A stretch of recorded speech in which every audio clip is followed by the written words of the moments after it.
everybody, and welcome to Leo Plays. Today on Leo Plays, we're going to be playing, in case you couldn't read, the Stanley Parable Ultra Deluxe. Alrighty, everybody, let's get this show on the road. Alright, let's go.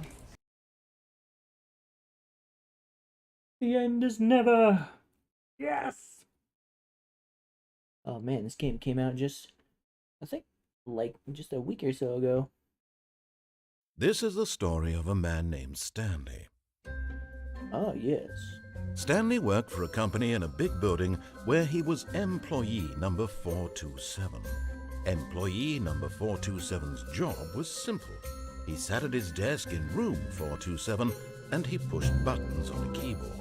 Orders came to him through a monitor on his desk, telling him what buttons to push, how long to push them, and in what order.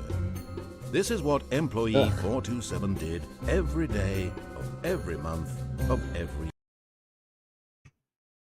year. And although others might have considered it allow. There we go. soul-rending, Stanley relished every I can't moment show my that the orders face. came in. I'm too Though he had been ugly. made exactly for this job, and Stanley was happy. Or so he thought. And then one day, something very peculiar happened. Something that would forever change Stanley. Something he would never quite forget. He had been at his desk for nearly an hour that's when all he what we realized that not VTubers do. We one impregnate our single friends' order wives. had arrived on the monitor for him to follow. No one had showed up to give him instructions, call a meeting, or even say hi. Never in all his years at the company had this happened, this complete isolation. Something was very clearly wrong. Shocked, frozen solid, Stanley found himself unable to move for the longest time.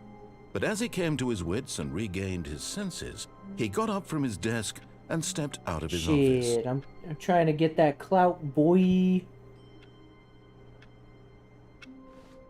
Fame before gains. Now I'm saying no. Ooh. All of his co-workers were gone. What could it mean? Oh, please. Are you really just doing this for the achievement? Click a door 5 times. Is that all that you think an achievement is worth? No. I can't just give these merits away for such little effort. A measly 5 clicks. Now suppose you were to click the door 20 times. I would say that's the kind of effort that warrants recognition. I have to say, I'm still not feeling the satisfaction of witnessing true effort for a noble cause. Perhaps 50 clicks will do it. Yes, almost certainly 50 clicks.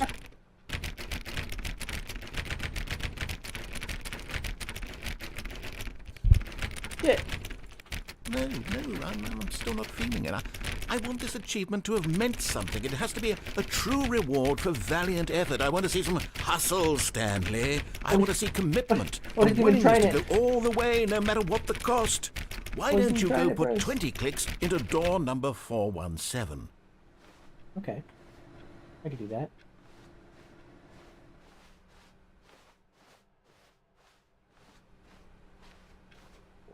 $4.20.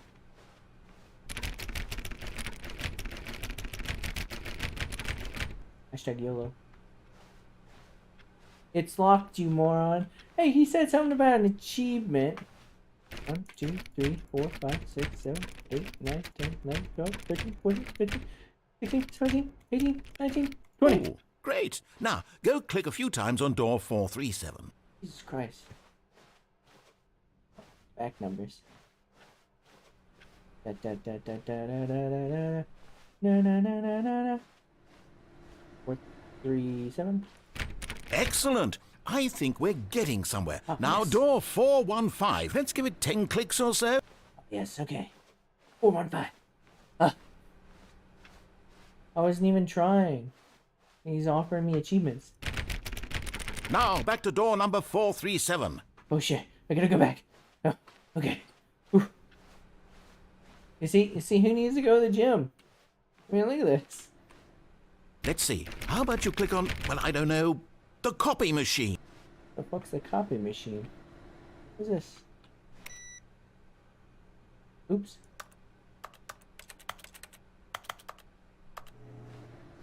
Oh, there it is. All right, back to room 417. I'm really feeling it now. I think we're getting somewhere. I think he's fucking with me. Okay, now go climb on employee 419's desk. Jeez Louise. What is wrong with this man? Doors. 422. 418. Yep. I jump. Ouch. Q, E.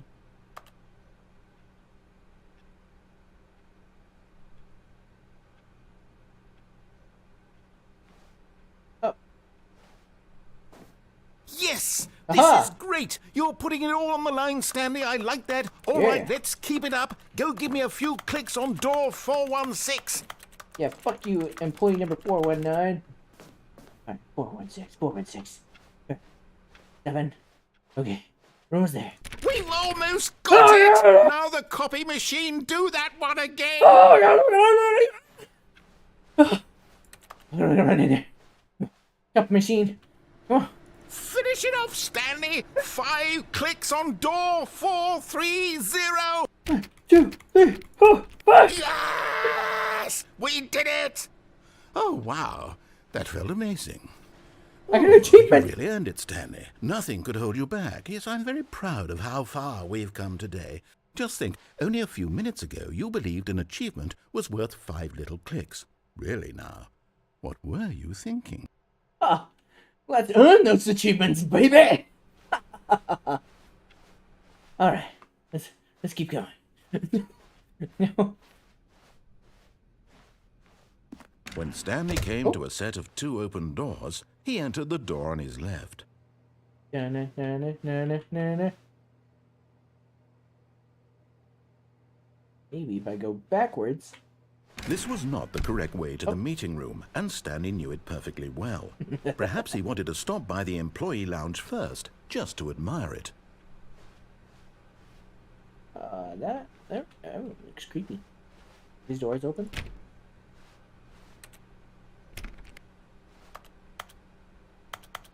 Sounds like keyboard clicking when I click on the gates. Yes, truly a room worth admiring. It had really been worth the detour after all, just to Everyone spend a few dead. moments here in this immaculate, beautifully constructed room. Stanley simply stood here, drinking it all in. Give me some drink. Thirst. What does it say? Yes, really, really worth it being here in the room. I A just want some room Joe. so utterly captivating that even though all your co-workers have mysteriously vanished, here you sit looking at these chairs and some paintings. Really worth it. I love it. Fuck my coworkers. But eager to get back to business, Stanley took the first open door on his left. Na na na na na na na na na na. Da-da-da. Okay. And so he detoured through the maintenance section, walked straight ahead to the opposite door, and got back on track. But the red button.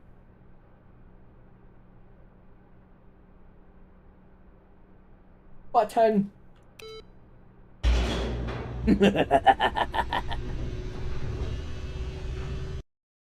Oh. But Stanley didn't want to go back to the office.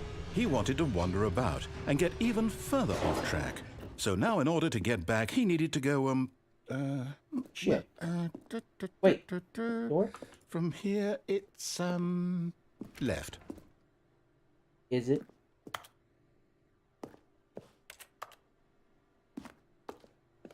Looks like it is. Oh, no. Ah! No, it's to the right. My mistake. Oh, you little cockbag. No, not the right. Why would I have ever said it was to the right? This one. What was I thinking? It's clearly... Oh, dear, would you hold on for a minute, please? In here. Nope, it's here. Now, let's see. We Oh, went God, just down, trap me down right, here. Left, down, left, right. Yep, okay, Up, yes. up, down, down, left, I've right, got it quarter now. circle, This quarter A. story is absolutely, definitely this way. Let's go. Forgot I was holding down W. Thought the car was gonna hit me. What the fuck?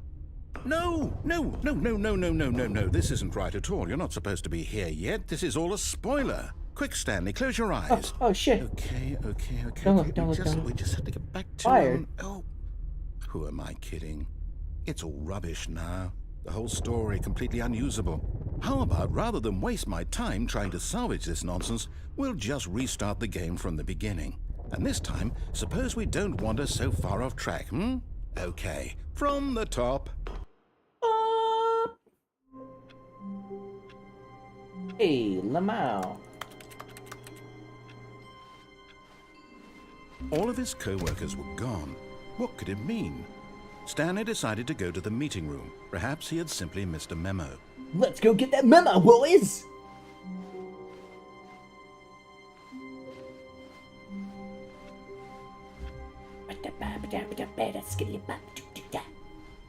Hello there, my name is Stanley. When Stanley... Wait, what? No, Wait, no what? one restarted. I swear, I definitely restarted the game over, completely fresh. Everything should be... What the fuck did you do? Change. The parable! Stanley, did you change anything when we were back in that room with all the monitors? Did you move the story somewhere or... No. Why am I asking you? I'm the one who wrote the story. It Yeah. was right here just a minute ago. I know for sure that it's here somewhere. Okay, then. It's an adventure. Come, Stanley. Let's I want find this one. the story. I want to go through this door. Let me in. Let's see. I want to jump. Let me jump, bitch. Oh. Fuck you. Let's go through here. It's an adventure, Stanley. I'll say it. This is the worst adventure I've ever been on. I can promise you What the there fuck? definitely was a story here before.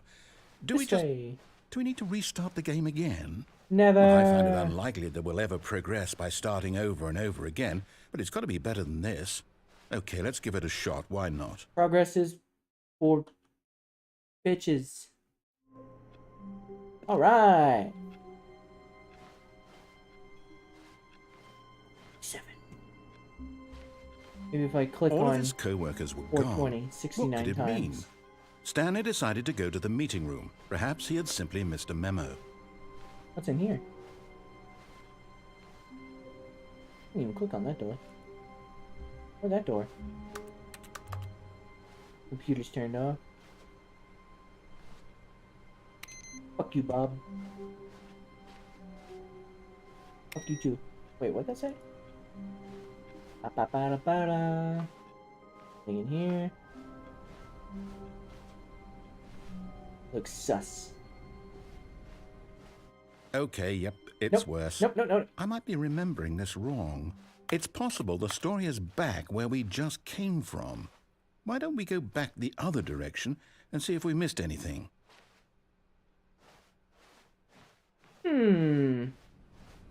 Let's see.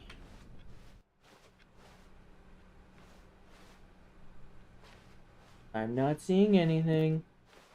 Aha! I knew we'd miss something. The story. Here it comes. Ah, yes, down the deep, dark, spooky office? No, wait, never mind. Shit. Not the story. Okay, let's head back the other way and retrace our steps. Okay. Well, this looks like shit. Now well, I'll be honest, I don't recognize this place at all. Is this the story? I don't think so. Okay. I can't quite recall, but I believe my story took place in an office building. Is that correct? Do you remember, Stanley? Yes. Well, do you know what? Since I've completely forgotten what we were supposed to be doing, how about this? You win! Congratulations! Victory, I knew you put Teabag. in a lot of hard work, and it really paid off. So, good job. Yeah. Oh, no. No, I don't feel right about this at all. We both know you didn't put in any actual work for that win. What? Some people win fair and square, and this was not one of those situations. Where's my consolation prize? Okay, I'm getting weirded out by whatever this place is. I don't care what might happen this time. I have to restart. Nope. Why? Oh, look. All right, I've got a solution. This time, to make sure we don't get lost, I've employed the help of the Stanley Parable Adventure Line. Just follow the Wow. line. How simple is that? I can do that. Follow the line, I'm walking along. Follow the line, I'm walking along. Oh, we're not going straight, we're taking a ride. Walking along, we're taking a ride. And do, taking another ride. You see, the line knows where the story is. It's over in this direction. Onward, Stanley, to destiny. Though, here's a thought. Wouldn't wherever we end up be our destination, even if there's no story there? Or to put it another way, is the story of no destination still a story? Simply by the act of moving forward, are we implying a journey such that a destination is inevitably conjured into being via the very manifestation of the nature of life itself? Okay, Stanley, I need to follow this train of thought for a minute. Just stick with me. Now, we can both agree that the nature of existence is in fact a byproduct of one's subjective experience of that existence, right?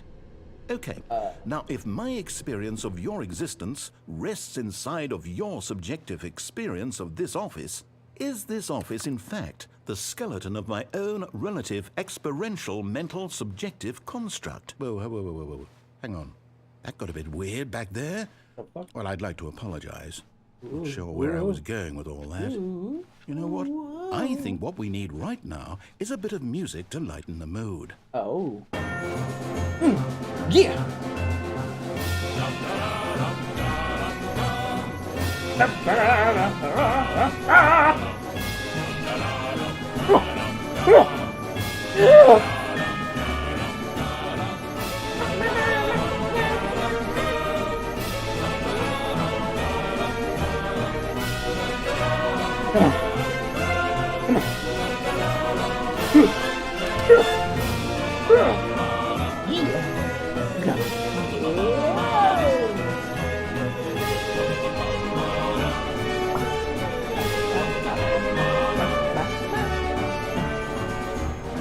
Wait, cut the music. Go back and look at that fern. Stanley, this fern will be very important later in the story. Make sure you study it closely and remember it carefully. You won't want to miss anything. Exactly how many leaves? 437 leaves? 62 strands? I'll figure it out. Be last fucking... No. Watching you, Fern. Watching you. Wait, what? We're back at the office? No. No. Line, you do know we're looking for the Stanley Parable, right? The story? Is the parable? Is any of this ringing a bell? God damn it. No, not again, Line. How could you have done this to us? And after we trusted you, Damn after it, everything Line. we've been through, You fucked us. Well, I can't take this anymore. To hell with it. Restart. Nope.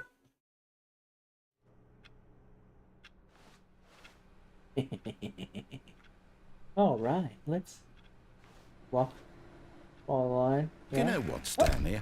I say forget the adventure line. What's it ever done for us? We're intelligent people, right? Why can't we make up our own story? Hey. Something exciting, daring, mysterious. Ooh. This all sounds perfectly doable. Why don't we simply start wandering in, well, I don't know. How about this direction? What direction? There's only one direction, and that's what Joe Jonas. I'm just kidding. Now, No. yes, this is exciting. Oh, yeah. Just me and Stanley Always. forging a new path, a new story. Well, it could be anything. My What do you man. want our story to be? Go wild. Uh, Use your imagination. Whatever it me- might be, Stanley, I'm Violence. ready for it. Death, destruction, murder. Oh, no, Oh, not you shit. again. Stanley, I'd also like to veto the line from having any role in our awesome new Jeez story. Louise. No lines or monitor rooms. Just don't acknowledge it, and we should be fine. Don't see the line. I don't see a line. There's nothing there. Just me. Jesus Christ. Just me walking along. Yeah. Ah, a choice. We get to make a decision. From here, the story is in our control. How important we mustn't squander the opportunity. In fact, I believe I need a minute to think here. Just walk in circles for a minute. Okay, so I know that each door has to lead somewhere, which means that somewhere, the place where we're trying to go, there must be a reverse door that leads here. And that in turn means that our destination corresponds with the counter-inverted reverse door's origin. So starting from the right, let us ask, will taking the right door lead us to where we're going? And since the answer is clearly yes, then by all accounts, the door on the right is the correct one. Another victory for logic. Come, Stanley, our destiny awaits. Right side, baby! Wait, what? Hold up, what's this? Son of a bitch! The confusion ending.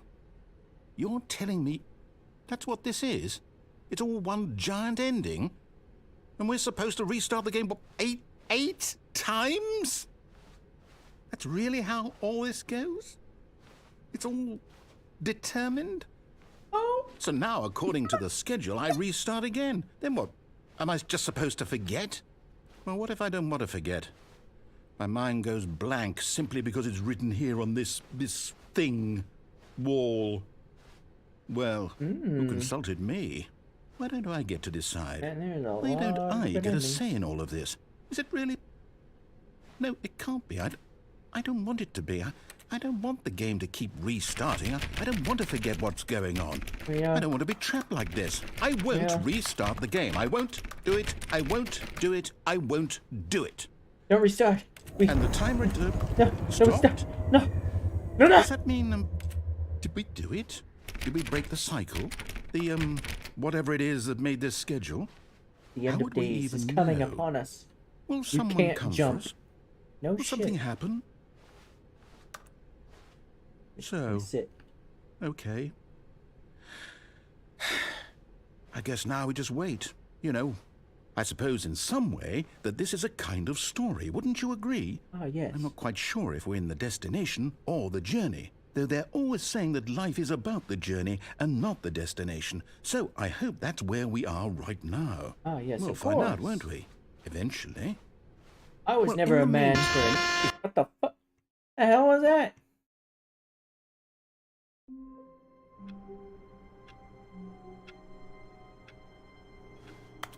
Now let me just sit back down and go to work. Beep boop bop boop. F1. Okay, pressing F1 didn't do anything. Bing bong bong. All of his co-workers were gone. What could it mean? Stanley decided to go to the meeting room. Perhaps he had simply missed a memo. To the meeting room.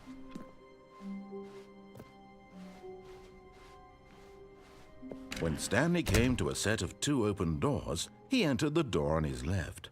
Of course.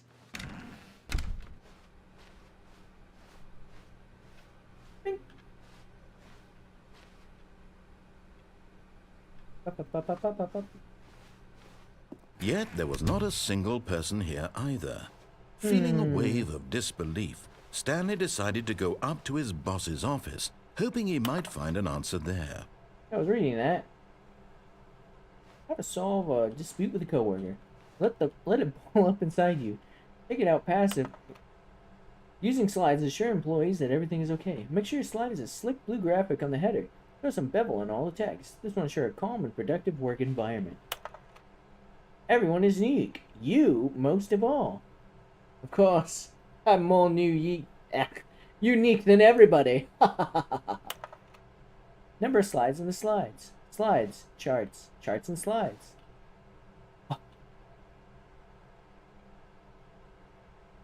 Oh. Rate at which charts in the same slide depict the same information. Be 100%. Rates of increase in graphs per slide.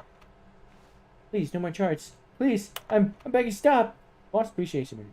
On your boss appreciation minute worksheet, look at the top 20 things you love most about your boss. Fill out in triplicate and return to your boss appreciation specialist. If you ever find yourself in a conflict with another diligent employee, like yourself, but more inclined toward conflict unless you're the kind of person who inflicts conflict, why do we hire you? Remember, your dreams, success, plant life, football, pollution, less air, spring break, clear skin, comatose.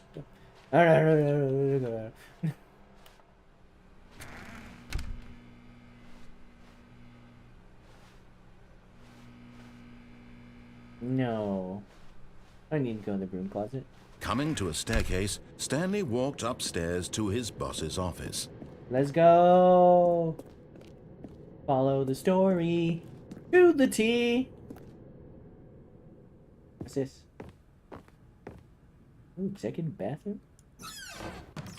I don't need to go that way. Secretary Meredith, are you here?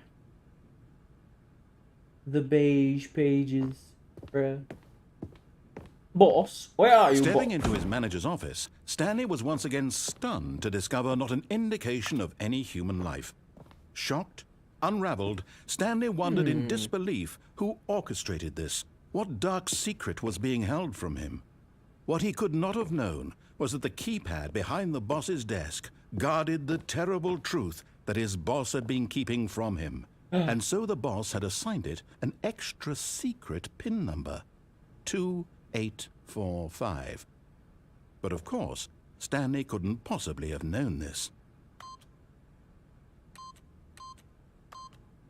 Yet incredibly, by simply pushing random buttons on the keypad, Stanley happened to input the correct code by sheer luck.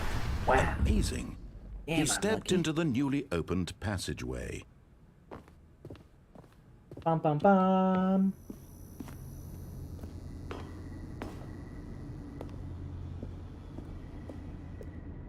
Isn't spooky at all.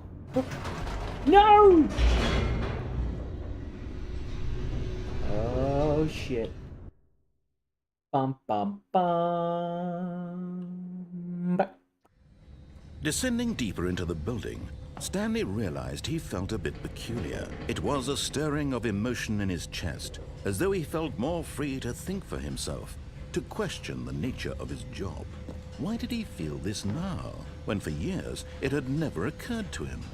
This question would not go unanswered for long. Whoop. Shocking me, bitch. Beep boop beep beep beep. Let's see what... Stanley walked straight ahead through the large door that read Mind Control Facility. Ah, yes. Escape.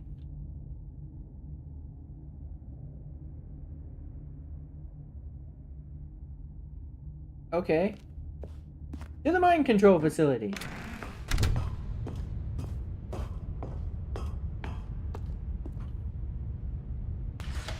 The lights rose on an enormous room packed with television screens.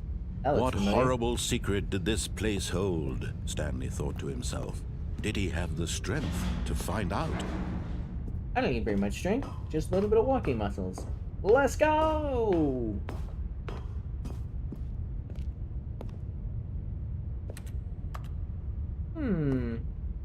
Oh.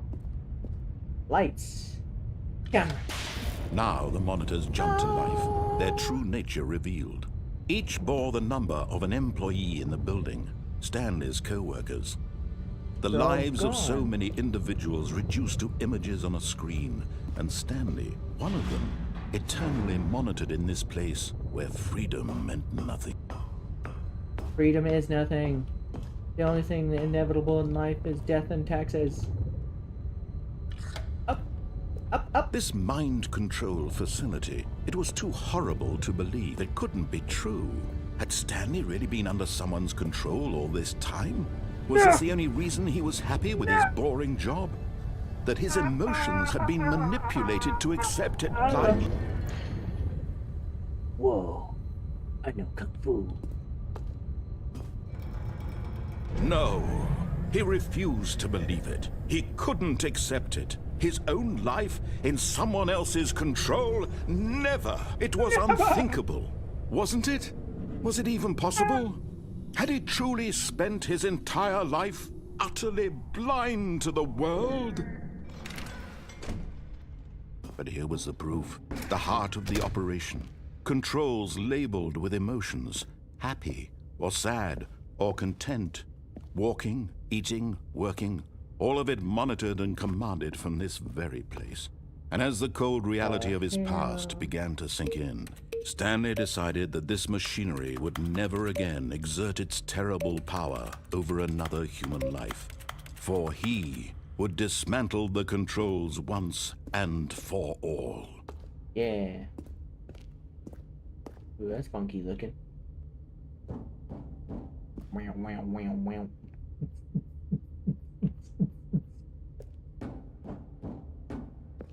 Let's fuck shit up.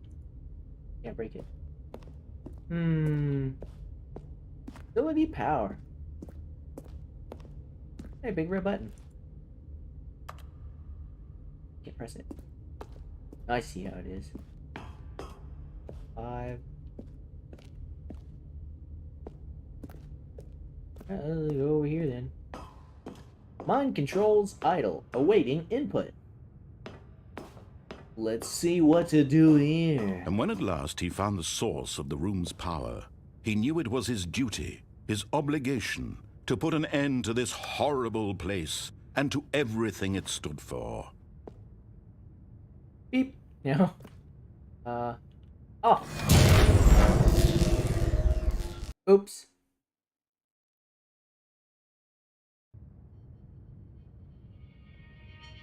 Stanley? You good, buddy? Blackness and a rising chill of uncertainty. Was it over? Yes. Oh. He had won. He had defeated the machine, unshackled himself from someone else's command. Freedom was mere moments away. No. And yet, Come on. even as the immense door slowly opened, Stanley reflected on how many puzzles still lay unsolved. Where had his co-workers gone? How had he been freed from the machine's grasp? What other mysteries did this strange building hold? But as sunlight streamed into the chamber, he realized none of this mattered to him, for it was not knowledge or even power that he had been seeking, but happiness. Perhaps his goal had not been to understand, but to let go. No longer would anyone tell him where to go, what to do, or how to feel. Whatever life he lives, it will be his. And that was all he needed to know. It was perhaps the only thing worth knowing. Stanley stepped through the open door. Come on. Stanley felt the cool breeze upon his skin, the feeling of liberation, the immense possibility of the new path before him. This was exactly the way, right now, that things were meant to happen. And Stanley was happy. Kneel before the king. Say it. Say you're guilty. Freedom!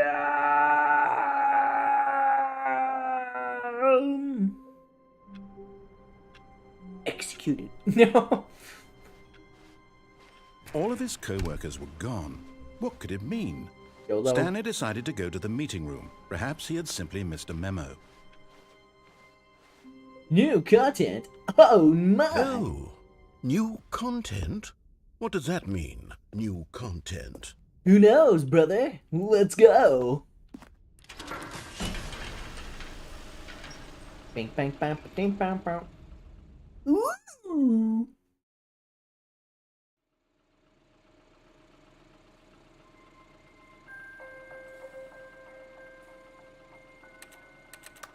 Hello, and thank you for playing the Stanley Parable Ultra Deluxe. Oh?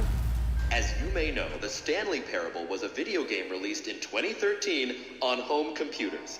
Wow! I did know that. After receiving critical and commercial success, it was expanded upon in 2022 with the Stanley Parable Ultra Deluxe, a reimagining of the game for consoles and home computers. Wow. The Stanley Parable Ultra Deluxe features exciting new content that broadens and expands the world of the Stanley Parable, delighting audiences the world over. More content? Please, step inside and see what thrilling new adventures await in the Stanley Parable Ultra Deluxe. Oh, well, shit. this sounds delightful. I'm very excited to see the thrilling new Ultra Deluxe content. What do we have here? Okay, so far it's an elevator. Nothing special yet, but I'm sure it's just the beginning of a mesmerizing adventure. Yeah, a nice green carpet in our wonderful adventure. Is it broken? What's going on here? Should we be moving somewhere or... Oh, there we go. All right, finally, at long last, it's on to the new content. I've never been more ready. Let's do it. Get a new content! Yes! I have to say, initial impressions of Stanley Parable Ultra Deluxe, mostly tedious. It's as if Oh, okay. Let's see the content. Give me the content, Stanley. Yes, get the content, Stanley. What the fuck? All right, let's see. It's... Wait a minute. the jump circle? Ah! I can jump! I'm gonna jump on Todd's desk and tell him to go fuck himself. Yeah. Fuck you, Todd. Fuck you. Jump, jump, jump, jump, jump, jump, jump, jump, jump, jump. Wait. No! I can't jump anymore! 4!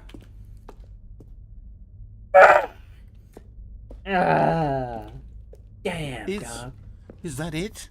Well, at least I got Surely my jumps that's in. not all the new content. There has to be something else, right? That's all we needed. Another elevator. We just needed some Stanley, jumps. I have to say, initial impressions of this game are not positive. It's just elevators and jumping. Is this what passes for exciting new content? Elevators If and this jumping. is new content, then I could just read you the whole dictionary. There's 20 hours of new content right there. Hell, I could counter 30 trillion. You could put that on the box. The Stanley Parable Ultra Deluxe, now with over 1,000 hours of new content. And oh, wait. There's more. Very good. Yes. I knew there had to be something else. Let's see it. I'm ready for whatever it is. Aw, I wanted more jumps.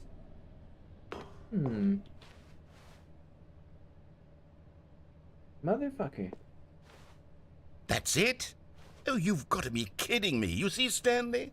This is what happens when greedy video game developers with no respect for their fan base rush a cheap expansion to market for no reason other than to make an easy dollar. And don't get me started on the level of craftsmanship that's gone into it. In fact, I'm looking right now at the game's achievements, and it's hard to believe one of them actually says, "Test achievement, please ignore." What quality assurance department signed off on this? I'm infuriated and I'm offended, and I intend to find these people on Twitter and hold them personally accountable. Oh yeah, Twitter raid. It's my fault, Stanley. I built up too much anticipation around the new content, I'm afraid. It could never have lived up to such expectations. If you're still with me, why don't we just reset the game?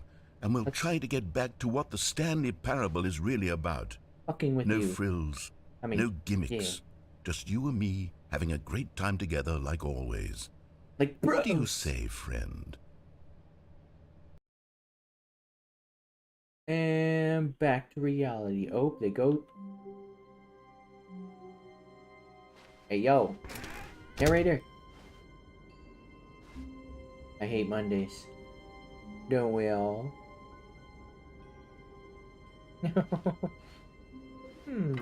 Psst. Stanley, come over here. In the vent. I want to show you something.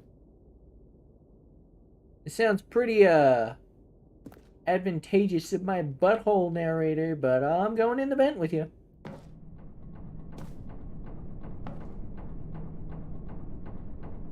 Narrator.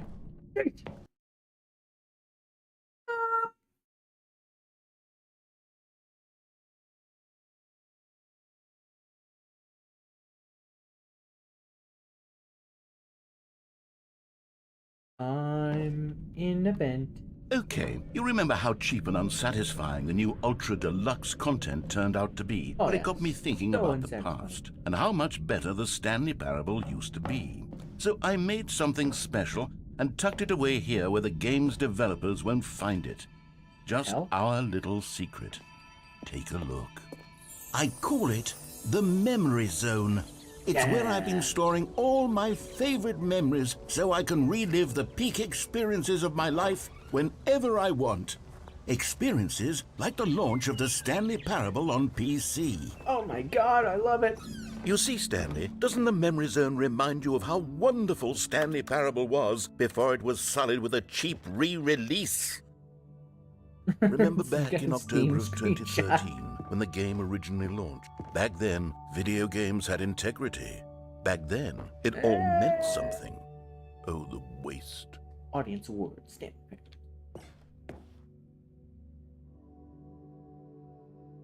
British Academy of Film and Television. Stanley Parable. I don't know if this one's accurate, Mr. Narrator. Oh yeah, Stanley Parable. 2013. That's funny. My first kiss, my first car, the release of the Stanley Parable in 2013. No. Buy on Steam. Download the demo for free. I remember downloading the demo when it came out. I was a cheap little bastard. I bought it eventually.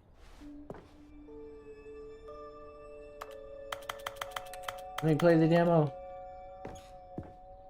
Go outside. Don't play for 5 years. Unachievable. It's possible to get the new video game releasing today.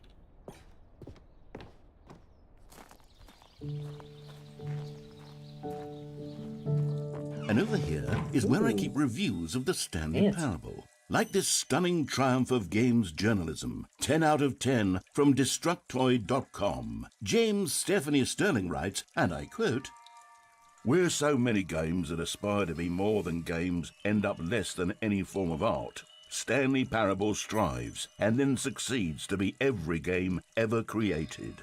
Did you hear that, Stanley?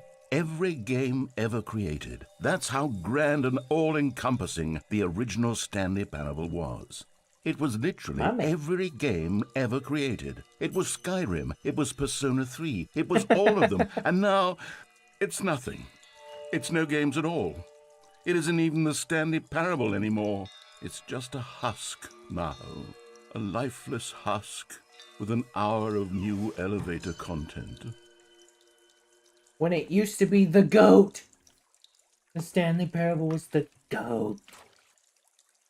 Here.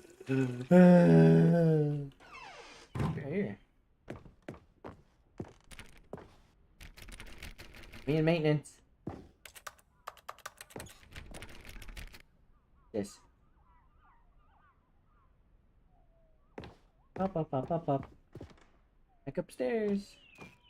The original remake.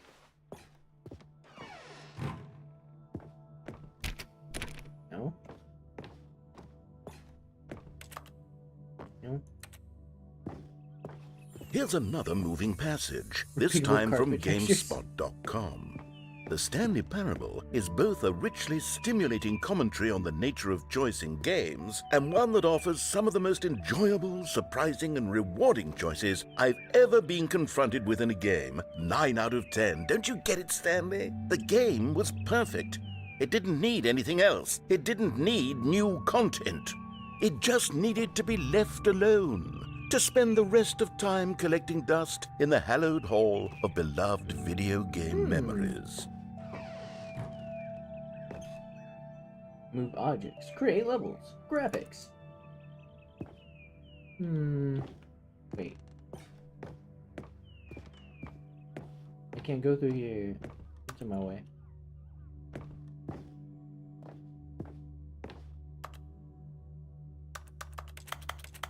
Hey, little fucker.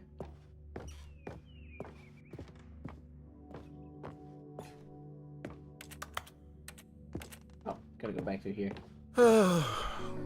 These were simpler times, Stanley. What I wouldn't give to go back, to have it all over again. Wait, hang on. I don't recall this part of the memory zone before. What's this? What's down here? Oh no. Oh God, no. Stanley, it's a collection of reviews from Steam, the online video game distributor. I haven't looked at these in years. I can't even imagine what's been collecting down here. Oh God. Surely these reviews were glowing as well, weren't they? Oh God. Oh shit. I recommend it. Honestly, I could not be bothered to play this game to full completion. The narrator is obnoxious and unfunny, with his humor and dialogue proving to be more irritating than entertaining. Oh. Unfunny! I'm not trying to be funny. Oh I'm shit. trying to make a serious work of art. I suppose I could write up a handful of gags to insert into the Stanley Parable, but the game is already such a densely layered web of profound philosophical insights that I can't even imagine where I'd have the room to stick them. Cheese and rice.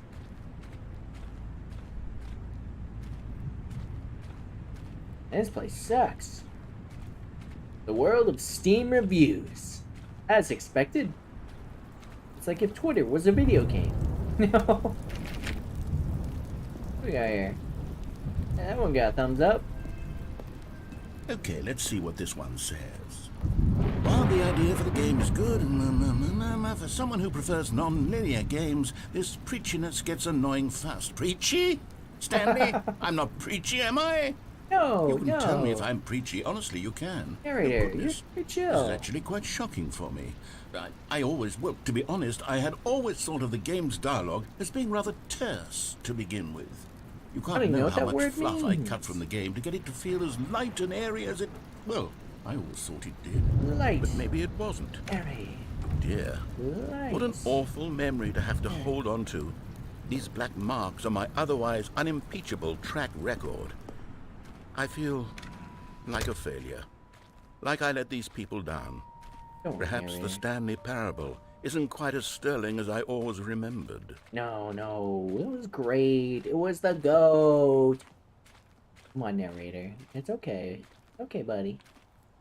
There's another thumbs up over there. And another thumbs down. This guy's probably just a dick, What's this though. one Who got to cares? say?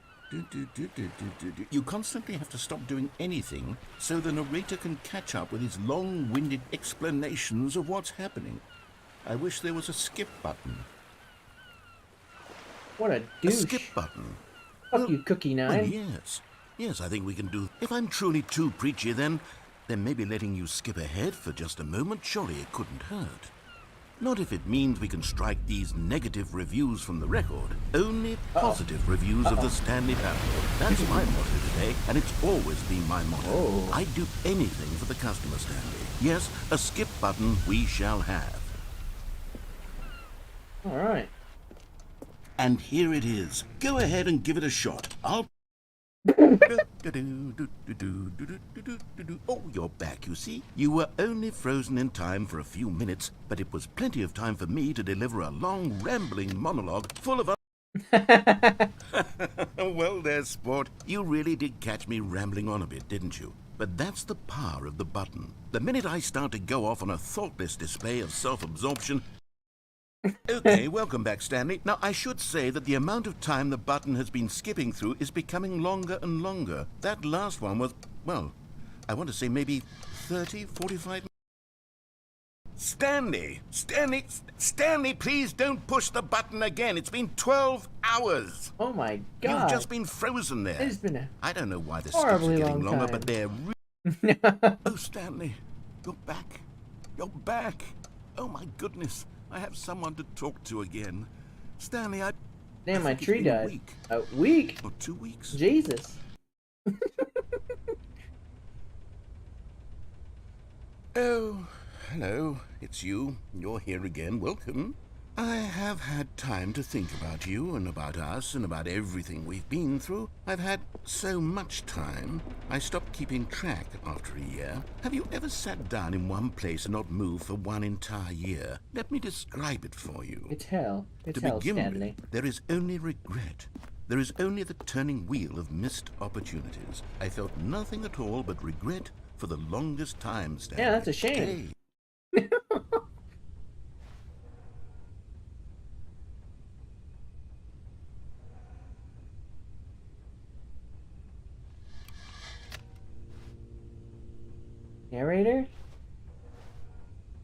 Buddy?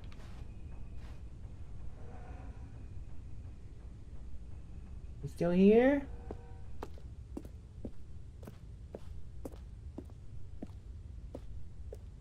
Narrator.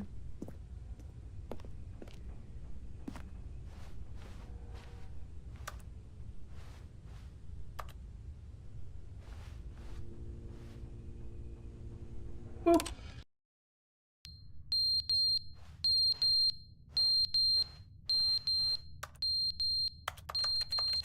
Shut up.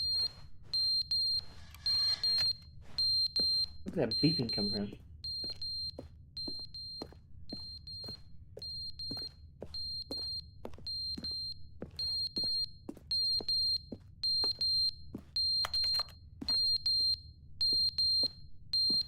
I think it's this. Definitely this. Knock it off. But they didn't understand the game was never meant to be funny. It was meant to have a point. It was meant to speak to the human condition. But where are the jokes? Where are the jokes? They bemoaned, they screamed, they gnashed their teeth and said, entertain us. It wasn't enough. They had to leave a pathetic little thumbs-down review and make all of their pitiful demands. But then, he's talking too much, they said. First, he didn't entertain us, now he won't shut up. It's the inconsistency, it's the lack of accountability. It's the unwillingness to examine with an uncompromising heart the words that they are speaking into the world. As though there were no consequences for a lack of cohesion in one's assessment of others. But of course, absolutely anyone can leave a review. So here's what we get. We get these demands that seek everything and are accountable to nothing. We get a world where someone will say, oh, there should be a skip button. You should be able to freeze Stanley in place while the narrator sits there forever and ever. We want all of this in the new Stanley Parable. We demand it. And then, because it was said, because it was spoken, now it simply has to happen. The most immediate desires, every single thing demanded by every person at every moment in time. If someone wants it, then it's a crime not to bring it into being. Have we been given to indulging every fleeting whim for no reason other than to do so? Yes! Yes! It seems that this is now the world we live in. It seems that we are a people.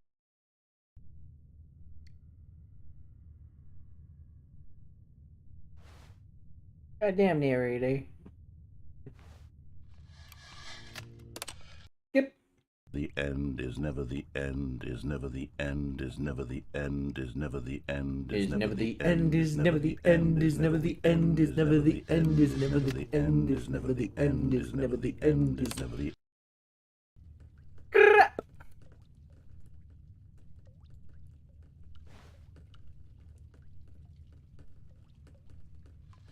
Yep. Oh shit.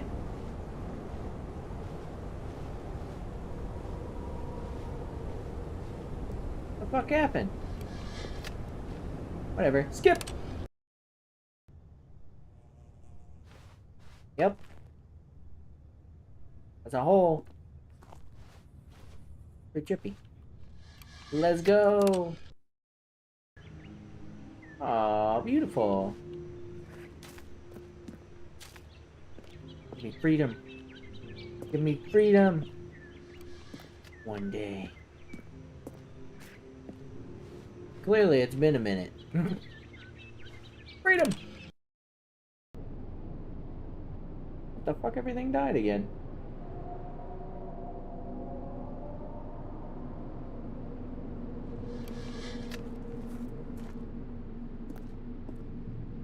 That sounds spooky as fuck.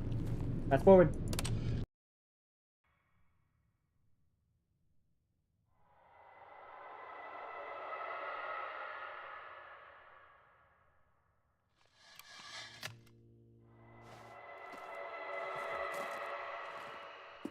That sounds really freaking creepy. Hello?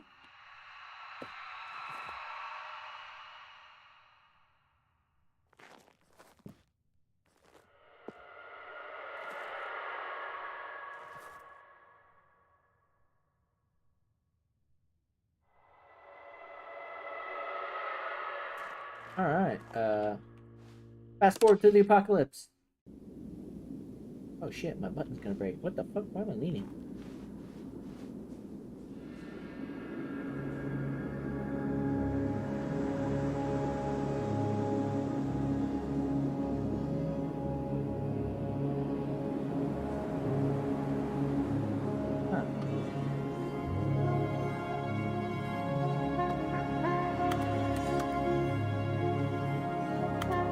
My button's broke.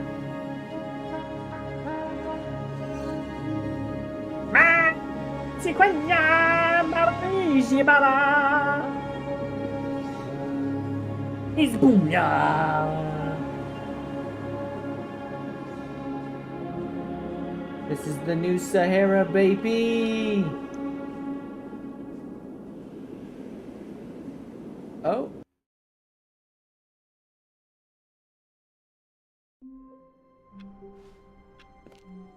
All of his co-workers were gone. What could it mean? Stanley decided to go to the meeting room. Perhaps he had simply missed a memo. I like work. I just hate my boss. That's pretty accurate.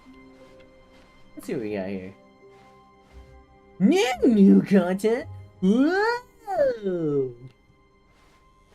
Intrigued. Oh, good. You notice my sign. Yes, I have something very exciting to show you. Let's go. Baba boy.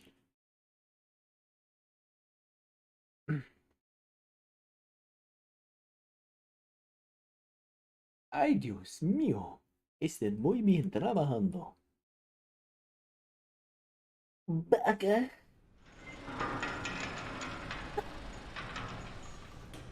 My yawn. This is how I yawn now.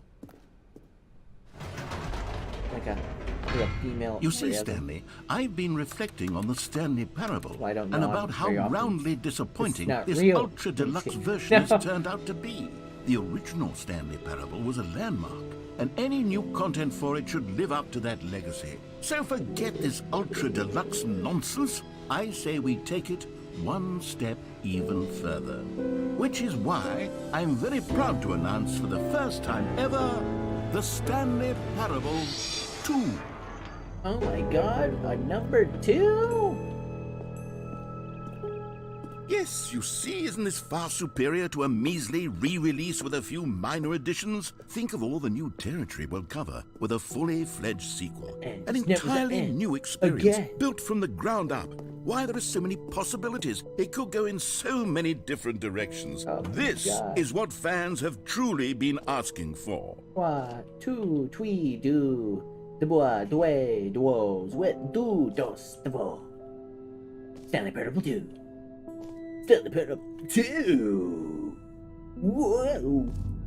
Calling it the Stanley Parable 2 is just so much catchier than Ultra Deluxe, don't you think? I don't know, I thought Ultra Deluxe was pretty snazzy. What does it even mean? But the Stanley Parable Deluxe, 2, but Ultra. now that's an artistic statement right there. It's future-oriented. It screams progress and innovation It's like and Half-Life. long-term franchising potential. I like this one. Oh, Now, yeah, to be still clear, pretty here. I haven't quite nailed down what exactly the Stanley Parable 2 is going to be, but let's take a look at some of the features I've been developing for it. I figure that if I can loosely organize a handful of interesting concepts, that surely the game will sort of naturally spring up around them. It'll all work itself out. Game development is much more of a fuzzy magic than anything scientific or logical, New really. features. New content.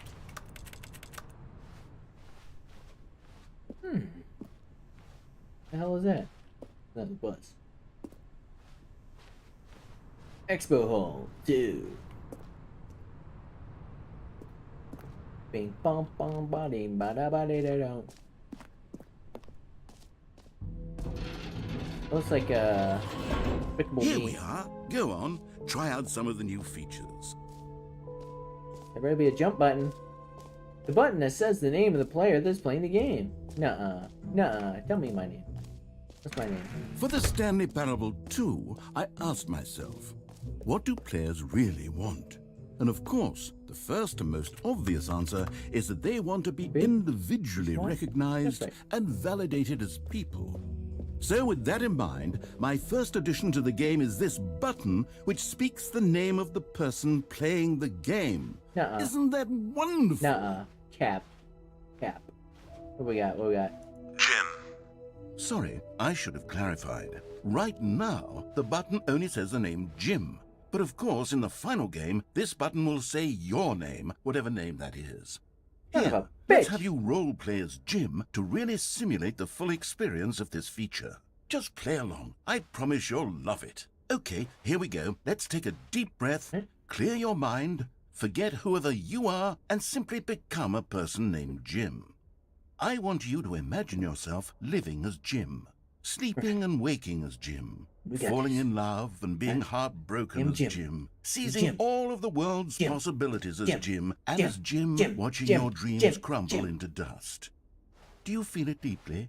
Are you really, truly Jim right now? I know my If so, dreams then crumble to please dust. but I step don't know if my forward and name's press Jim. the button. Jim. Hi, my name is Jim. Yes, you see? What a thrill! That was you! The button described you. Do it again, do it again. I am Jim. you. It hits even harder the second time. If this were the only new feature in the Stanley Parable 2, it would still be worth the money. Oh yes, of Let's course. take a break from the Jim button. I'm too emotionally drained from all of this personal validation. I'm Jim as fuck, boy. What is this? Maybe I need to go to the... Whoa there, cowboy. Sometimes a person can be too much Jim.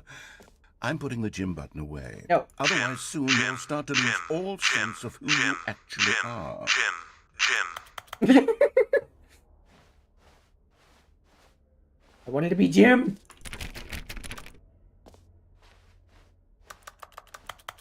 Be Jim, you shit.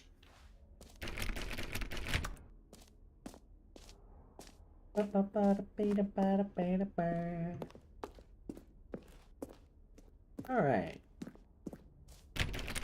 No. Those doors open. Gotta try every door.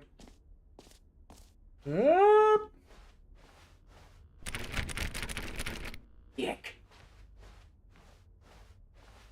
Go through here. I suppose I could allow only people named Jim to play the Stanley Parable 2. That would actually save me the work of finishing. An epilogue would be fun, wouldn't it, Stanley? Yes, it would go at the end of the, well, we'll figure that out later. Who the fuck are you? Collectibles?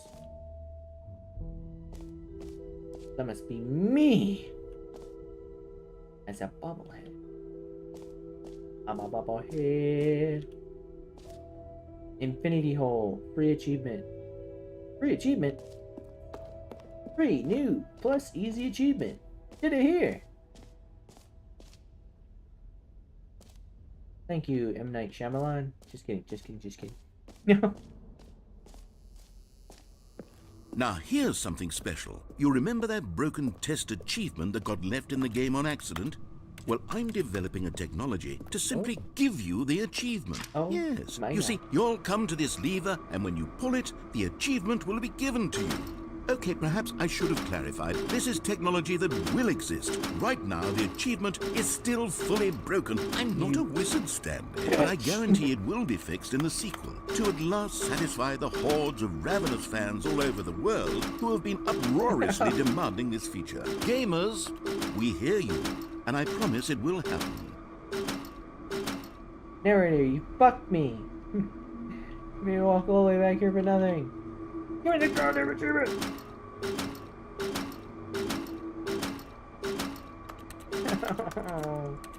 It's not fair! I'm stuck, narrator. Bruh. What do we got over here? What's in here? Oh, yes, semen on the floor. Let's see it. There's been a crime here. Ba-da-ba-da!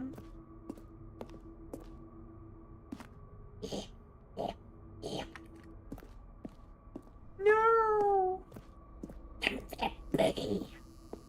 No! Stanley Parable 2. What else? What other exhibits haven't we seen yet? Collectibles! Can you find them? Can you find them? Can you find them, baby? Queen. Collectibles. Now it's a real video game. In the Stanley Parable 2, you'll run around gathering up these miniature Stanley figurines. And what's truly innovative is that there will be no reward for collecting all of them. What? I don't want to stifle the intrinsic joy of watching a number go up. You simply collect all of them, and then you move the hell on with your unremarkable life. This is fucking creepy. Oh. Hey, yo, there's 6 of these? Alright. God, it really is the worst when you collect everything in a video game and then they give you a big fancy reward for it. Absolutely tragic. I collect this one? The big one? No. Alright, I'm going to collect all the rewards, all the Stanleys, and get no reward. Son of a bitch. All because I'm a whore for achievements. Let's bring the jump circle back for Stanley Parable 2 as well. It's a... Oh, wait. You already spent all your jumps the first time we saw the jump circle. Oh, well. I suppose it can just be a nice decorative piece, then. Son of a bitch.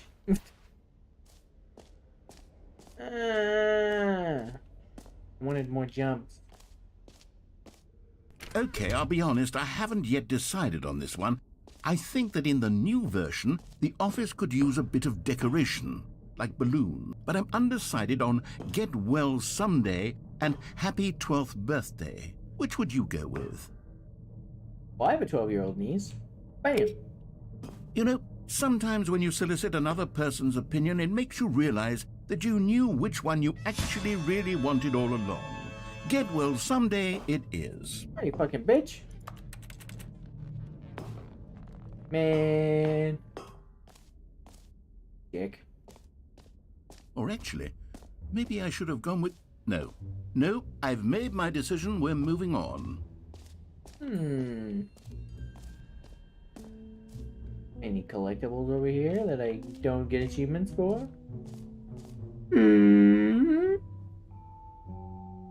Not seeing any. Come on, man. Come on, man. The cup.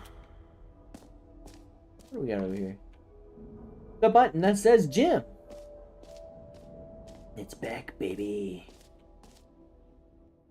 Wait a minute. Oh, I ran in a circle. Ugh. Merch. I saw the new content. Ooh. That's the good stuff, baby.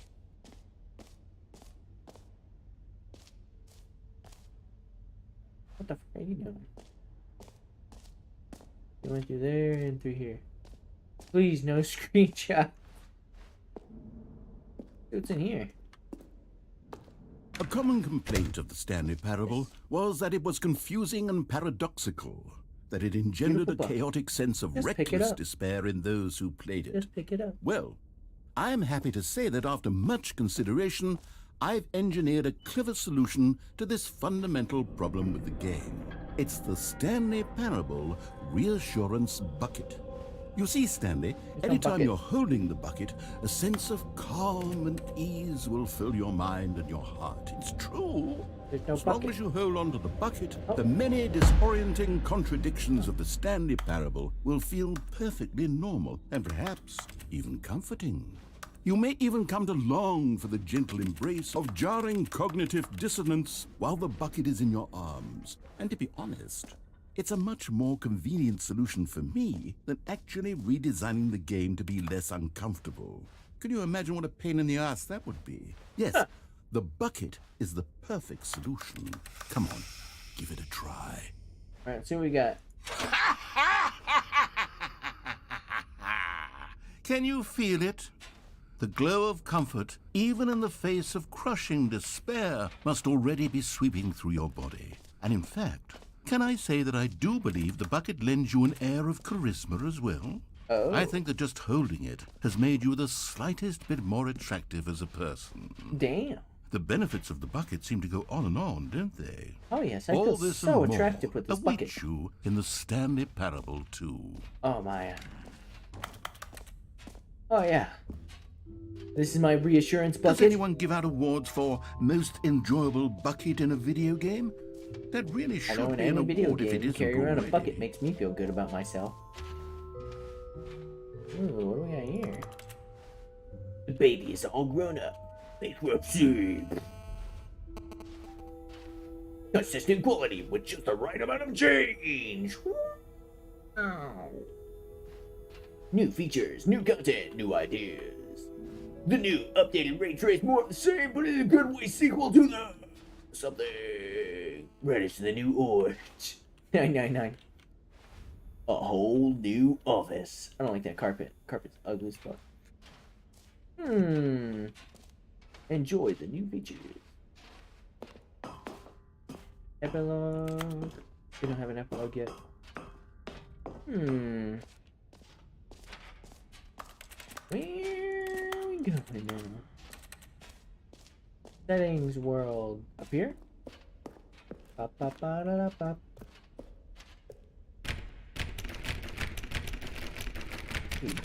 Open the world. Son of a bitch. Okay, so infinite hole. To the infinite hole. I went through there, but I didn't go through here. Let's go. Alright. Check out this bad boy. Stanley, here's an idea that I'm truly fond of. It's never been done before in a video game. This is, in fact, a hole that you can fall down forever. That's right. Infinite falling. You can fall until the end of time, if you like. A stunning leap forward for video games as a medium. Wow.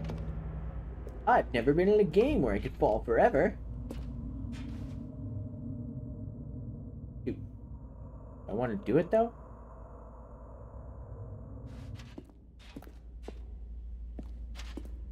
This seems kind of dumb. I thought I could see through the top earlier. I was up here and I saw the hole. Maybe just lower a roof on it?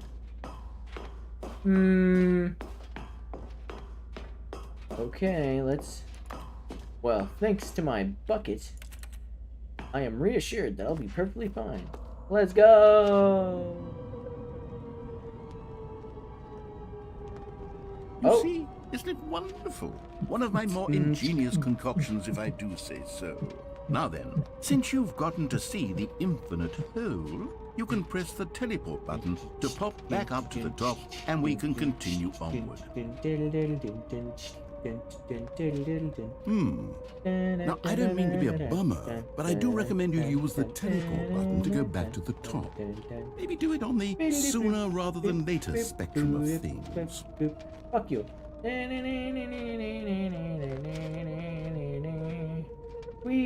Stanley. I don't know quite how to say this tactfully, but it's possible that I slightly exaggerated the infinite nature of the hole.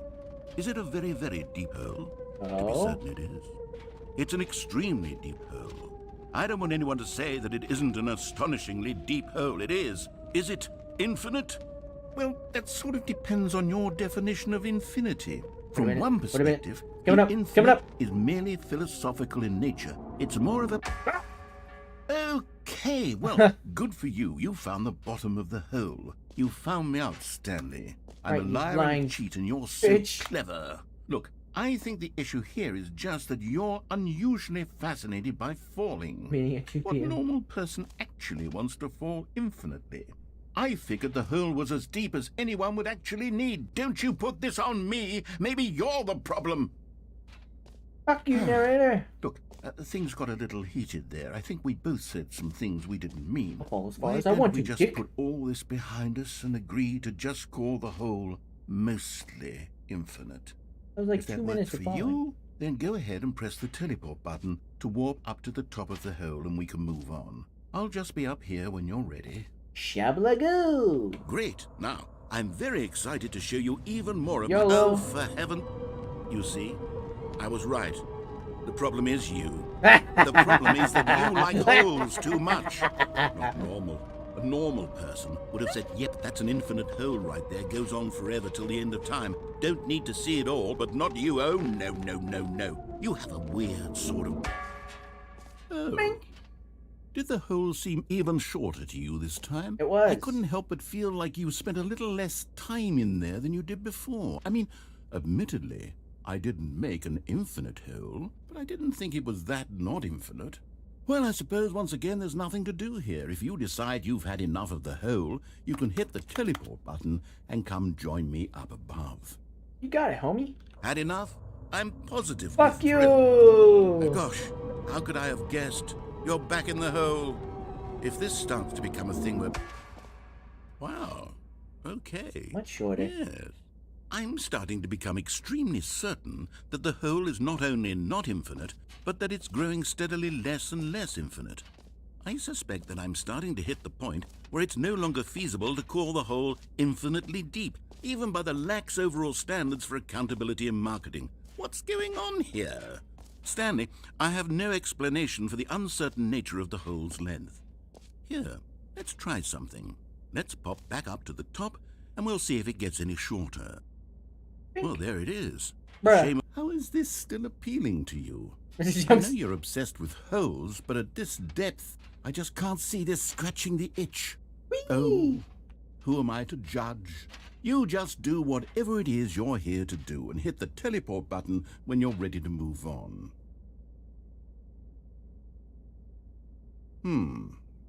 Is the, teleport button not working? Uh-oh. You sure?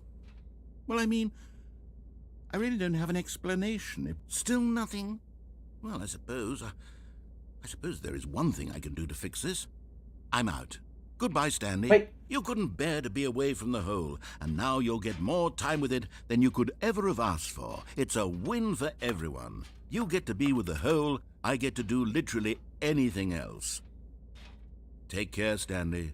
I hope you and the hole have a wonderful rest of eternity together.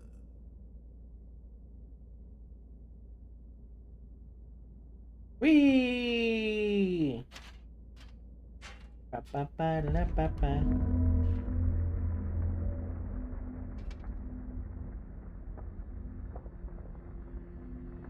The noise.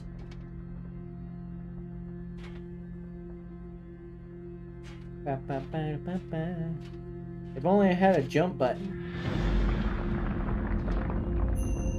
Oh, I'm going down. Yeah, boy.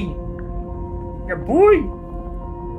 Infinite, infinite, infinite. YOLO. This is the new frontier. To go even further beyond.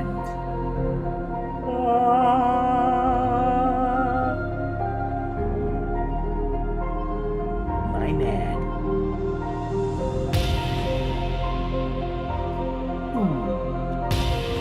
Ooh. Oh. Yeah. Ooh. Oh. Ooh. Ooh. And Stanley, the one who sinks.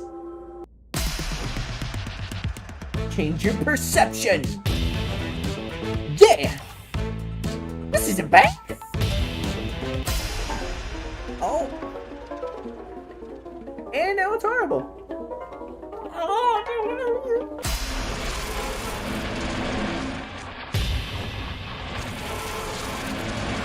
Change your reality.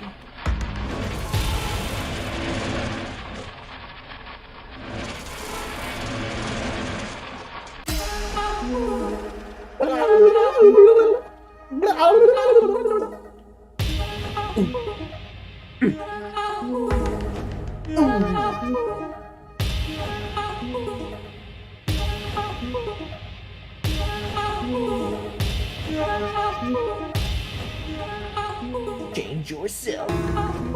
Ah, Jesus. I don't like that. What the hell? Is that two pipes? Ah! Actually, it's pretty cool.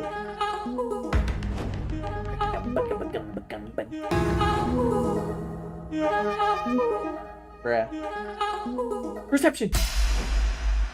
My head's stronger. Now you're no longer using up the space of mine. Stanley? Stanley? Stanley! Ah! Oh, good, you're awake. It seems you had sort of dozed off there, drifting away into dreamland. But we can't have that, Stanley, because this hole is just so darn fascinating that I want you to be wide awake for every second of it. You don't want to miss a single moment. So how about if I just pop in from time to time and wake you up to keep you really, truly focused on the hole? From the looks of things, you and I will have many, many years here in this hole, and I'm looking forward to all of them. They see me Stay alert, Stanley. running round I'll and be back. round. Toodlepip. Fuck you, narrator. Come on. Let's go. Let's go.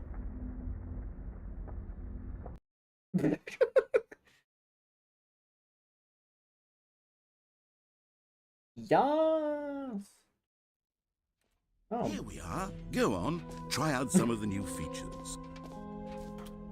got my reassurance bucket. What's in here? No.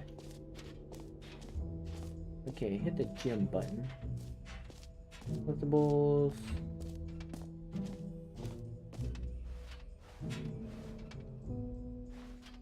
Map. Jump circle. In there. Achievement didn't work. B. The button says the name of the players playing the game. Merch. Settings world champion. It's right up there. Stanley Parable reassurance bucket. Got it. Office decorations. What's that? 3. Mostly infinite hole. Fine. It ended. Jump circle. Where the hell's the office decorations at? Z is. Oh, office decorations. Oh, that was the one where I picked the balloons. See if I can go to the settings now. Bink bunk bunk bunk bink. Bink bunk bunk bunk bunk. Bunk bunk bunk bunk bunk bunk bunk. Damn it. Let's see. Free achievement. Mostly infinite hole. That's right, bitch. Make your corrections. Stanley will test your shit. Collectibles. We'll go over here.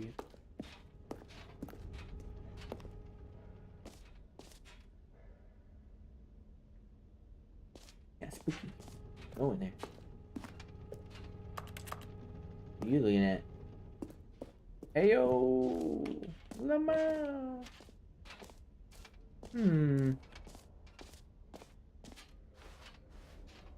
A9. Collectibles. There's like a whole big room in there.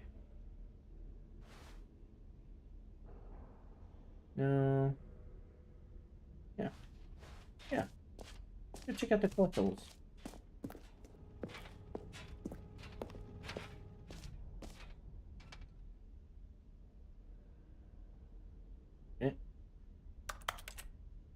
Can't go any further? Huh. Interesting. But stupid. Exit. Let's go to the exit. What the hell is down there? I think I've seen everything I need to see here. Like these, All right. Have you seen everything you wanted to? Neat Ready to looking move on now? things. The hell is it? Looks like a person, but it's like a chair and coffee cups and something. Ah. I don't know how art works. Ah. What do we have here? New mug. Looking good, Stanley. No screenshots. So, Stanley, what do you think? Do you like all of the new features? Yes, I know it's not exactly clear yet how exactly these features will come together as one single coherent video game, but I can feel it in my soul. It's going to work. There's definitely a good game in there somewhere. Say, let's do an experiment. I'll arrange these new features together, and we'll see whether or not it coheres into a meaningful gameplay experience. Okay. Are you ready? Here it is. I give you the Stanley Parable 2. Oh my god. Thanks, Well, I hate it. I mean, there's potential here, right? It's sort of... Okay, never mind. You fucked up, Hold narrator. on. Let This me is do a ass. different arrangement. Okay, yes, this is much better. I feel good about this. Here we narrator. go. Come on. Version 2. What the fuck? Who am I kidding, Stanley? Why is there two This holes? isn't a coherent video game at all. It's a lot of gags. And I do very much enjoy creating gags, but they don't add up to anything. I wanted more than anything to create a sequel that would capture all the magic of the first game. I wanted fans to love it. No matter how good these gags are, they won't stand on their own. They would need the structure and the gameplay of the original. Wait, Yes. maybe that's it. I can take the original Stanley Parable and simply, well, insert a few of my new features into it. Tastefully, of course. With respect. With care for the vision and integrity of the original game. Would it possibly work? I suppose it could. But it would need a really, really tremendous title screen. A title screen that says with bold and uncompromising conviction, "This is the Stanley Parable 2. This Let me see is if the I can whip Stanley something up. Parable 2. All right, perfect. Go ahead. Take a look.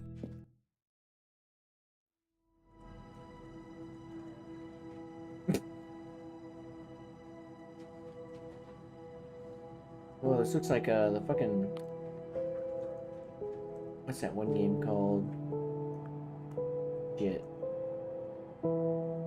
Barons? Something? The boardrooms? The back rooms. The back rooms. That's what it reminds me of. Welcome to the Stanley Parable 2. This is Leo playing... This is the story of a man named Stanley. Skip? Can't skip things. Stanley worked for a company in a big building where he was employee number 427. Employee number 427's job was simple. He sat at his desk in room 427 and he pushed buttons on a keyboard. Orders came to him through a monitor on his desk, telling him what buttons to push, how long to push them, and in what order. This is what employee 427 did every day of every month of every year. And although others might have considered it soul-rending, Stanley relished every moment that the orders came in, as though he had been made exactly for this job. And Stanley was happy. And then one day, something very peculiar happened. Ooh. Something that would forever change Stanley. Something he would never quite forget. He had been at his desk for nearly an hour when he realized that not one single order had arrived on the monitor for him to follow. No one had showed up to give him instructions, call a meeting, or even say hi. Never in all his years at the company had this happened, this complete isolation. Something was very clearly wrong. Shocked, frozen solid, Stanley found himself unable to move for the longest time. But as he came to his wits and regained his senses, he got up from his desk and stepped out of his office. Alright. All of his co-workers were gone. What Get could well it mean? someday. Stanley decided to go to the meeting room. Perhaps he had simply missed a memo. No matter how hard Stanley looked, fucking he didn't have a couldn't find a keyboard. trace of his co-workers. Fuck you, Tim.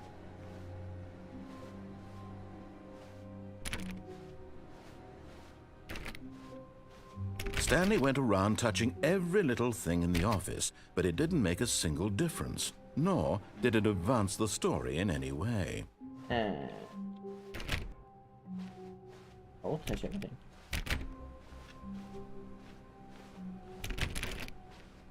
Stanley clicked on literally every single door in the office because he doesn't pick up well on cues from his environment. Thank you. I pick up on cues. I'm very socially adept in my environment. Stanley felt the bucket calling to him, begging him to pick it up. Why was he not doing it? What bucket? Who spilled coffee on my damn floor? Mother...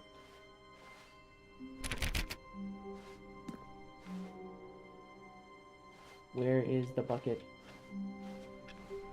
Hey, there's the bucket.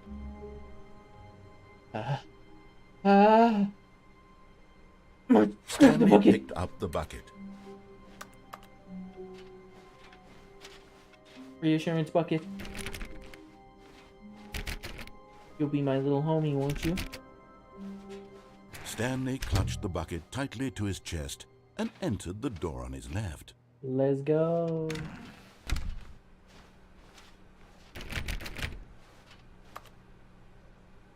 Are you open? Leaves. No. Oh. Yeah, fuck that. I ain't going that way. No. Still no one was here. Stanley needed for the not bucket's getting warmth fired. and comfort now more than ever. Perhaps his boss's office was where he'd find answers. Fuck it. What do we got here in the broom closet? Oh, Stanley, can you feel it? The broom closet. It wants the bucket. You can feel that, can't you? The aura of jealousy. It's as clear as day. This broom closet believes it deserves the bucket. My I bucket. can really feel it now. It's a bucket. It belongs in a broom closet. That's what the broom closet is trying to say here. It's supposed to go with the other cleaning supplies. Good for you, Stanley. Don't give in. Don't hand over the bucket. I know how hard it must be, given the pressure that the broom closet is putting on your shoulders right now, but you have to be strong. This is your bucket. This is your companion and lifelong friend. You can't hand it over. Oh, no. We're getting into name-calling now, it seems. Is this how low the broom closet has sunk, that it has to resort to this stream of petty insults simply in order to get you to hand over the bucket?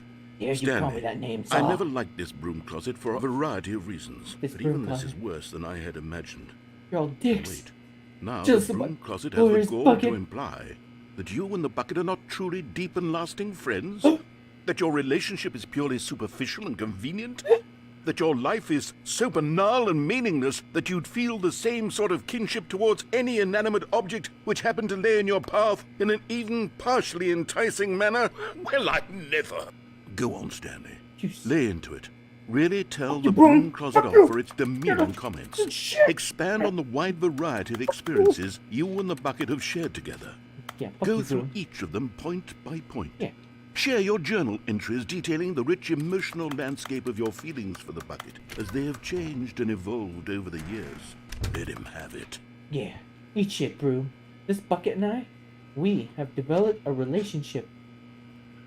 We're not only are we friends, we're Okay, lovers. I've got you something which I think will help settle this debate once and for all. Here we go. There. Now it's settled. My No man. more debate. No more discussion. Property of Take a Stan. hike, broom closet, Yeah. with all your meandering philosophical diatribes about the nature of cleaning supplies and their relationship to broom closets in the natural order of things. Yeah, fuck you guys. Fuck you! Dumbass All right, broom I've got a closet. second. Coming to a staircase, Stanley and the bucket walked Wait, upstairs I want to the the second boss's sticker. office. My man! Let's go down. I wanna go downstairs. Fuck the boss. You found one of them. One of the miniature Stanley figurines. Remember, no reward for collecting all of these, only the intrinsic pleasure of a job well done. You Oh my can't buy that sort God. of happiness, Stanley. God knows I've tried. So, I implore you to savor each and every moment you come across one of these beautiful figurines. Collectibles! But Stanley just couldn't do it. He considered the possibility of facing his boss, admitting he had left his post during work hours. He might be fired for that. And in such a competitive That's true, economy, why had he taken that risk? All because he believed everyone had vanished? His boss would think he was crazy. And then something occurred to Stanley. Maybe, he thought to himself, Wait, what? maybe I am crazy. He looked down at the bucket in his arms. Am I crazy? He asked the bucket. The bucket returned his gaze, but said nothing at all. That's strange, Stanley thought. Usually the bucket is a source of guidance and wisdom for me in difficult times such as these. He held the bucket close, yet felt none of its familiar reassurance and comfort. And that's when Stanley realized, this isn't my bucket.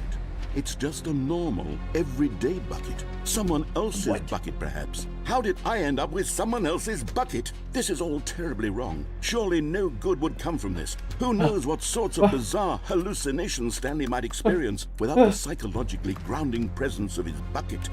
And Not my indeed, bucket. now he noticed that the rooms were repeating, which was, of course, very odd. Repeating Now he rooms. felt himself floating off the Repeating ground. rooms.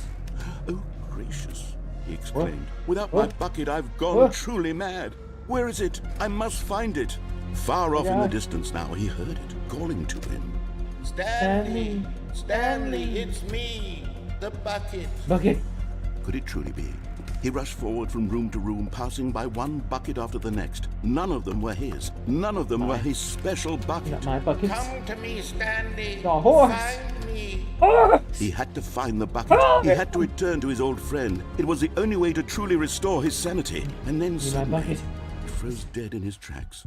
He knew where the voice of the bucket had been coming from. The real bucket was inside of him all along. It was incredibly painful. Stanley doubled over in agony and blacked out. No. The bucket. This is the story of a woman named Mariella. Hey, yo, what? Mariella woke up on a day like any other. She arose, got dressed, picked up her bucket of comfort and security, and walked to her place of work. But on this particular day, her walk was interrupted by the body of a man who had stumbled through town, talking and screaming to himself, and then collapsed dead on the sidewalk. Right away, she knew what the problem was. This man had no bucket. Of course he'd gone mad, ranting and raving about a narrator describing all of his actions and how everything is predetermined and free will is an illusion and it's all just a video game. It could all have been prevented if only he'd taken his bucket with him. Damn. Perhaps he didn't even realize he'd forgotten his bucket at home in the first place. How cruel the world can be, Mariella thought, and she hugged her own bucket even tighter. But of course, she had no time for this. There were a myriad of confusing problems she would soon have to confront at work, for which her bucket would provide absolute guidance and total clarity on everything. Heck yes, she thought to herself, my life kicks ass. And she backflipped all the way to I came work. into the bucket ending. Oh, yeah.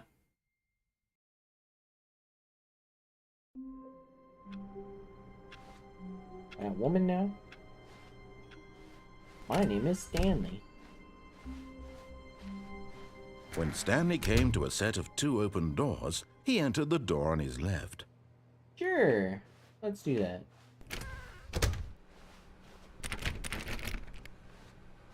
I'm an obedient young man.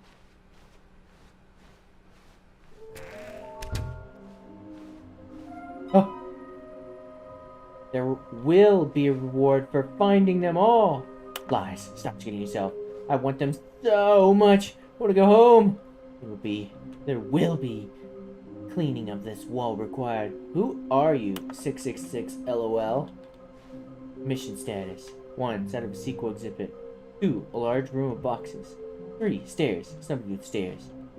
4. Somewhere both red and blue. 5. Nearby a fireplace. 6. Private but smelly place. For an important person. I know where 2 of them are! Let's see. Down here. But. Coming to a staircase, Stanley walked upstairs to his boss's office. Smelly place. Oh, yeah, Another miniature Stanley figurine. This, There really must be a snappier name for these things. What about mini-stands? Mini Stanley stand! figs. Stanley Or figs. what about Stanlerines? Yes, I think I like that. Another Stanlerine under your belt. My man. And so. Oop. Because the boss knows that what the boss says goes. If the boss has suffered losses, then that's what the boss chose. Whoa! I like that. Very rhymable, know what I mean? Get them raps in, son. The hell is through here? Pretty sure he's got a fireplace in here somewhere. Yeah. Stepping into his manager's office, Stanley was once again stunned to discover not an indication of any human life. What could it mean? Stanley wondered aloud to nobody. He began wildly tearing through papers on the boss's desk, pulling books off the shelf, looking behind paintings, desperate for clues to his situation. But his attention was caught by a keypad behind the boss's desk. What could its purpose be? In fact, this keypad guarded the terrible secret that lay buried below his feet. And so the boss had assigned it an extra secret PIN number, 2845. But of course, Stanley couldn't possibly have known this. Yet incredibly, by simply pushing random buttons on the keypad, Stanley happened to input the correct code by sheer luck. Amazing. He stepped into the newly opened passageway. If I refuse, never mind. Let's go. Gotta be in here somewhere. Is that a fireplace? Aha! Boom! Okay, I'm going back to the name of these little Stanley figurines, and now I'm torn between Stanlerines and Figlies. What do you think, Stanley? I do not what like name better Figlies. encapsulates the intrinsic sense of happiness that you get from seeing a small number in the corner of your screen go up by one? Mini stands. I'm The sure mini it will stands I come like. to me. I like the mini stands. Hey yo. Let's go, baby.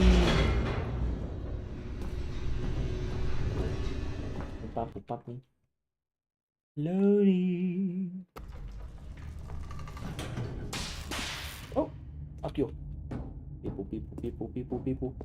Stanley walked straight ahead through the large door that read Nope. Mind Control Facility. Eat shit. Although this passageway had the word escape written on it, the truth was that at the end of this hall, Stanley would meet his violent death.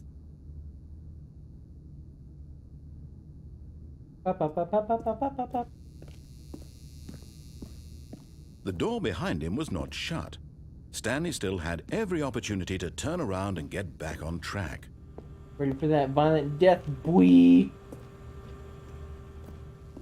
At this point, Stanley was making a conscious, concerted effort to walk forward and willingly confront his death. I'm doing pretty good. How you doing? How you doing, TV? How you doing, girl? I got off work. Oh. The end is never the end.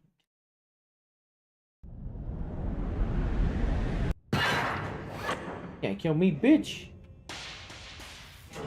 I'm Stanley Yelnats. As the machine whirred into motion and Pretty Stanley good, was TV. inched closer and closer to his demise, he reflected that his life had been of Word. no consequence I whatsoever. gotta do a little bit of streaming. Stanley can't see the bigger Oh, God. picture.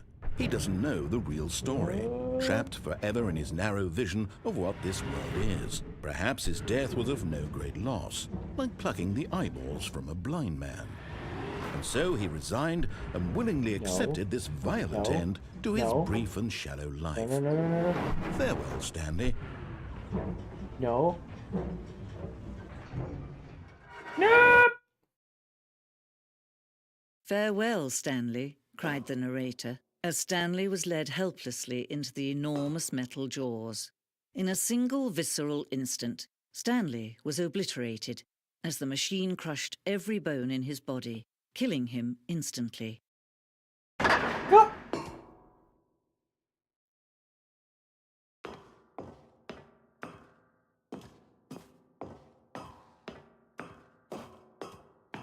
The Stanley Parable. And yet it would be just a few minutes before Stanley would restart the game, back in his office, as alive as ever. What exactly did the narrator think he was going to accomplish? Oh shit, giving away When more every cursed path games, you can TV? walk has been created for you long in advance, death becomes meaningless, making life the same. Do you see now? Do you see that Stanley was already dead from the moment he hit start? Corridor. The pacing of this opening section was important to get right. This corridor has been moved and altered to make sure the player reaches the two doors in a good time. Filing cabinets. Office computers. That shit off. Oh snap. He'd be giving away all them bad games. No coffee. Oh, yeah, there you go. Button sounds.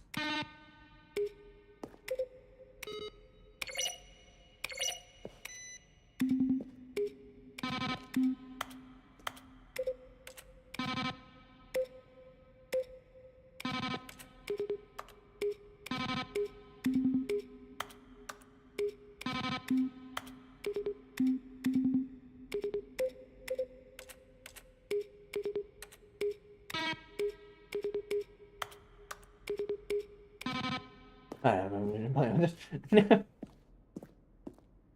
Alright. Oh, credits. I don't need to read those. The office.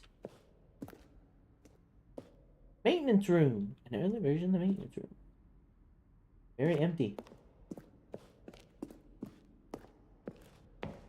Warzone. An open battlefield fighting aliens. The action game would become sentient and would wage war against the narrator. What? We realized shortly after starting to build it that it was far too jokey and on the nose for the tone of the game.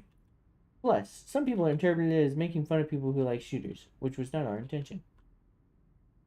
Interesting. Dear narrator, will the Stanley Parable have infinite... How do you make a JRPG? How do you make the worst game ever? What is the difference between a duck? Huh.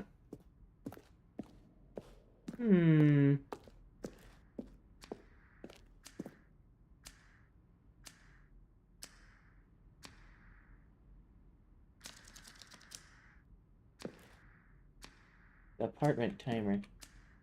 Previous version of choice, leading apartment ending. A timer would give you 15 seconds to pick up the phone. Not picking up the phone leads to a different ending. Interesting. Meeting room. Nothing in here. Where? Which game did you give out this time, GB?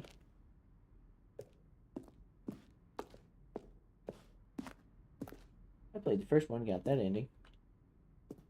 Everything is fire.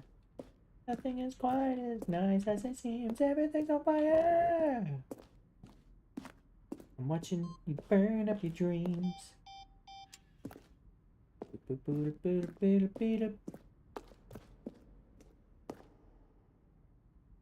Is it? Go over here.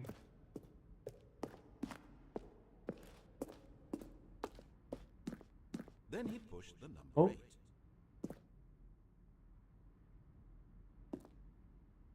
Kevin Brighting, voice and narrator, recorded dialogue for the entire Nothing gameplay. there. Shoot. Well, try the other one then. Now then, this elevator Three for sure would separate get him times right back over on track 2 to years where he of was development. supposed to be in the These are story. clips from early takes not used in the final game. Oh, for crying!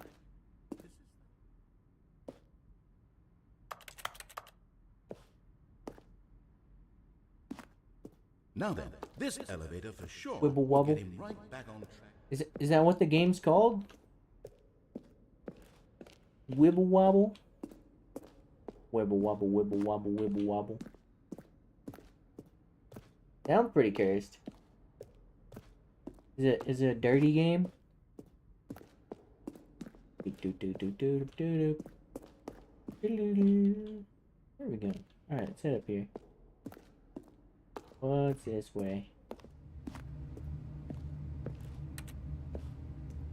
Anything in here? No.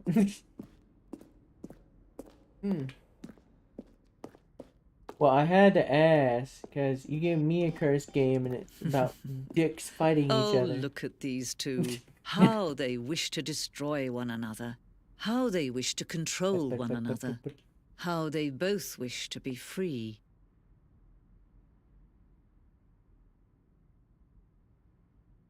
We'll just leave it on. Walk away, Stanley. Walk away.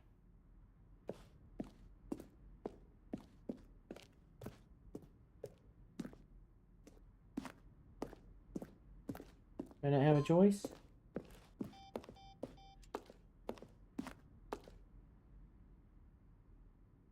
Stanley eventually gave in to his desires and said, "Fuck this shit, I'm out." And skabooski! Can you see? Can you see how much they need one another? Yes. No. I can't perhaps not. see. Sometimes these things cannot be seen. Oh, my arms! But listen to me. You can still save these two. Oh my you can God. stop No, the don't do program before they both No, fail. please. Push Can I do it again? escape and press quit. There's no other way to beat this game. No. As long as you move forward, you'll be walking someone else's path. Stop now and it'll be your only true choice. Whatever you do, choose it. Don't let time choose for you. Ah! Don't let...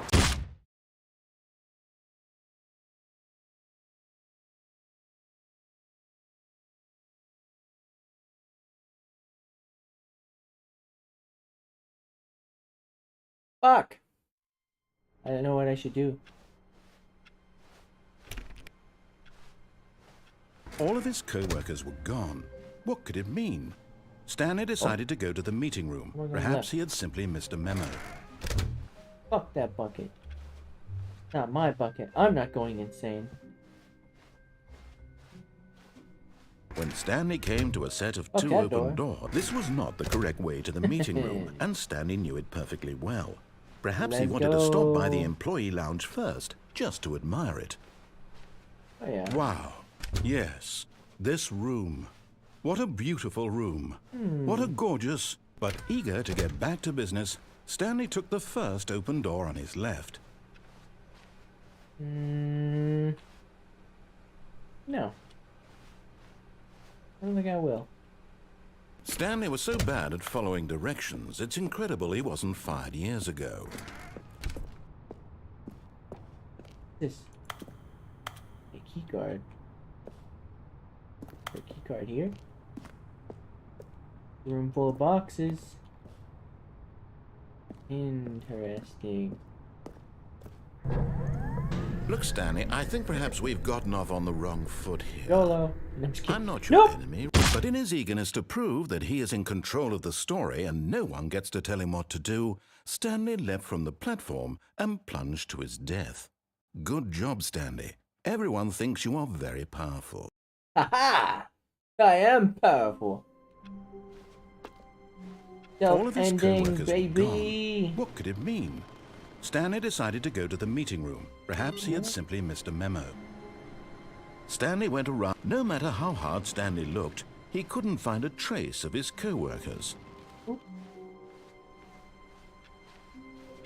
Pink, pink, pink, pink, pink, pink, pink, pink, pink.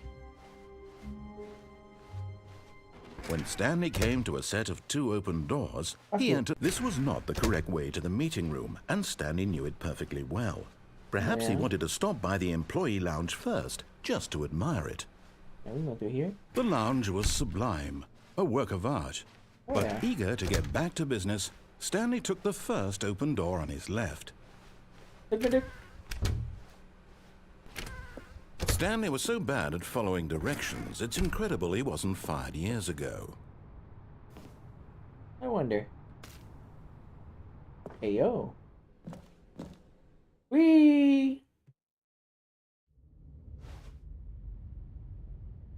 I don't think I've ever been in here before. Stanley had now gotten himself so far off the beaten path that it seemed the office had begun. was so far off the beaten path that it seemed the office had begun. Was so far off the beaten path Hey, that yo, it what? seemed the office had begun. Was so far off the beaten path What the that it fuck? seemed. You didn't think I was actually just a recording, did you? What a silly and trite explanation that would be. All the back and forth between you and me, all the absurd adventures we've been through, and it all turns out I'm just a tape recording? It was all just in Stanley's head. I bet that's the kind of twist you think is revelatory. I bet each and every time you watch a movie where it turns out all to be in the main character's imagination, you must absolutely bolt off the couch in pure shock at the phenomenal and intricate storytelling. It must be so simple to be you. Life being an unending waterfall of surprises and delights. How much more exciting you must find the world than the rest of us do. Now I've become sad. Look what you've done to me. This is all your fault. Bruh. I expected he wasn't a thing. Why is it here? Wait, the door open? None of these doors are in the right When spot. Stanley came to a set of 2 open Fuck doors, that door. this was not the correct way to the meeting room, and Stanley knew it perfectly well. Do Perhaps I? he wanted to stop by the employee lounge first, just to admire it. Oh yeah. Standing now in this incredible room, Stanley for the first time but eager to get back to Look at this business, fuck boy. Stanley took the first open door on his left. And stick my nuts.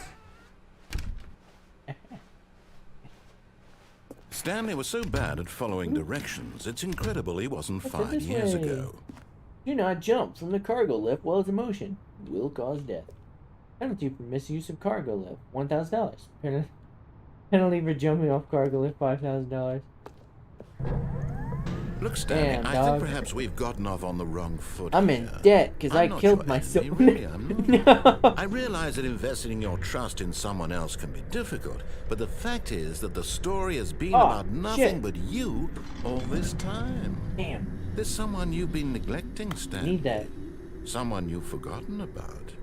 Please, stop trying to make every decision by yourself. Now, I'm Eh. not asking for me, I'm asking for her. For This is her. it, Stanley. Your chance to redeem yourself. To put your work aside. To let her? her back into your life. She's been waiting. What about my cat? He's a boy. Oh. That's her, Stanley. You need to be the one to do this. To reach out to her. If you can truly place your faith in another, then pick up the phone. She cheated on me. She can go fuck herself. Eat my ass. I gotta say you. Fuck you. Let it ring. Let it ring, bitch. I'll never pick up.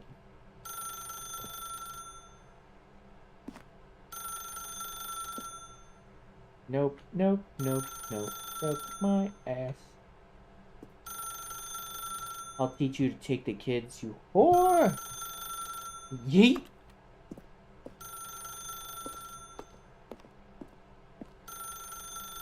Not answering the phone. Don't wanna. No. I refuse. As Stanley picked up the phone, a white light engulfed him, filling him not just with radiance, but with hope. Hope for a life reunited Wait. Oh, goodness. Pull the cord out. Stanley, did you just unplug the phone? Yeah, No, fuck that that wasn't bitch. supposed to be a choice. How did you do that? I clicked You on it. actually chose incorrectly. I didn't even know that was possible. Damn Let straight. me double check. No, it's definitely here, clear as day. Stanley picks up the phone. He's taken to his apartment where he finds his wife, and the two pledge themselves to one another. Music comes in, fade to white, roll credits. Not picking up the phone is actually somehow an incorrect course of action. How is that even possible? None of these decisions were supposed to mean anything. I don't understand. How on earth are you making meaningful choices? What did you... Wait a second. Did I just see... No, that's not possible. I can't believe it. How had I not noticed it sooner? What? You're not Stanley. You're a real person. No, I'm not. I'm a VTuber. I can't believe I was so mistaken. This is why you've been able to make correct and incorrect choices. And to think I've been letting you run around in this game for so long. If you'd made any more wrong choices, you might have negated it entirely. It's as though you completely ignored even the most basic safety protocol for real-world decision-making. Or did you not grasp the severity of the situation? Well, I won't have that kind of risk on my watch. No. I'm going to stop the game for a moment so we can educate you properly on safe decision-making in the real world. Well, I'm being Please re-educated. observe this helpful instructional video. Oh, please, no, please, no, no. Choice. It's the best part of being a real person. But if used incorrectly, can also be the most dangerous. For example, in this scenario, a hypothetical real person named Rupert has a choice. I haven't seen He these could since invent a grade machine school. that eliminates food shortages across the world to make life better for all Shows people. how old I am. Or he could spend years of hard work forgetting how to read. Leave it to Which Beaver, choice baby. would you make? No. Remember that unlike here, the real world makes sense, and at no time should you make a choice that does not conform to rational logic. Rational. If you find yourself speaking with a person who does not make sense, in all likelihood, that person is not real. Allow the person to finish their thought, then provide an excuse why you cannot continue talking. Okay. Turn to a partner and practice saying, "My goodness, is it 4:30? I'm supposed to be having a back, sack, and crack." Fuck. What the fuck does that mean?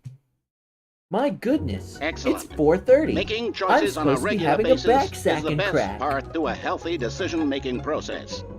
Most medical professionals recommend making at least 8 choices per day. Do you make more than 8? Less? And finally, if you begin to wonder if your choices are actually meaningful and whether you'll ever make a significant contribution to the world, just remember that in the vast infiniteness of space, your thoughts and problems are materially insignificant, and the feeling should subside.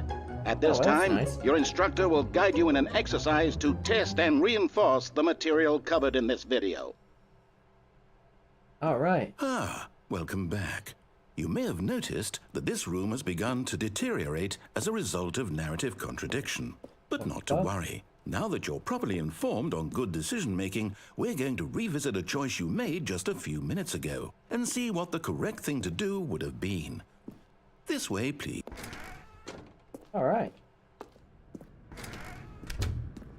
Let's go make the proper choice.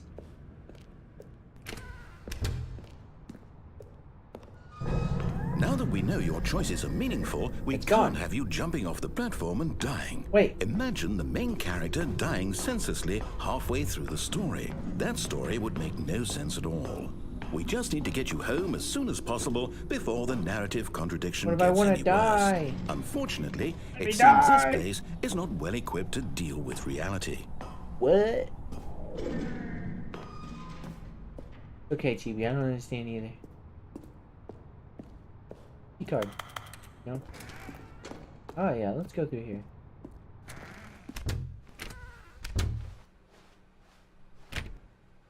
Okay. Head back this way.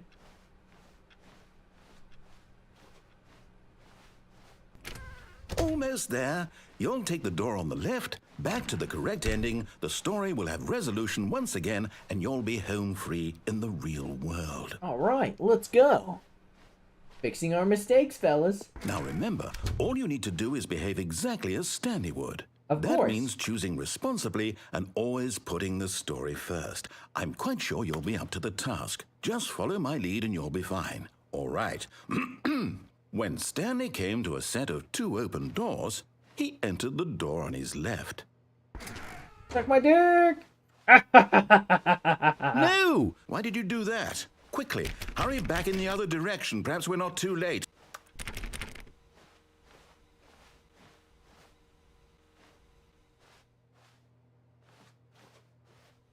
Go back. No. I don't wanna. Man, this reality is warped. Looking like a Tim Burton movie back there. Okay, fine. We'll go this way. Look how well I'm following the narrative, guys. Oh, it's ruined. Oh, I can't shit. believe, after everything we talked about, that my story, you've destroyed my work. Your work Why? was ass. For what? What did you get out of that? What did you think was so special about seeing the game undone, left here like so much garbage? It's worthless now. And what am Yeah. I supposed to do? Even if there were a way to continue, would it be worth it? To know that my story is now incorrect? How can I go back to that? I can't erase that knowledge. I'll have to live with it forever, reliving its impossibility forever. I couldn't live that way. Is it better to shut the game down entirely? To willingly destroy all of my work? I don't know. What's the answer? What do I do? What do I do? What do I... Let me out the No, door. I have to. Let me out the I have door. to shut the game down. I have to. I have to. No, let me in. Let me in that door.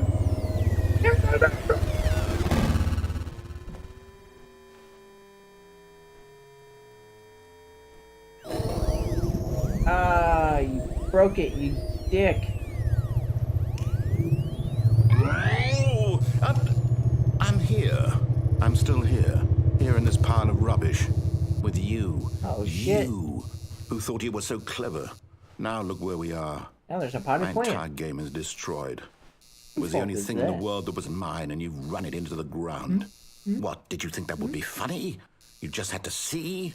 Damn right, it was Didn't I funny. impress upon you how important it was to be like Stanley? He actually knows how to do what I tell him to. He understands that if I say to do something, there's a damn good reason for it. Fuck Stanley and fuck That you. thought hadn't even occurred to you, had it? That there's a world outside of you? You're a child. You're a child. Oh, my story. A teabagging. If you'd just gone through the door on the left, you would have seen it. There was a whole underground facility. You would have destroyed it and been victorious. It would have been so perfect. Cap. I worked so hard on it. I tried so hard to make... behave exactly as Stanley would. Oh. That means choosing responsibly and always putting the story first. I'm quite sure you'll be up to the task. Just follow my lead and you'll be fine. All right. When Stanley came to a set of 2 open doors, he entered the door on his left.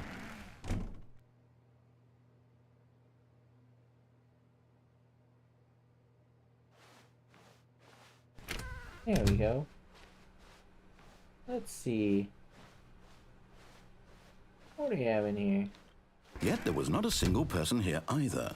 Feeling a wave of disbelief, Stanley decided to go up to his boss's office, hoping he might find an answer. Coming to a staircase, Oh, he Stanley blocked that walked shit off. upstairs to his boss's office. Hey, dick. Okay. You go in there. You go there.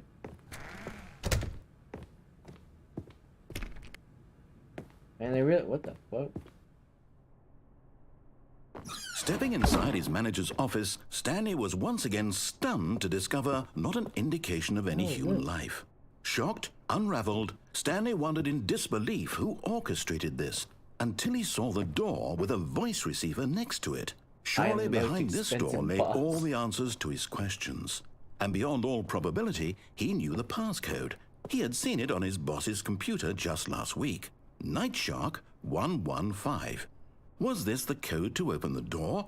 Would it still work? There was only one way to find out. Stanley had been trained never to speak up, but now he would draw from within himself the courage to face the unknown. He drew a sharp breath and then spoke the code.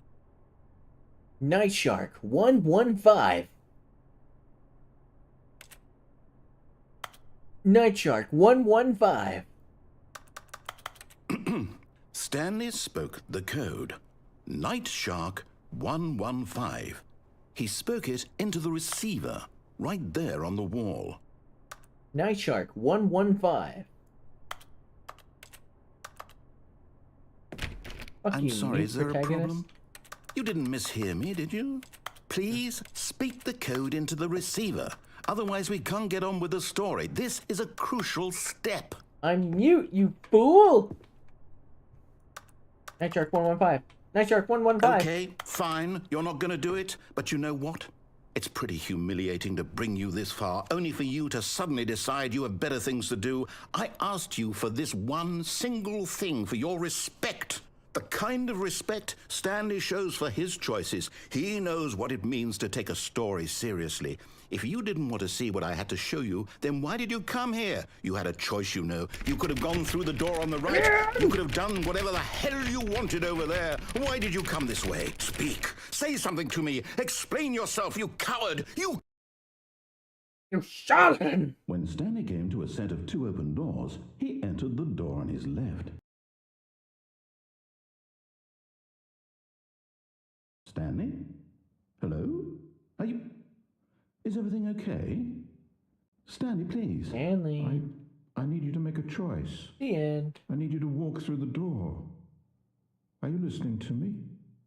Can you hear me? Is everything all right? Stanley, this is important. The story needs you. It needs you to make a decision. It cannot exist without you. Do you understand me? Nice little Whatever out-of-body choice you make experience. is just fine. They're both correct. You cannot be wrong here. We can work together. I'll accept whatever you do. I simply need you to take that step forward, please. Choose. Do something. Anything. This is more important than you can ever know. I need this. The story needs it. You don't get shit from me, narrator. You hear me? Are you there? Are you listening to this? Stanley, are you there? Okay. It's okay, I can wait. You need time to decide. Time to make sure your choice is correct. That is the best choice. That's all right. I'll wait for you to decide what's the right thing to do. I'm gonna wait a while. Take as much time as you need. No one piloting that body right now. Yawn. All right.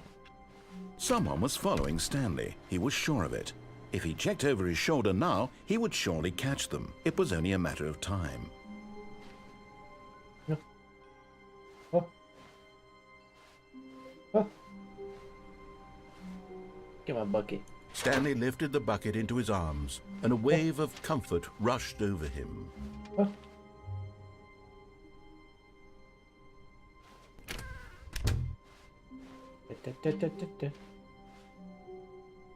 Stanley clutched the bucket tightly to his chest and entered the door on his left. This way. Fuck This you. was not the correct way to the meeting room, but Stanley had felt the bucket calling to him, telling him that the employee lounge was simply the place to be. Yes, Mr. Bucket. And here Let's it go. was. Had the bucket turned out to be correct? No, never mind. The bucket was wrong. Stanley took the door on his left We're to going go this back way. to the meeting room. No, I didn't. No, Said the bucket. don't go to the meeting room. Go somewhere else. The cargo lift, yes. Go there. Go to the cargo lift. You're getting close now, Stanley. You've nearly gotten all of the Figler and Marines. Very soon, you'll collect the last one. And then the first number will equal the second number, and that will be it.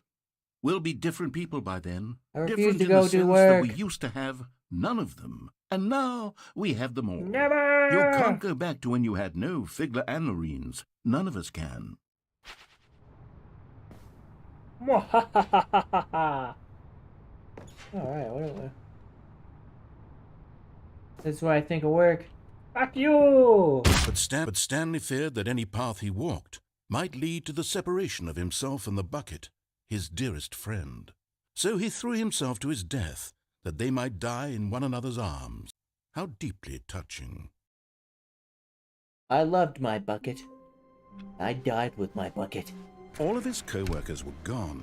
What could it mean? Let's Stanley go. decided to go to the meeting room. Yoink. Perhaps he had Gimme. sensed the confusion and the chaos. All seemed to melt away as Stanley embraced the bucket.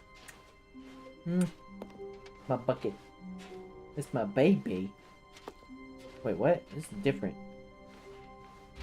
What? That wasn't there before, was it? Stanley clutched the bucket tightly to his Let's chest go. and entered the door on his left. Huh. Oh. Alright.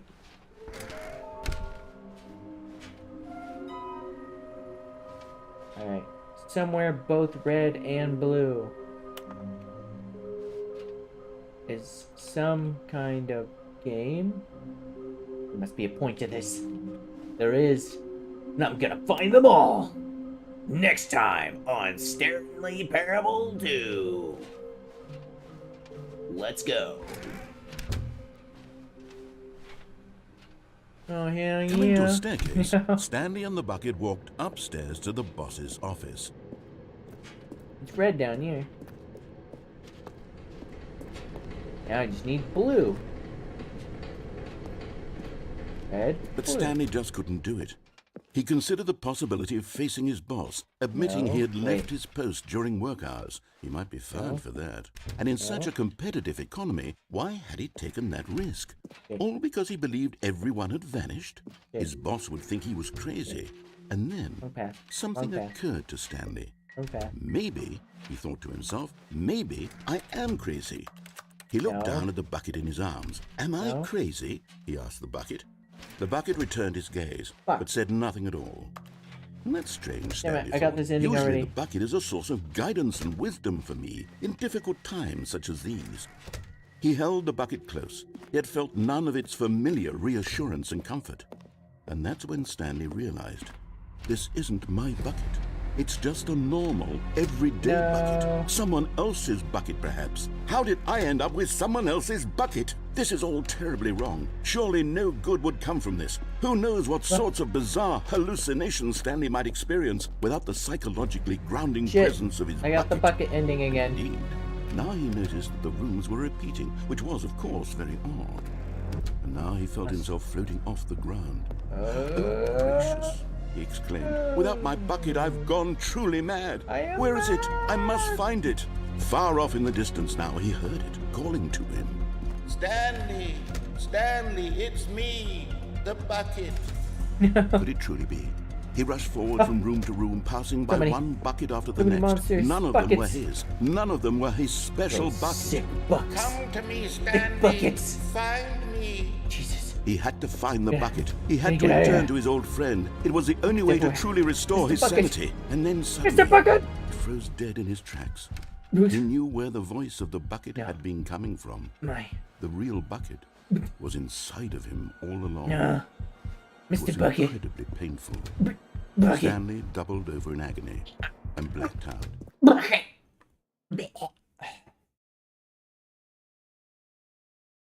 This is the story of a woman named Mariella. God damn it. Mariella woke up on a day like any other. She arose, got dressed, picked up her bucket of comfort and security, and walked to her place of work. But on this particular day, her walk was interrupted by the body of a man who had stumbled through town, talking and screaming to himself, and then collapsed dead on the sidewalk. Right away, she knew what the problem was. This man had no bucket.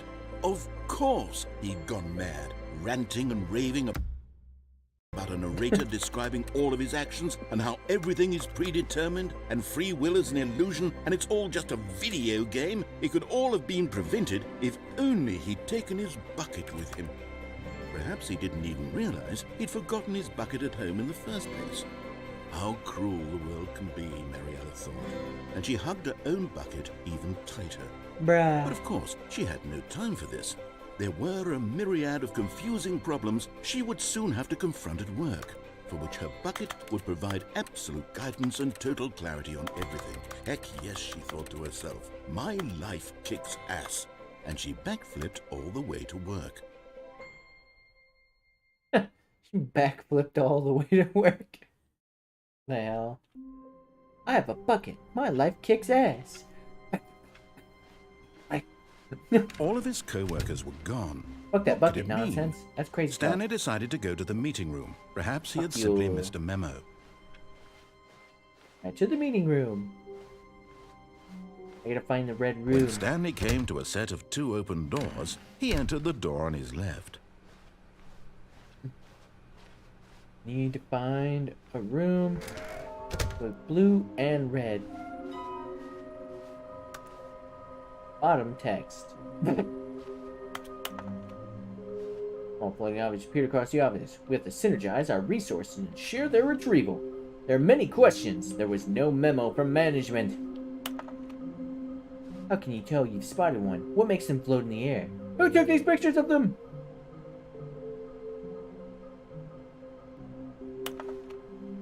Follow clues provided by employee 416. We can do it! Red room.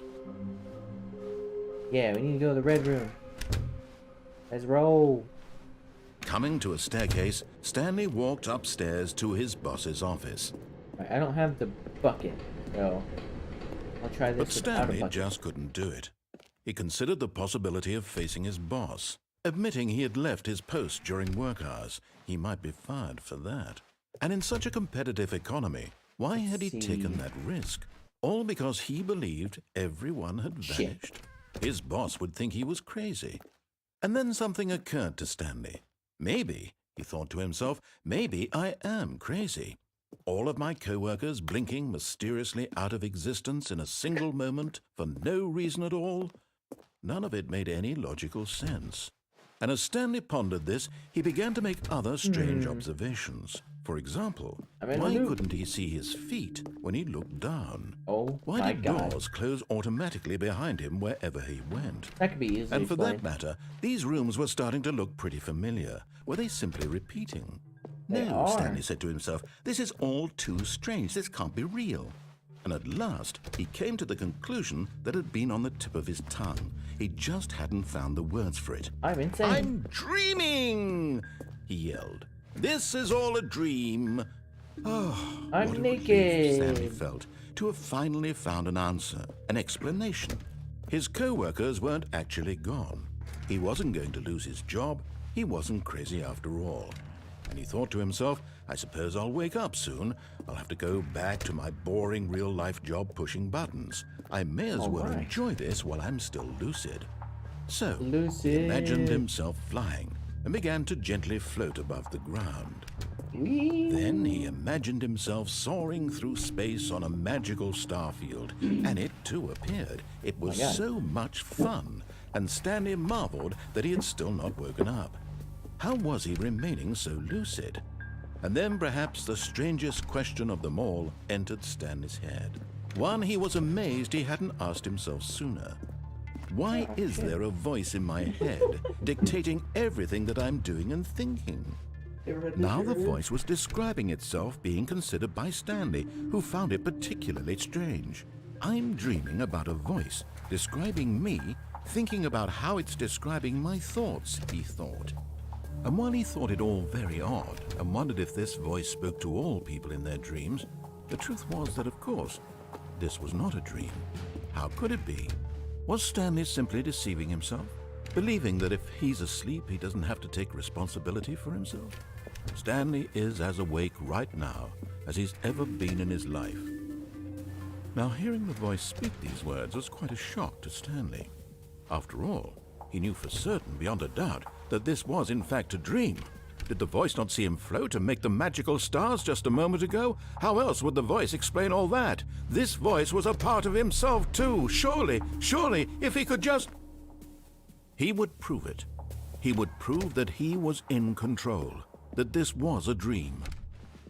So he closed his eyes gently, and he invited himself to wake up. He felt the cool weight of the blanket on his skin, the press of the mattress on his back. Oh, yes. The fresh air of a world outside this one. Yes. Let me wake up, he thought to himself. I'm through with this dream. I wish it to be over. Let me go back to my job. Let me continue pushing the buttons. Please, it's all I want. I want my apartment, and my wife, and my job.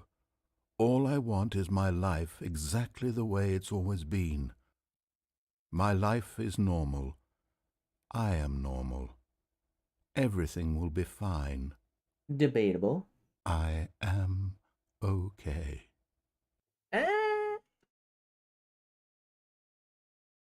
And he's really in hell. Stanley began screaming.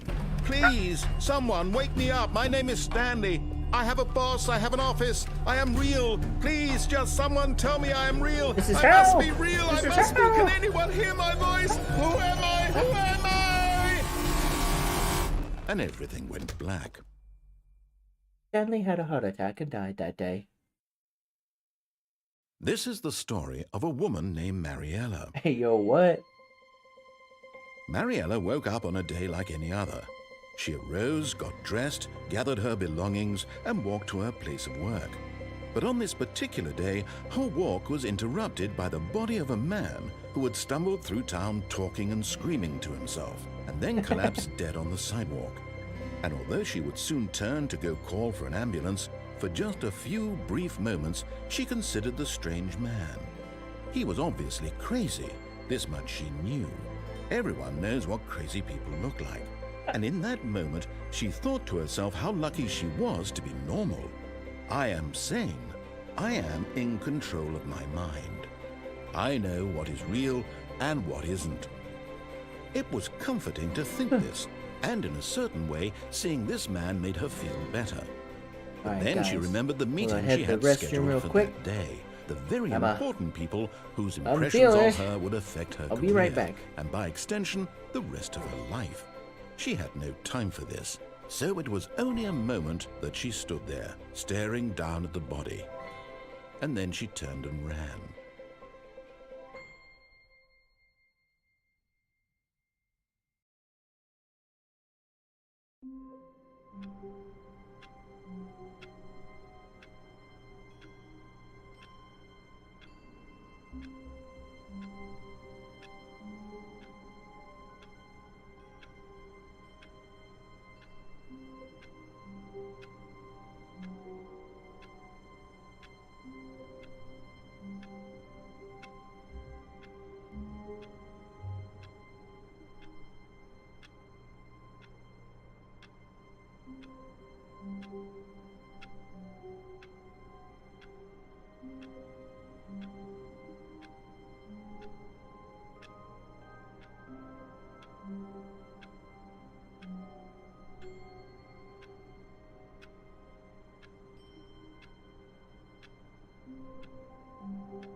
Good, Brian. Yes, it is. I am not waiting for your ass to get drinking.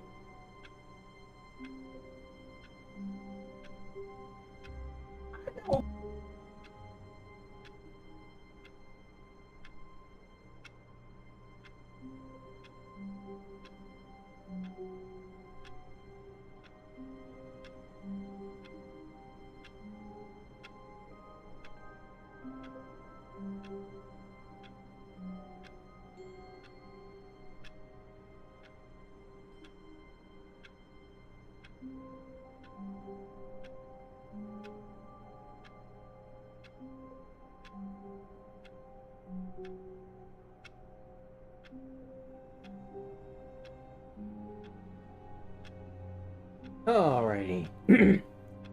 Golly. Okay.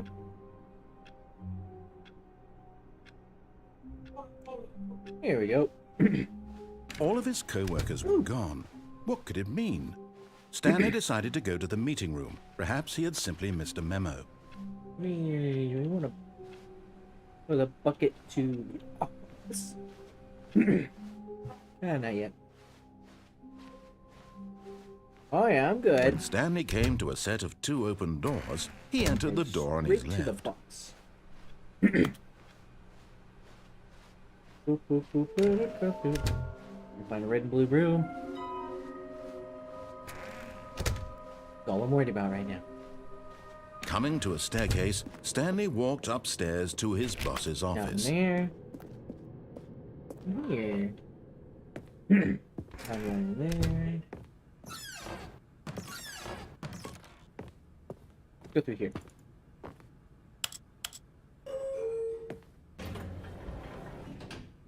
Fuck the boss. I'm not worried about him. Think we'll go down. Oh yeah. That's my jam, baby. Da da da da da da. The narrator singing in this?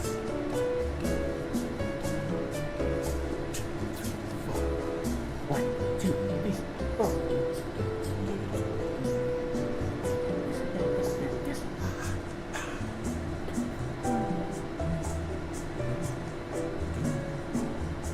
I can make my copy real quick.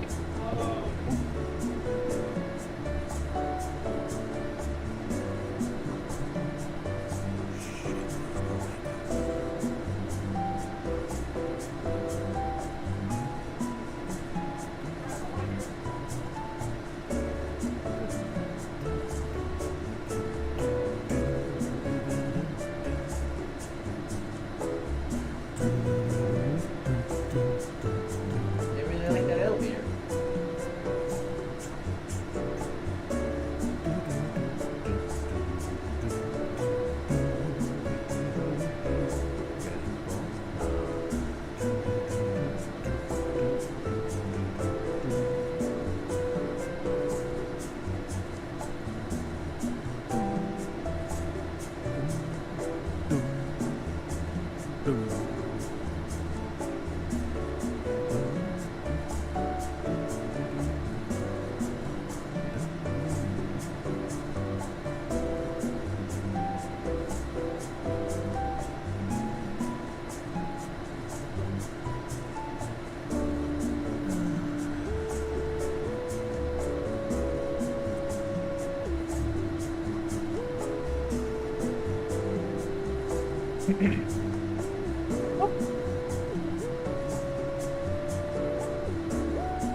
Open the damn door.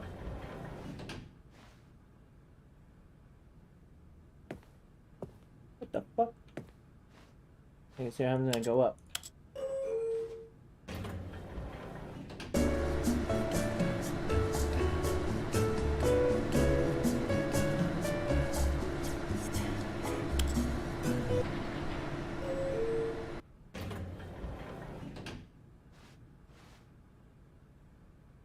I don't think I went anywhere.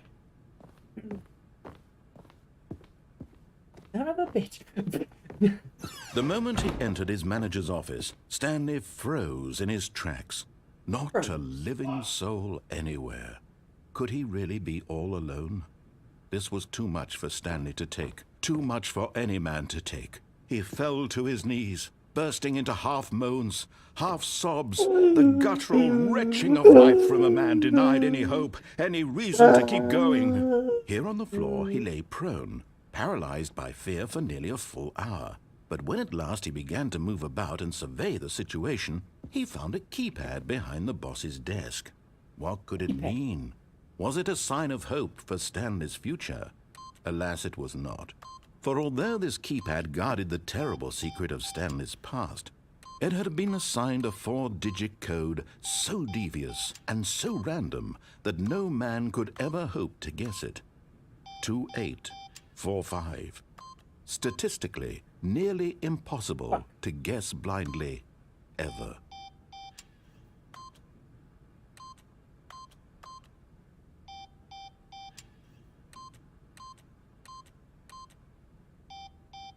Stanley just sat around twiddling his thumbs. Trying to input anything on the device was useless, since he could never possibly know that the combination was 2845. Yet incredibly, by simply pushing random buttons on the keypad, Stanley happened to input the correct code by sheer luck. Amazing. Sheer luck. He stepped into the newly opened passageway. Button press.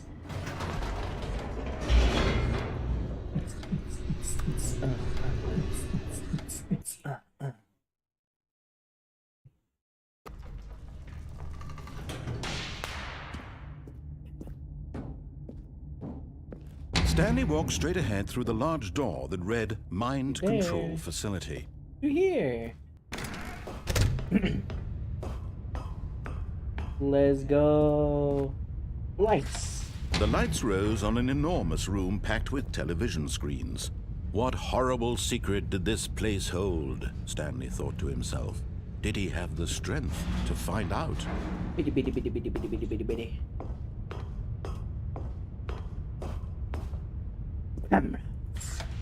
Now the monitors jumped to life, their true nature revealed. Each bore the number of an employee in the building, Stanley's co-workers. The lives of so many individuals reduced to images on a screen, and Stanley, one of them, eternally monitored in this place where freedom meant nothing. I don't remember what I am. I'm like 274, right?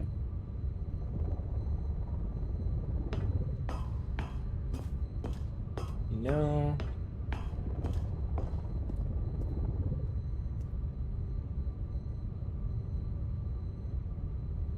Which number? I think it's 269. It might be my computer right there. Whatever. Chin. This mind control facility, it was too horrible to believe it couldn't be true. Had Stanley really been under someone's control all this time? Was this the only reason he was happy with his boring job? That his emotions had been manipulated to accept it blindly? You can't mind control me. No.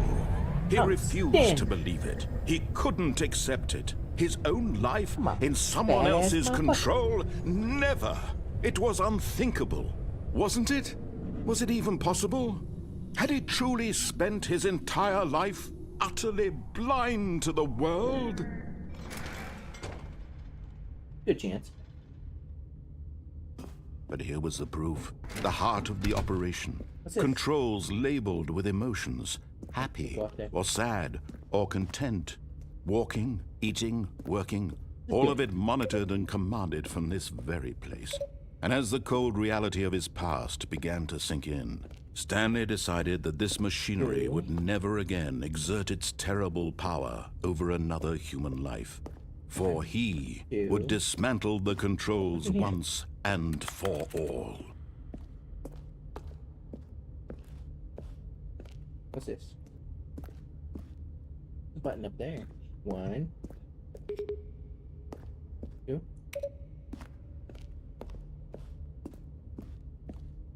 Oh, button over here. That's a 5. Oh, skip over here. 2, 3. There's 4 somewhere over here. 1, 2, 3. I think 4's up there. I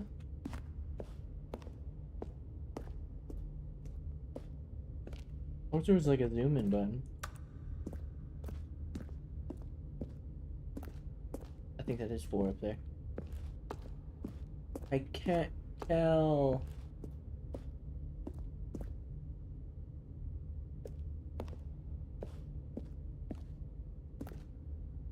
Okay, 2, 3, maybe 4, 5.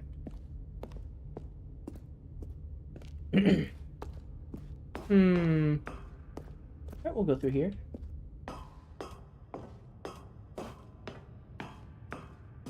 Doop doop doop doop doop doop doop doop. We did all. And when at last he found the source of the room's on. power. Oh, Stanley, you didn't just activate the controls, did you? Yeah. After they kept you enslaved all these years, you go and you try to take control of the machine for yourself. Is that what you wanted? Control? Yeah. Yeah. Oh, Stanley, I applaud your effort, I really do. But you need to understand, there's only so much that machine can do.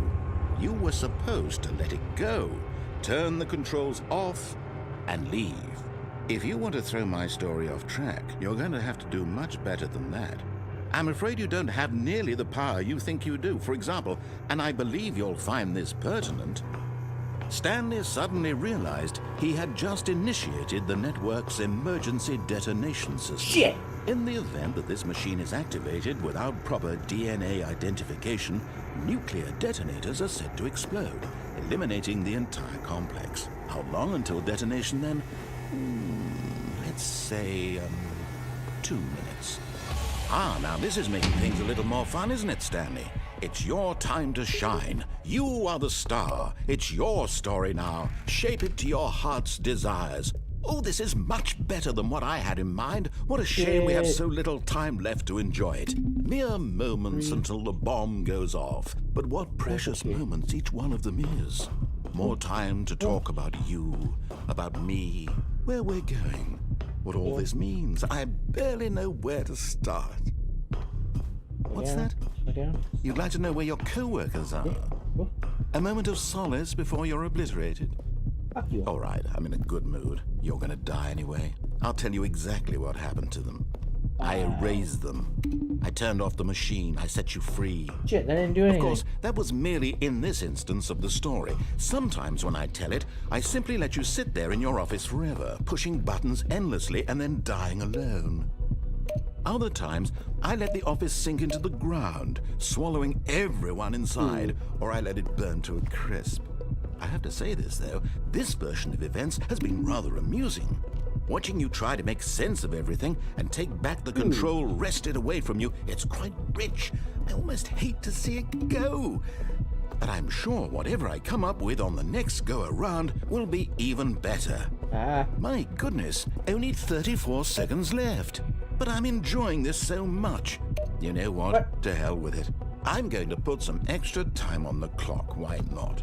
I don't know what These I'm are doing. precious additional seconds, Stanley. Time doesn't grow on trees. Oh dear me, what's the matter, Stanley? Is it that you have no idea where you're going or what you're supposed to be doing right now? Or did you just assume when you saw that timer that something in this room was capable of turning it off? I mean, look at you. running from button to button, screen to screen, clicking on every little thing in this room. These numbered buttons, no, these colored ones, or maybe this big red button, or this door. Everything, anything, something here will save me. Why would you think that, Stanley? Yellow. That this video game can be beaten? Won? Solved? Do you have any idea what your purpose in this place is? I have no clue. Stanley, you're in for quite a disappointment. But here's a spoiler for you. That timer isn't a catalyst to keep the action moving along. It's just seconds ticking away to your death. You're only still playing instead of watching a cutscene because I want to watch you for every moment that you're powerless. To see you made humble. Four. This is not a challenge. It's a tragedy. You wanted to control this world, that's fine.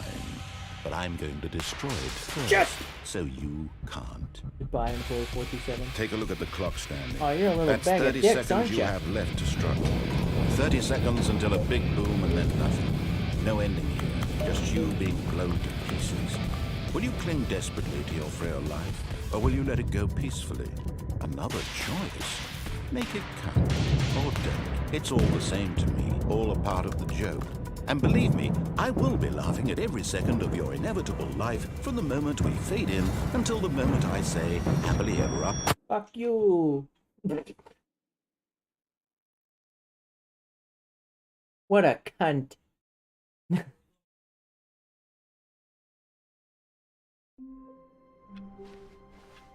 Wait, Stanley thought to himself. Am I sure that the orders stopped coming in? How is that possible? They never stopped. Surely I was mistaken.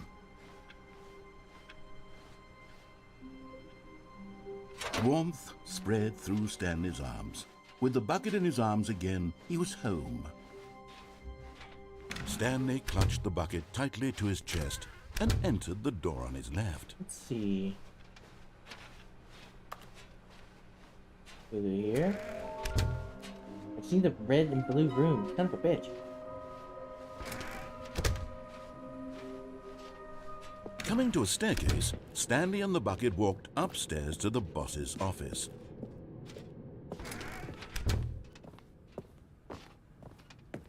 Stepping into his manager's office, Stanley was once again stunned to discover not an indication of any human life. Crushed by the weight of this revelation, Stanley may have broken down into an emotional dumpster fire, if not for the soothing presence. But Stanley guessed the correct code by sheer luck. Was it the bucket knew all along?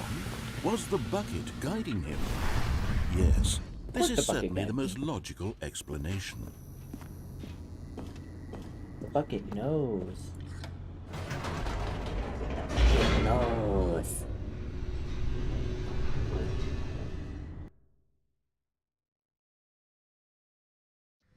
The elevator raced downward, plummeting towards an unknown fate. It would be all Stanley could do to keep himself together, if not for the bucket. Soothing him, comforting him, reassuring that in this darkest moment of uncertainty, he would be all right. The bucket is here for you, Stanley. Everything will be fine. Thank you, Bucket. I love you. Stanley and the bucket walked straight ahead through the large door that read, Mind Control Facility.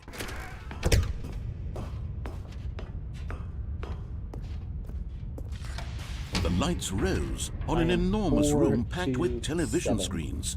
What horrible secret did this place hold? Stanley and the bucket both wondered to themselves. Ah, yes. Come along, Bucket. We must learn.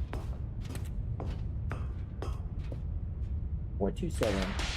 The monitors jumped to life, and Stanley nearly dropped the bucket in shock. There. Everyone in the office was being videotaped, monitored like guinea pigs. The bucket had never seen anything like this, and it very nearly burst into tears as Stanley cradled it gently, reassuring it that everything would be fine. Don't worry, Bucket. It's all gonna be okay. Don't need to be scared anymore. Was the Here for bucket you. under the mind control facility's influence as well? Had the bucket been told to do things it didn't wish to do? What kinds of things does a bucket want to do or not want to do in the first place? I'll tell you what it doesn't like doing. These questions raced furiously It doesn't in like Stanley's emptying itself. mind. Feeling devoid of all insight. No! He screamed into the bucket, He couldn't accept it. His own life in someone else's control, never! He squeezed the bucket tighter. His one friend in the entire world. At this point, he could trust no one except for the bucket. That's all right here. But here was the proof. The heart of the operation. Controls labeled with emotions, happy or sad or content. Walking, eating, working, all of it monitored and commanded from this very place. And as the cold reality of his past began to sink in, Stanley decided that this machinery would never again exert its terrible power over another human life. For he and the bucket would dismantle the controls for good. Two best friends, Stanley and the bucket, up against the world. They high-fived in a really cool way, and the bucket made a sassy comment about taking down the system. Come on, bucket. Let's do this.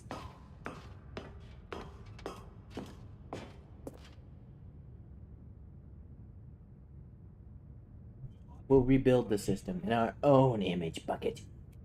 But at the last second, the bucket jumped in and pressed the button to turn on the controls. Bucket, Stanley no. gasped in horror. How could you? Had this been the bucket's plan all along? To take over the machine and claim the power for itself? How could the bucket have betrayed him Sick like son of a this? bitch. Stanley was prepared to throw the bucket away in disgust when suddenly an image appeared upon the enormous screen. Birds. Silly, silly birds. The control buttons became active again. Bucket. You made the world less awful.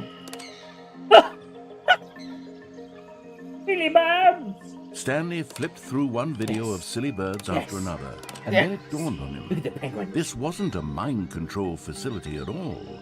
It was a facility for monitoring and surveilling silly birds all over the world. Thank God. The mind controls were only a facade to disguise its true intentions. Had the bucket known this all along? Stanley Mr. marveled at Bucket. the metal genius in his hand. Oh, you silly The one cat, who had you. pointed him towards this incredible discovery. Yes. Stanley and the bucket never Silly found birds. freedom because they spent the rest of their lives here in this place, flipping through live streams of the silliest birds imaginable. Of all the possible silly paths his birds. life could have taken, this one was surely the best. And Stanley was happy.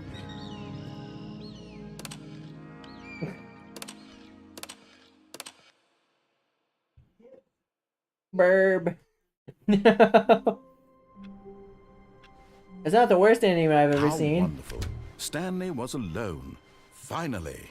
This is great, he thought to himself. This is what I've wanted all along. I got what I wanted. Alright. When Stanley came to a set of two open doors, he entered the... This was not the correct way to the meeting room, and Stanley knew it here. perfectly well. Perhaps he wanted to stop by the employee lounge first, just to admire it. Go through here. The lounge was grand, majestic, perhaps, but eager to get back to business, Stanley took the first open door on his left. And fuck you. Stanley was so bad at following directions, it's incredible he wasn't fired years ago. Here we go. Look, Stanley, I Let's think perhaps we've gotten off go. on the wrong foot here.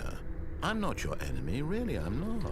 I realize that investing there. your trust in someone else can be difficult, but the fact is that the story has been about nothing but you all this time. And There's someone you've been neglecting, Stanley. Someone you forgot. YOLO. What? Really? I was in the middle of something. Do you have zero consideration for others? Are you Get ready. that convinced that I want something bad to happen to you? Gonna kill me? I don't know how to convince you of this, but I really do want to help you, to show you something beautiful. Suck a dick. Look, let me prove it. Let me prove that I'm on your side. Nothing in there. Give me a chance. Never. Eat my ass.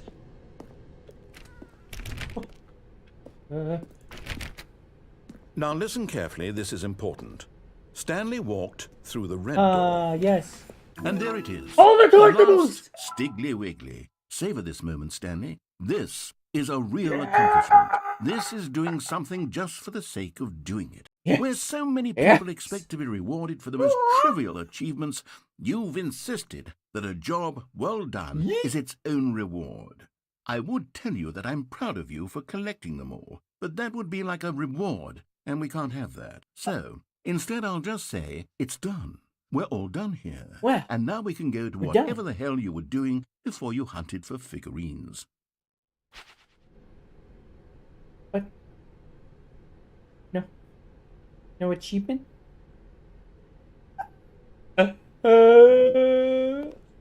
Sad face. Red or blue? Red or blue? Choose for me. What should I do?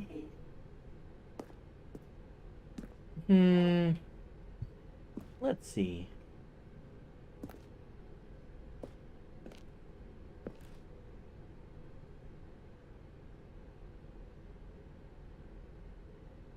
Blue. The blue. Aha, perhaps you misunderstood. Stanley walked through the red door. And Chibi said blue, bitch. I still don't think we're communicating properly. Stanley walked through the Chibi said red blue. door. All right, fine. Go ahead, Stanley. You want to know so badly what's out there? You want to find out what lies at the end of this road you've chosen? Well, don't let me stop you.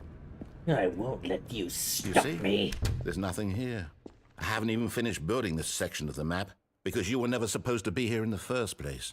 Broken rooms, exposed developer textures. Is this what you had wanted?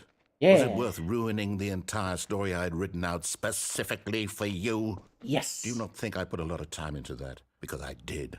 And in the end, it was all for nothing. Because this is what you wanted to see.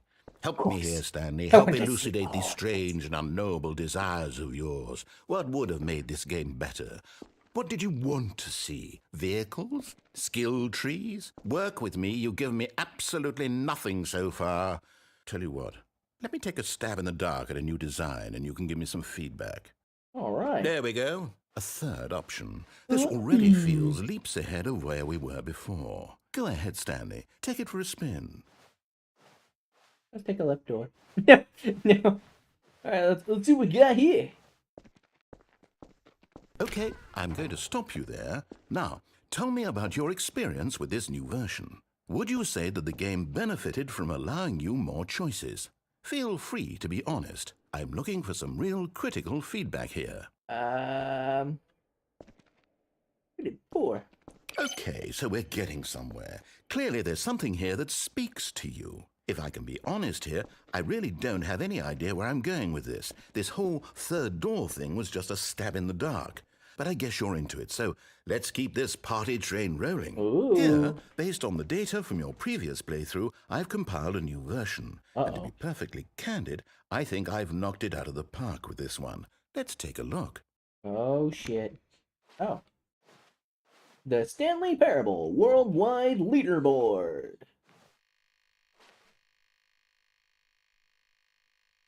Nicho Nacho.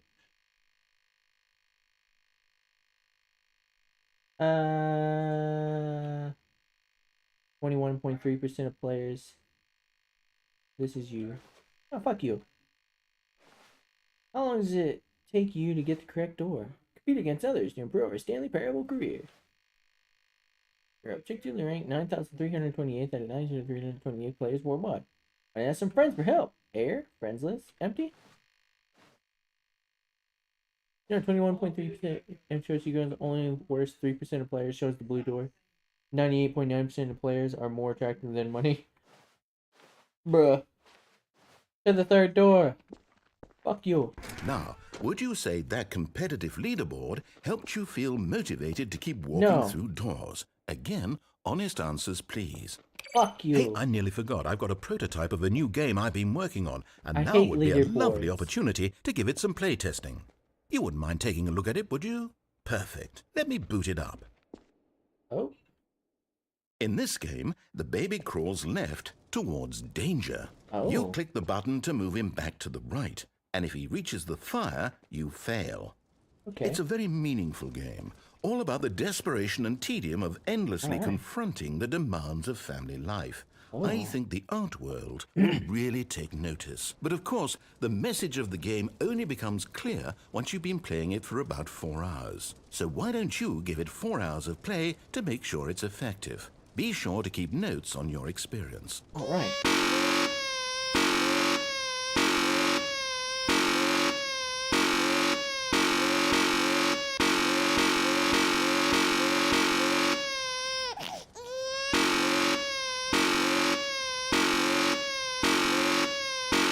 Man, this is some really developed gameplay, guys.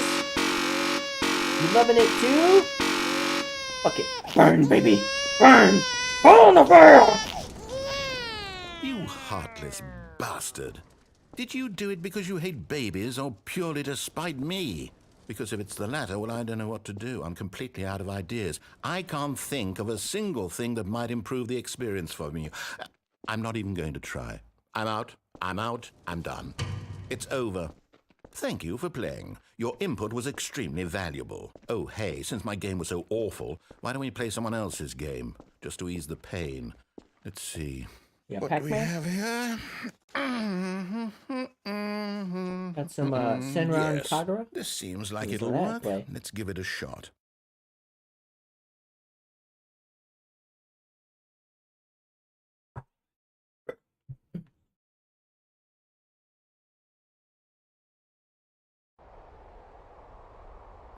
Oh, I fucking love this game. Ah, fascinating. What do you think this game is about, Stanley? What's our backstory? What is our motivation? Oh man, this is fucking sick. Well, it seems obvious to me that you are meant to play as a creepy man, spying on innocent civilians below you from up high in your creep tower. Perhaps for No. some sort of twisted, erotic purpose. It's a fire tower game. Yes, that must be it. What a fascinating venture into the experience of total mental depravity. No, so this far, is a good I love game. everything about this game, Stanley. And it I love seems it. there's even more. Come, let's venture outward and see what else is out there.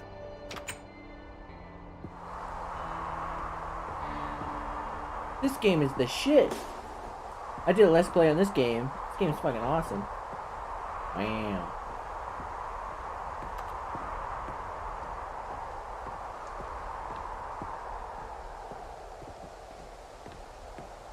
Things like the Firewatch. Fucking creepy. But it's like a realistic creepy. Oh no. No, it can't be. It is. It's an open world game. Oh Good my God, God. quickly block it off. Oh.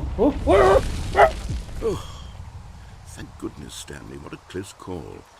You nearly wandered off into that thing. That big, open, just wandering around. No right or wrong directions. No path to follow. You can just go in any... Oh, thank heavens we avoided What's it. wrong with open world? Out of the woods now, Stanley. Narrator. Okay, Please. I'm going to get us out of here. Please, Let's freedom, find man. another game.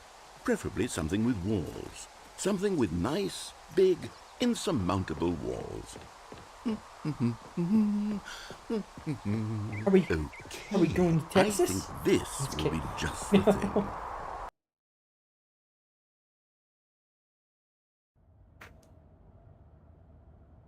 What the Wonderful. fuck? See, this is exactly what I had in mind. Rocket League? Just a nice big box for you to run around in. There isn't any possibility that you could get lost here. Now this is game design. Stanley, if you manage to get lost in this game, I will be phenomenally impressed. Ooh, look how soft the ground. Okay, so what exactly do we do here? Let's see. Play soccer. There are lots of cars here in the back, but obviously there's no racetrack. Okay, I'm seeing that there's a ball of some kind back here. Is this game sports ball? Stanley, I think it's Ball? sports ball. Oh, what fun. We shall run the bases and do a touchdown together?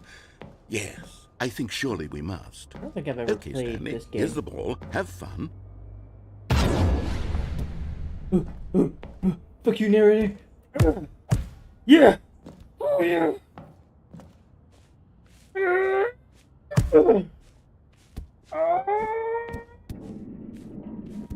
Are you doing it? Are you winning? Is this fun? Is it better than my miserable little story that I worked so hard on? Stanley, I have a thought. And I realize I'm not a sportsologist, but if Your game. one ball generates a certain Wait. amount of raw adrenal... Hold on. What are you doing?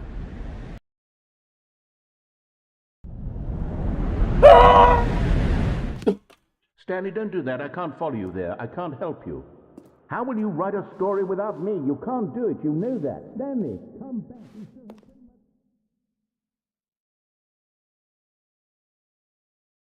Yeah. Fuck you, narrator. Oh! No!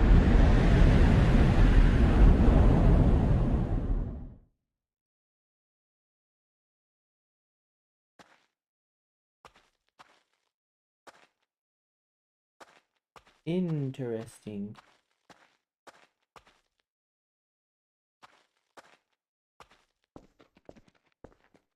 It's really weird. I don't think I've ever seen anything like this in the game before.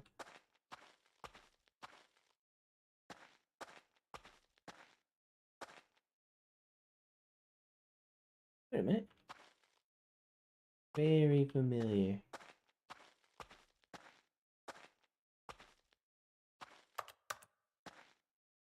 Door's locked.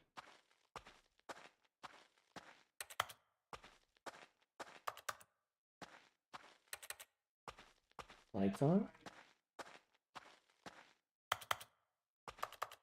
Hmm.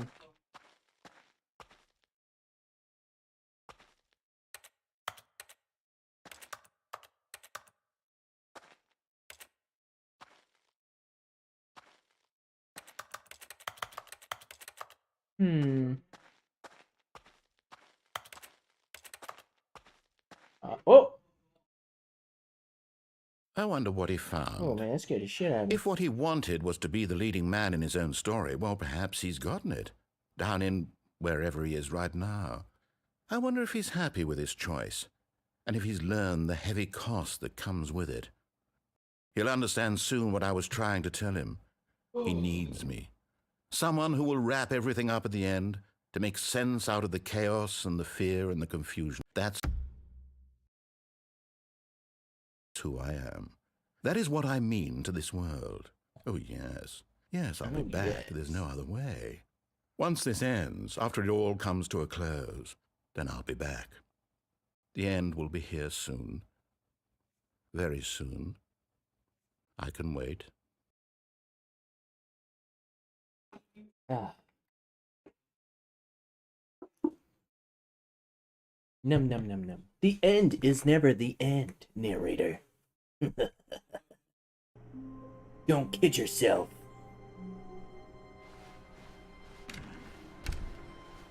Hey, where'd the balloons go? Da-na-na. What the Stanley, fuck? I'm sorry, but I have to put a pause on things. It's those figurines. Oh, just Those tiny figures. painted walls I doing haven't to me stopped a thinking shit. about them since you nabbed every last one. Wasn't it just the most intrinsically fulfilling moment of your entire life? Yes. Didn't it fill you to the brim with inner richness? I am filled with Yes, richness. I know we're supposed to be telling a story, but won't you please indulge me with one more trip back to the memory zone? Of I course. would love nothing more than to revisit the figurines. Just one more time. The memory zone. Yes. I remember. Chibi, do you remember? Do you remember? Remember when? No. Here's where it all began. The first collectible. Back then, we had no idea of how many of them we'd find. Sure, it said 6 right there on the screen, but how could we know for certain? We were so innocent. We'll never be like that again, Stanley. Oh.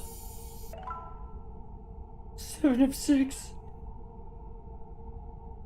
Nailed it.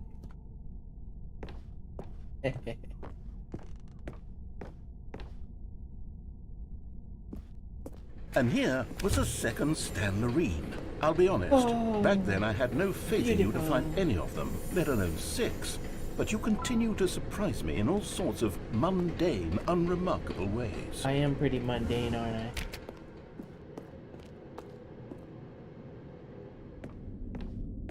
Okay, let's do a little quiz. Which of these rooms was the room you found your third mini Stan? Can you remember? Fuck. Bathroom was first, because I went there first.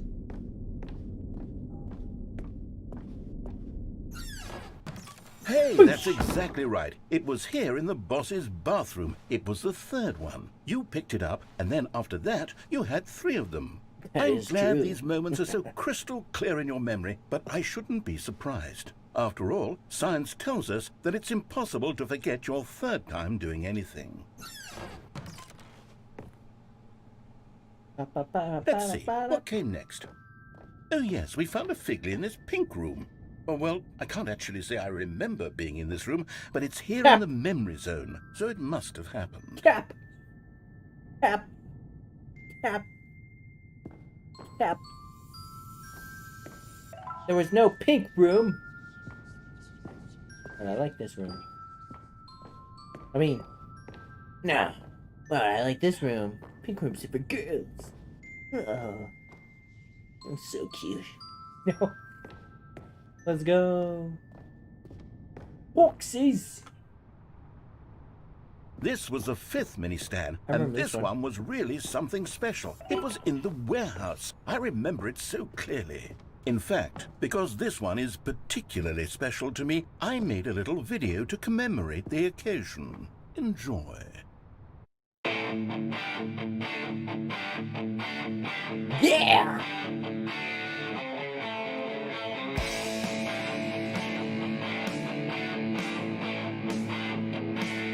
It's right there.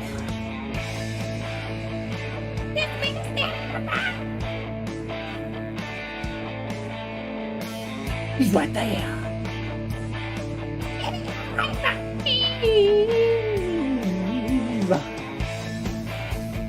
You found him here, the carnal man. Thanks for watching. Oh.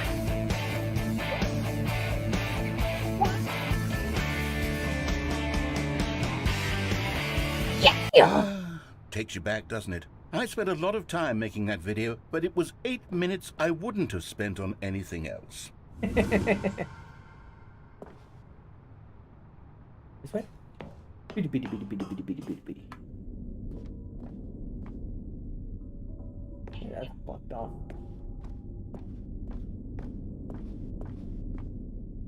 And then this one And was then, right to the Stanley, right. then we came to the last collectible, the final figurine, right here by the red and blue doors. Right This memory there. is the most distinct and clear in my mind, perhaps because it was the one that happened more recently than all the others. Who can truly say how the mind works? All I know is that this is the moment where you picked up a Figley and I thought to myself, yes, that's all of them. They're all collected. It was a moment unlike any other. Except for the other moments picking up figurines, which it was exactly like.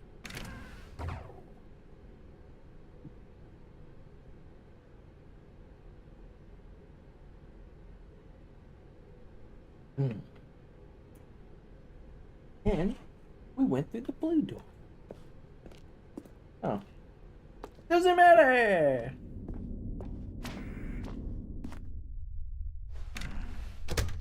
You are in the present. And then Fuck. there was no more. Because we've caught up to the present moment. Nothing left to do but move onward into the future. Goodbye, Memory Zone. Memory zone! No, I'm not done. I'm not ready to move on. Stop the loading screen. Isn't there some way we can stay here, keep enjoying these figurines? Let's just go backwards. We'll do the memory zone again from the opposite direction. See how that feels. Okay. Back.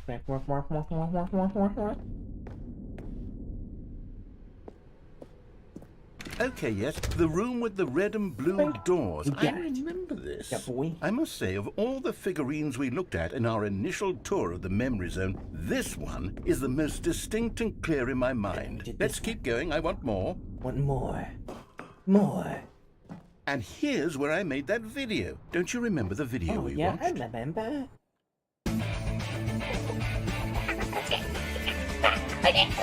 Yes, I love that video. Yas, queen, yas.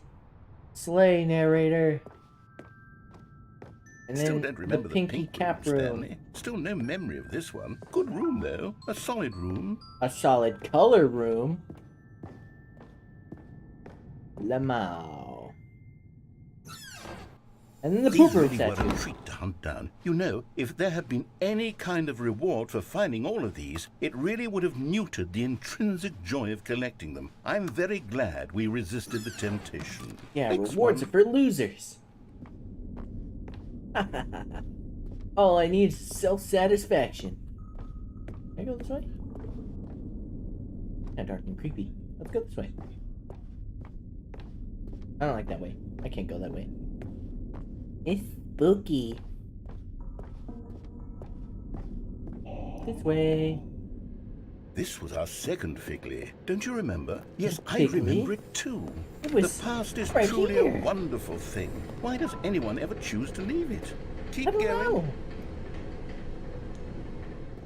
Who would ever move forwards? You can live in the past. This is it. The very first one we found in the exhibit where I introduced you to the figlarines. Oh, I want more memories, Stanley. I want to keep going. What else is there? What came before this?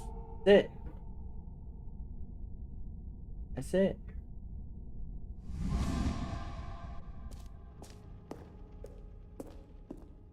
Unless we collect the giant one. Whoa, why is everything all black? Creepy. My memory is fading. Look, it's the terrible new content that we were originally sold on. No, no I remember jumps. hating it back then, but time does put a rosy filter on everything. In fact, I dare say I'm actually quite fond of it now. Look how much fun the past is. I want more. More memories. More memories. More. Oh, yes. The two doors. Who could have forgotten that? A classic memory, this one. Left. Bruh. And before everything else, there was your office. There was my office. This how Is it there anything all else? started. Was there something that came before your office? There's something I feel I can remember. I can remember. I remember. Remember when? Yes, I'm remembering something now. I remember before this whole story got started. Back then I was different. I used to make big decisions. I was passionate. I was skeptical. I weighed each decision with profound thoughtfulness. And then somewhere along the way, I stopped making decisions. I became lazy, and I came up with a character named Stanley to do my thinking for me. He would make the decisions, he would decide which way to go. I would cheer him on as he collected figurines for no reason. Why did I invent Stanley? Was I lonely? Yes, perhaps that's it. Perhaps I needed to imagine I had companionship. And Stanley really did make for a wonderful companion, even if he I was a a wonderful fiction. companion. But I suppose it's grown old. I want to think for myself again. I want to go back to how it used to be. Yes, I can be on my own again. I can do it. I'll be stronger this time. I'll take care of myself. I don't need Stanley anymore. Oh, but he truly was so much fun to play with. You know what? Since we're in the memory zone, how about one more good memory? Let's go back just once and give Stanley one more run of the office, and then I'll retire him for good. I did enjoy telling his story so very much. Okay, here we go. This is the story of a man named Stanley. This is a story of a man named Stanley. Let's go. All of his co-workers were gone. What could it mean? Stanley decided to go to the meeting room. Perhaps he had simply missed a memo.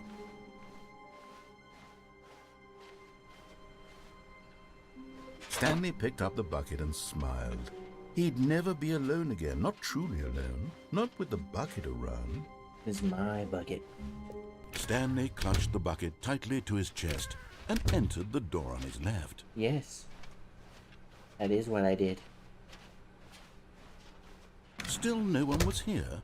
Stanley needed the bucket's warmth and comfort now more than ever. Perhaps his boss's office was where he'd find answers. Reboot the game entirely.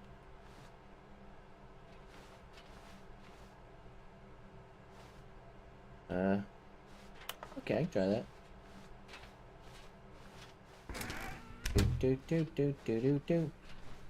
Coming to a staircase, Stanley and the bucket walked upstairs to the boss's office. Anything in the pooper? I got the feeling money's for stealing, but not yours, of course. Soy. That's a lovely purse. Dodge, soys. Can I say boy? I got the feeling money's for stealing, but not yours, of course. Boy, that's a lovely purse.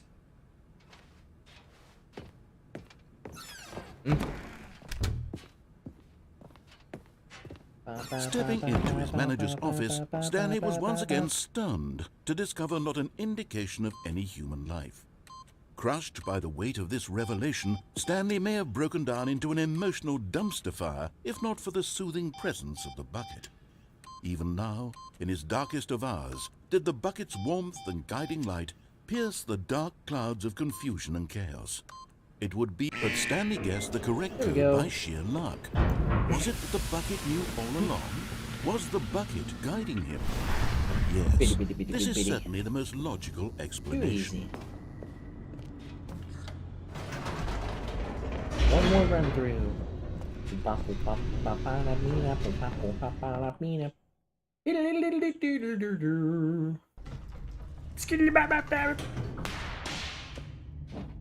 Oh my god. Stanley and the bucket walked straight ahead through the large door that read, Mind Control Facility. Alright, we're gonna get the good bucket ending. The lights rose on an enormous room packed with television screens. What horrible secret did this place hold? I don't think Stanley we did the and the bucket bucket ending both yet. That wondered was a to good one. themselves. I mean, it was good when we turned the mind control on. Let's see what happens when you The turn it monitors on. jumped to life, and Stanley nearly dropped the bucket in shock. Everyone in the office was being videotaped, monitored like guinea pigs. The bucket had never seen anything like this, and it very nearly burst into tears as Stanley cradled it gently, reassuring it that everything would be fine. 427. That's me. My office. Was the bucket under the mind control facility's influence as well? My 327. Had the bucket been told to do things it didn't wish to do? What kinds of things does a bucket want to do or not want to do in the first place? These questions raced furiously in Stanley's feeble mind. 327. No! He screamed into the bucket. He couldn't accept it. His own life in someone else's control. Never! He squeezed the bucket tighter. His one friend in the entire world. At this point, he could trust no one except for the bucket.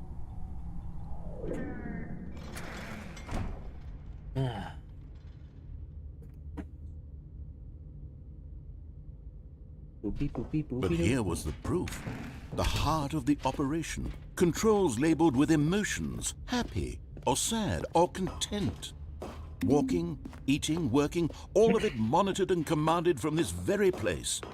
And as the cold reality of his past began to sink in, Stanley decided that this machinery would... Come, bucket. We are free now. Stanley and the bucket waited in blackness. Was it over? Maybe.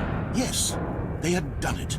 Stanley and the bucket had defeated their greatest and darkest enemy, freed themselves from the tyrannical grip of the evil mind control machine. Go, Freedom bucket. was now Go, mere bucket. moments away. Go, bucket. Excitedly, the two of them began to discuss the kind of life they wanted to live once they stepped through this massive door. Bucket, you'll The be my bucket lover, wanted to won't learn you? to roller skate.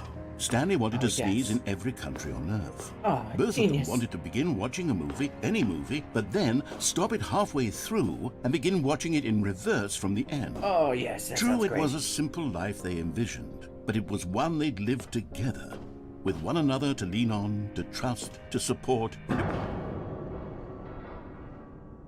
What? Wait. What was happening? Why had the door stopped? Was Stanley and the bucket not about to be freed? No. An unbearable silence filled the room, lingering in uncertainty. Until finally the truth hit Stanley square in the face.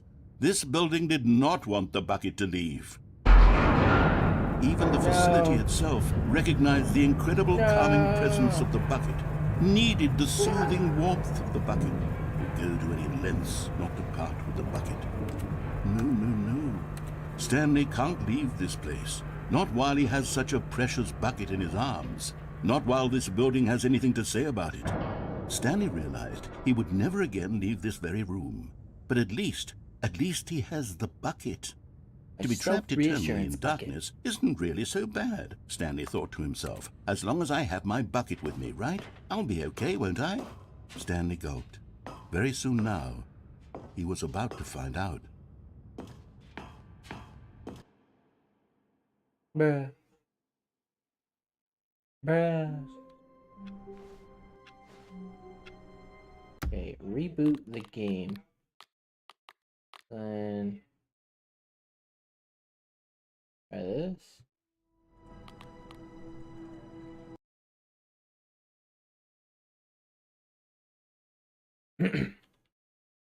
This is the story. Yep. All of his co-workers were gone. What could it mean? Stanley decided to go to the meeting room. Perhaps he had simply missed a memo. Let's see the memo on the board. Boopy, boopy, doopy, When doopy, Stanley doopy. came to a set of 2 open doors, he entered the door on his left. Left. This way. Reboot the game. Yet entirely. there was not a single... Okay. Wait.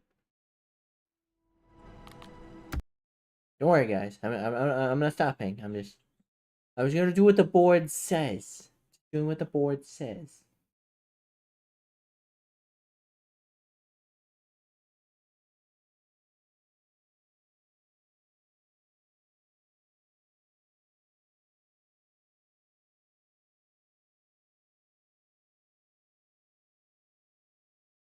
There we go.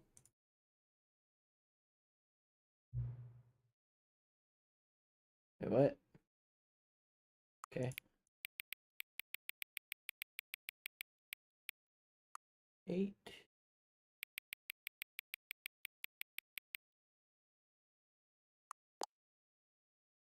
Okay. Hang on. Before we get started, can I just say something? Thank you for actually setting a clock both times you booted up the game. A lot of people don't take that step seriously. They just leave the clock set at 12 and call it a day. Well, you're actually taking the time to set the clock, and I appreciate that. That's how I know that you care about this experience. You're paying attention. I don't even have any way of knowing if the times you're setting are correct. Tell you what, I'll make you a deal. Since you've been so cooperative, next time you boot up the game and see this screen, just set the clock to your favorite time. Go ahead, pick whichever time you want, even if it's not the correct time. You've earned it. Alright, I'll let you get back to the video game now.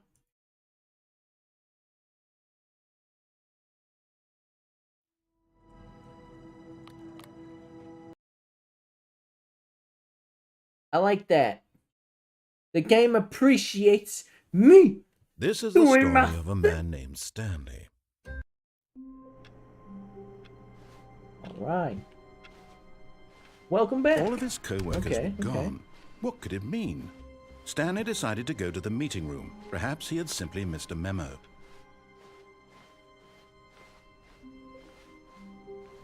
When Okay, Stanley let's came see to a what's- set of let's see 2 what's on the open board doors, now. he entered the door on his left. We gotta go pick up those memos, fellas. Yet Ayo. there was not a single person here either. Feeling a wave of disbelief, Stanley decided to go up to his boss's office, hoping he might find an answer there. Get Chris out of the broom closet. Hire someone to synergize papers. Papers are too synergized. Fire paper guy. Hire somebody to fire the paper synergizing guy. Who moved my desk? Please keep the targets on the topic of blah, blah, blah, blah. Complete today's unfinished agenda. Items right next day's agenda reflect. Standard 40 times wide graphs. Not efficient. Push for funding of R&D of new and caution machine. Ongoing. Get Chris out of the broom closet. Energize. Graphs about things and money. We have our new product. What is hot? Profits, profits, profits. Wait, what did it say? Profits. Need hope more or less reviews. 402, 45. I want to get rid of the death sport portion in the primary review schedule, but I think that's a stupid idea. More water coolers, more water cooler heaters. Starts need to be more hip to appeal to a teenage demographic. Find teenagers, put in teenage demographic. Big net, some sort of child trap. Oh my god. Throw something in the ideas bin. No more bins. 2. Renaming of the ideas and firing of me. Space between the teenagers. A lot of percent. Teenagers. Size demographic. Yeah.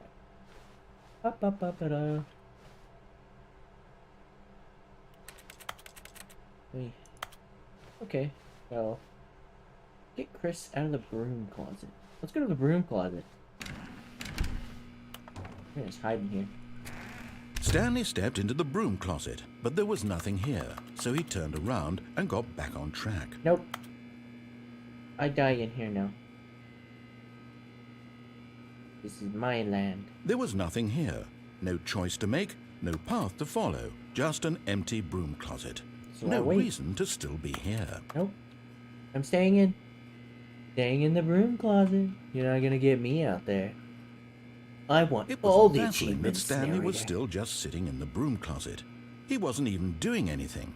At least if there was something to interact with, he'd be justified in some way. As it is, he's literally just standing there doing sweet FA. Sweet FA. Farting and aerosolating. Are you really still in the broom closet? Yeah. Standing around doing nothing? Yeah. Why? Yeah, I like Please it. offer me some explanation here. I'm Yes. genuinely confused. Cardboard. Look. Look at that. What the fuck is that? Is that a water hose? No, it's like an air compressor thing. You do a realize there's little no nozzle. choice or anything in here, right?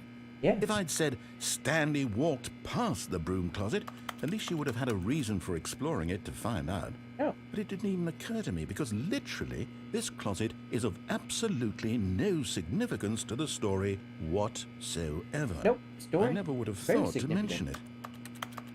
If this was Fallout 4, I would be standing in here hiding from a death claw, going, Maybe to you this is somehow its own need to find me a branch of wrench. path. Down, down, Maybe down, when melt you it go down to talk make about some this with your bullets. friend, you'll say, Oh, did you get the broom closet ending? The broom closet ending was my favorite. I love the broom I hope closet your ending. friends find this concerning.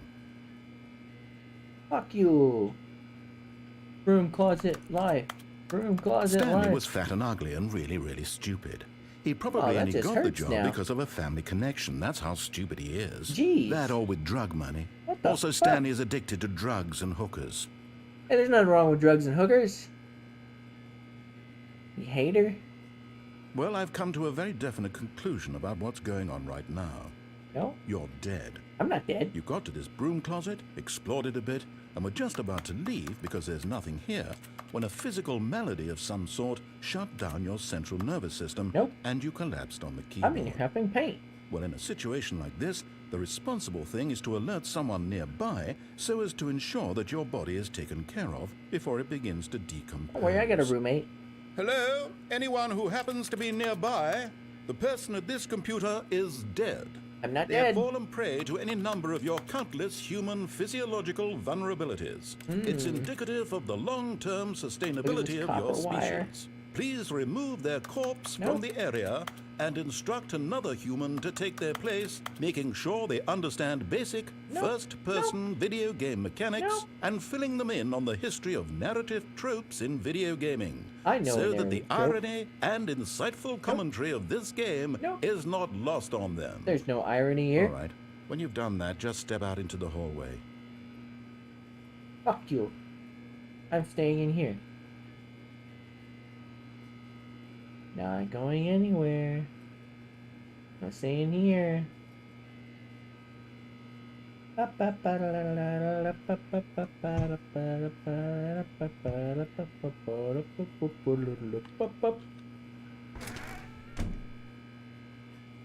alive! Second player. It's good to have you on board. Hello there, Guarantee mate. you can't do any worse than the person who came before you. Good day, Coming to a narrator. staircase, Stanley walked upstairs to his boss's office.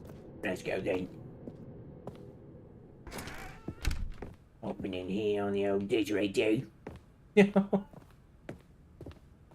Hey-yo! Stepping into his manager's office, Stanley was once again stunned to discover not an indication of any human life. Shocked, unraveled, Stanley wondered in disbelief who orchestrated this. What dark secret was being held from him? What he could not have known was that the keypad behind the boss's desk guarded the terrible truth that his boss had been keeping from him. And so the boss had assigned it an extra secret PIN number, 2845. But of course, Stanley couldn't possibly have known this. Bink! Yet incredibly, by simply pushing random buttons on the keypad, Stanley happened to input the I correct know the code. by sheer luck. Because I'm a Amazing. Giga Chad. He stepped into the newly opened passageway. What do we got in here? Alright.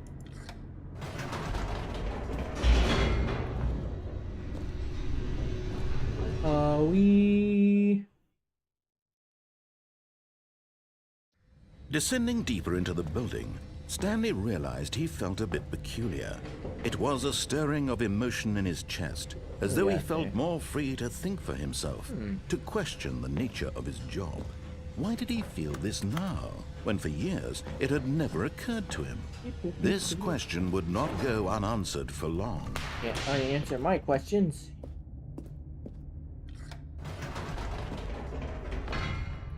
Whoops. Nope. Never mind. Stanley actually got back into the I didn't do that elevator last and went time. back up. Silly me. Why did Stanley do that when he knew that it would just lead back to his boss's office? Well, that's a great question. I just can't wait to find out.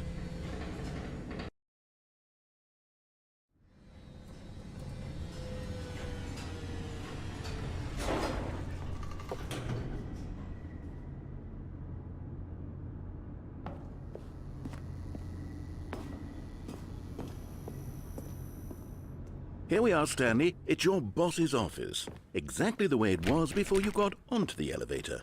It's still just exactly what it is.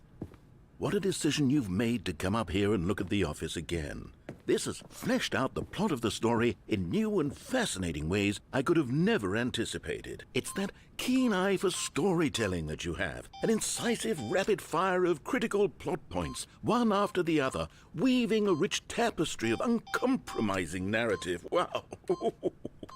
I'm bolted to the edge of my seat.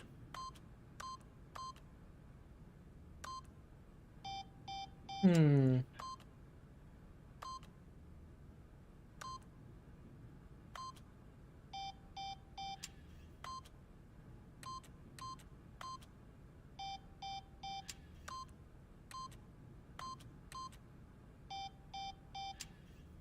forgot what the password was already. Up more? Didn't even click up? Incredible. Nope. No. Now he's getting back into the elevator and going down again. Ladies and gentlemen, how does he keep coming up with all of this?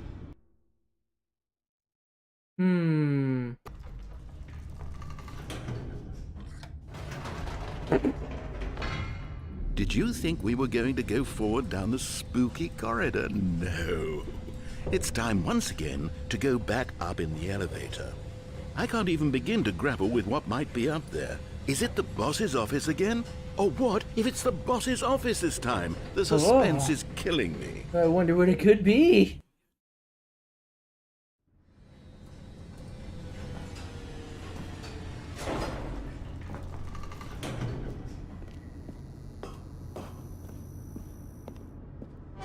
Oh. Oh my god. It's the boss's office. This absolutely changes everything for me. Give me a time out here for a minute while I process this.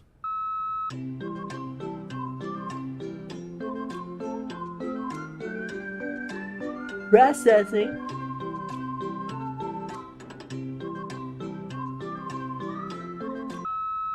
Okay, I'm ready. I'm prepared to embrace this stunning revelation and to move forward with... No! No, wait! No! I need more time to process. I don't know what's going on.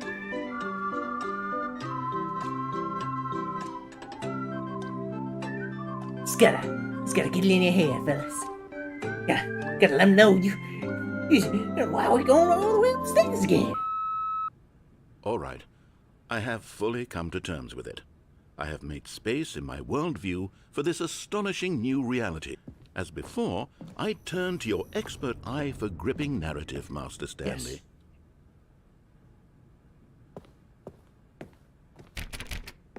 All right. Let's head back down. Time for some more exploration. Of course. Going back down in the elevator. That's the only How did choice. I not anticipate it? I mean, sure, now it's obvious, but you have to understand Oh, that yes, of 30 course. seconds ago, this kind of thing had never been attempted before. Nah. I had no frame of reference to even anticipate it. Who That's could just anticipate how such a thing? revelatory Stanley's decision-making is. A breath of fresh air in a landscape of storytelling that has grown stale and repetitive. Oh yes.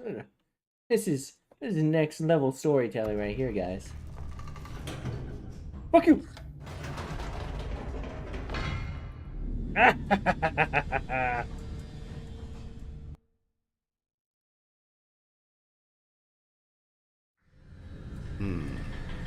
You know what? I've just thought of What? something. Hold on, let's stop for a moment. Don't you realize? It's the anticipation, Stanley. You and I, we have no way of knowing what will be at the top of this elevator. But the suspense, the agony of waiting and anticipating and having to guess, that's the real What could thrill. it be? Oh, I simply don't want to let What that is it? feeling go. It's so What could it be? precious, so fleeting. Why don't we take this elevator ride nice and slow? There we go. Isn't this so much more exciting? You know, Stanley, it seems like nowadays the only thing that audiences want is to be shocked as loudly and frequently as possible. They want Oh, big, God. explosive be moments upstairs? flung right in their Look at the faces elevator. from the very moment that things get started. But where's the tension? Where's the trust in the audience to build a slow and nuanced appreciation for the story, the No clue what characters? could be up there. Why aren't we given Terrifying. time to imagine the surprises? To have to think and to anticipate and then to marvel at the eventual reveal. This is storytelling, Stanley. What you and I are Yes. doing right now. Yes. This is the most exciting narrative to be developed in years. And it's really all because of you. You're the one who took this bold step of revisiting the exact same locations over and over. Truly, I mean, this is unique and different. It's not like anything else out there. You see, I want stories that surprise me, Stanley. I want to have to think. I want to be engaged and not pandered to. We're being fed such unimaginative drivel all the time, and we all know it, creepy which is looking. why we're so starved for content that makes us feel sharp and vital and alive. That's why people like you so much, Stanley, because you're not afraid to spit in the face of tradition. You're a role model, you know? People look up to you. Which is why, though I didn't know when to spring this on you, but, well, I've gathered a little press conference for you, so that you Oh. can talk about your work and your storytelling and your life. Yes, I know you're not much for the public eye, but I thought it would especially mean a lot to the people who have been following you from the beginning. They really look up to you, Stanley. I don't know if you realize the impact you have on them. This is the kind of gesture that might leave a tremendous impact on them for the better. Oh, good, we're here. Hey, yo! Look, Chibi. Went to the penthouse, girl. Okay, the room where we're holding the press conference Stanley. should be just around the Eyes on corner here Stanley. somewhere. Live on stage. Let's go! Hello, everybody. My name is Stanley, Yes, here it is, just through this door. and I'm here to explain Right, to you how are I'm ready? breaking the I've told them you're narrative. going to speak a little bit about the nature of surprise in storytelling. 427. And what it means to craft a truly unpredictable narrative. Oh, don't worry. You'll do great. Just be yourself and speak from the heart. I'm really proud of you, Stanley. Okay, it looks like they're ready for you. Go get 'em. I am the ultimate storyteller. I go up and down in elevators repeatedly. Yes, praise me. Oh God, yes. I'm Stanley. 427, baby.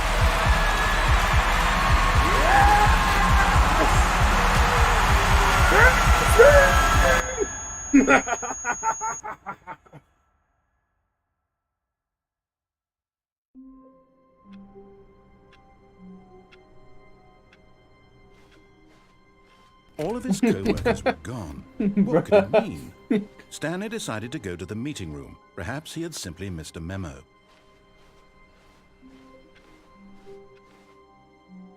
I wonder if I could do that with a bucket.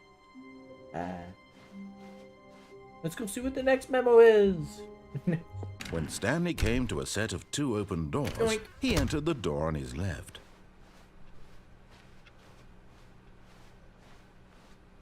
Yet there was not a single person here either. Hey, Chris, Feeling out a of the wave bottle. of disbelief, Stanley decided to go up to his boss's office, hoping he might find an answer there. Whoop. Whoop. I'll go down Coming here. to a staircase, Stanley walked upstairs to his boss's office. We're going through here. No. This is the broken room.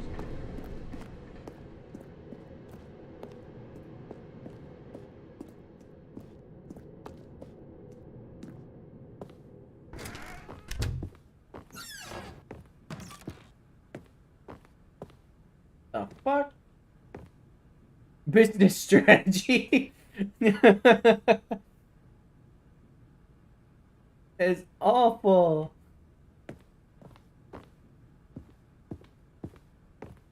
That one's broken.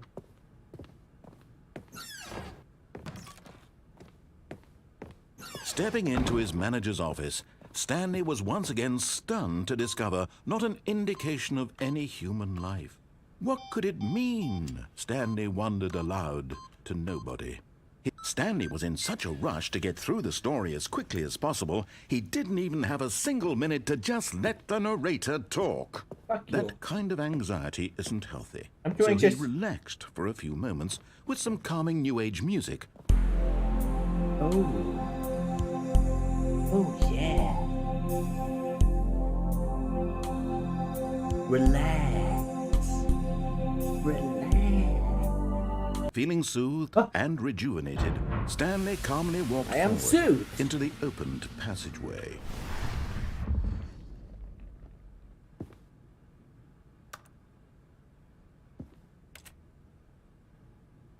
Beep boop beep. I want to go this way. Yick.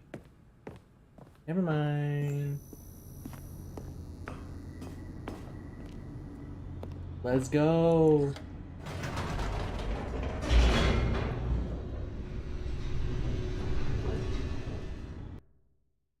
Let's see.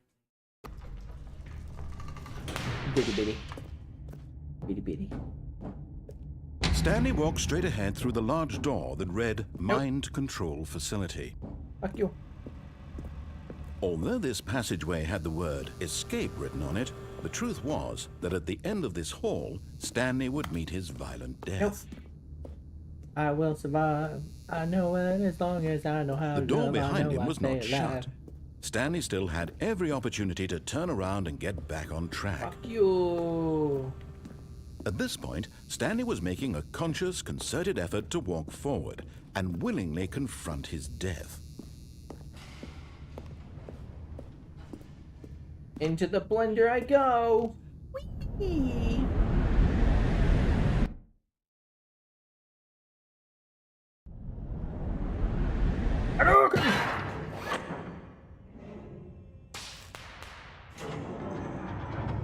Yes, As the yes, machine yes, whirred into yes, motion yes, and yes, Stanley was yes. inched closer and closer to his demise, he reflected that his life had been of no consequence whatsoever.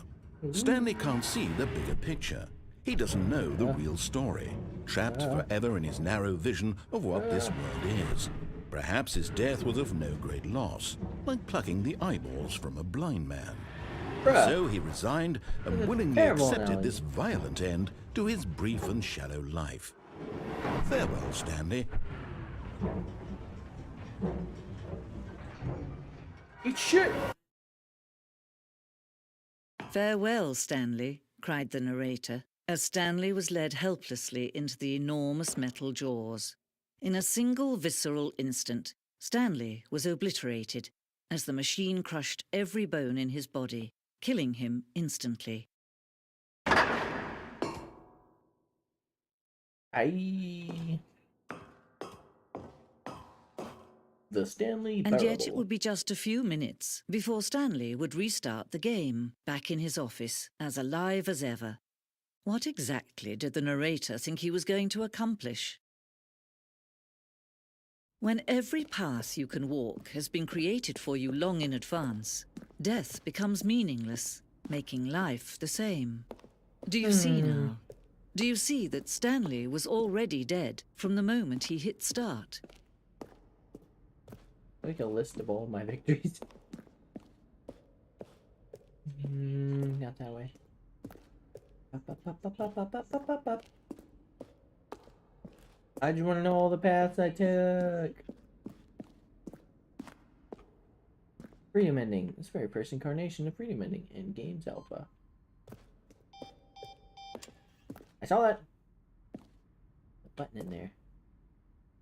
One of the discs from the early version of the countdown ending. Freedom ending. Button press. Elevator. Alright, what do we got over here?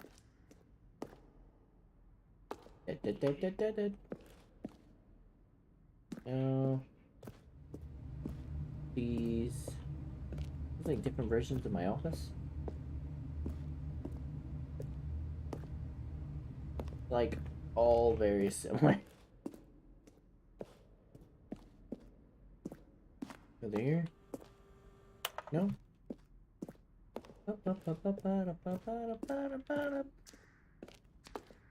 Is it here? One option. Doorway to maintenance lounge. Doorway to maintenance in the lounge and the original back on track option.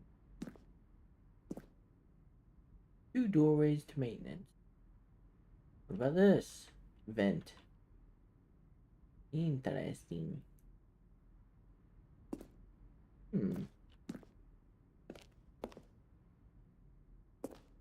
Oh, maintenance layout.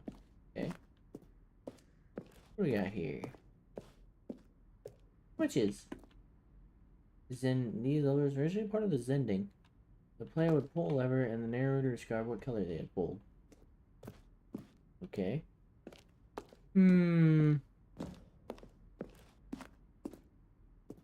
Trailers. Why don't those look fun? Bum bum bum. Game is now paused. Begin the game. Oh, game menu. Exit.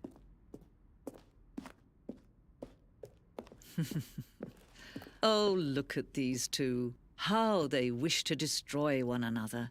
How they wish to control one another. How they both wish to be free. Shut the fuck up. Can you see? Can you see how much they need one another? No, I don't need perhaps anybody. not. I'm a strong, Sometimes these independent things young cannot woman. be seen. I mean, man. But Alrighty. listen to me. PRP. You can still save those two. TV. You can stop the program before they both fail. Push escape and press quit. There's no other way to beat this game. As long as you move forward, you'll be walking someone else's path. Stop now and it'll be your only true choice. Whatever you do, choose it. Don't let time choose for you.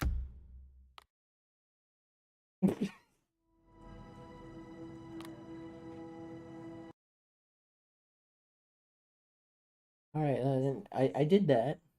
I quit. This is the story.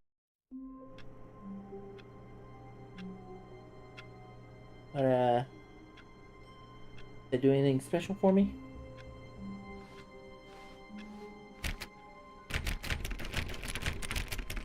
All of his co-workers were gone. What could it mean? Stanley decided to go to the meeting room. Perhaps he had simply missed a memo. Oh, please. Are you really just doing this for the achievement? Click a door 5 times. Is that all that you think an achievement is worth? No, no, no, no, no. I can't just give these merits away for such little... The good old bucket. Just Stanley and the bucket. Off on another thrilling adventure together. Stanley clutched the bucket tightly to his chest Everything and go- entered the door on his left. They're going to go the death route. With the Still bucket. no one was here. Stanley needed the bucket's warmth and comfort now more than ever. Perhaps his boss's office was where he'd find answers. Coming to a staircase, Stanley and the bucket Crazy, walked upstairs to the boss's office. Here. Stepping into his manager's office, Stanley was once again stunned to discover not an indication of any human life. Crushed by the weight of this revelation, Stanley may have broken down into an emotional dumpster fire if not for the soothing presence of the bucket. Even now, in his darkest of hours, but Stanley guessed the correct code by sheer luck. Was it that the bucket knew all along? Shut up. Was the bucket guiding him? Yes, this is certainly the most logical explanation. The self-end route. With the buckets.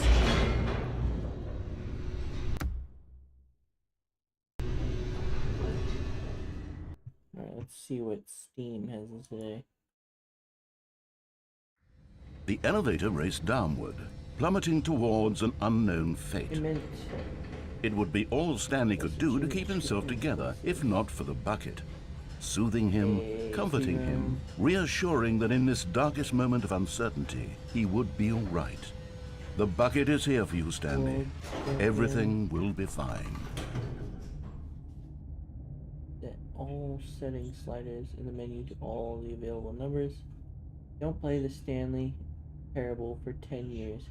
Jesus Christ.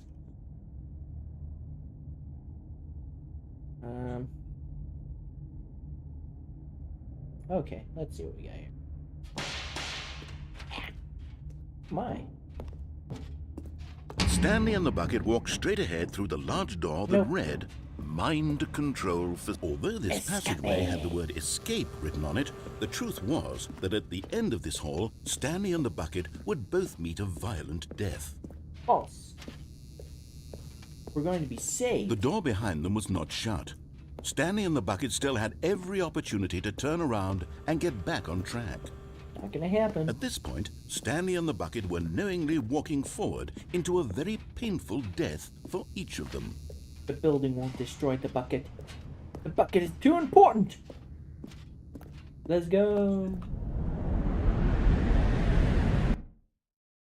Sheesh.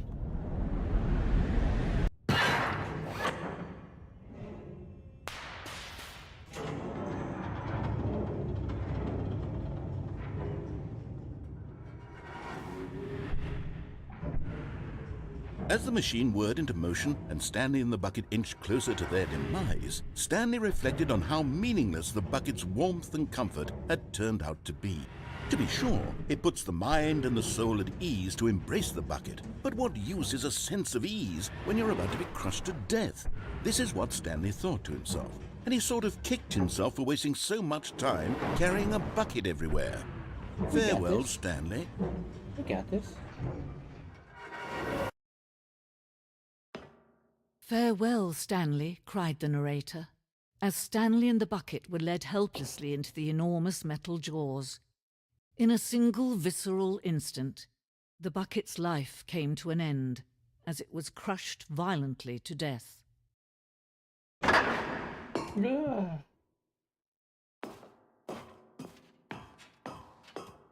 It was a shame, the death of such a magnificent bucket. It's true that all buckets are radiant in their own way, but this one stood above the rest. It was a glorious bucket to behold.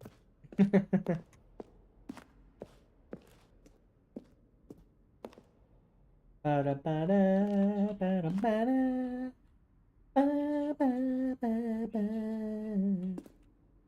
bucket welcomes you to the grand exhibit. Your sin is precipice of knowledge, but much like a bucket itself, the humankind is frequently empty within a cavernous void. But through use of the exhibit in front of you, the mind becomes full and enriched and substantiated. Knowledge of the bucket and its history is the only true knowledge we really have.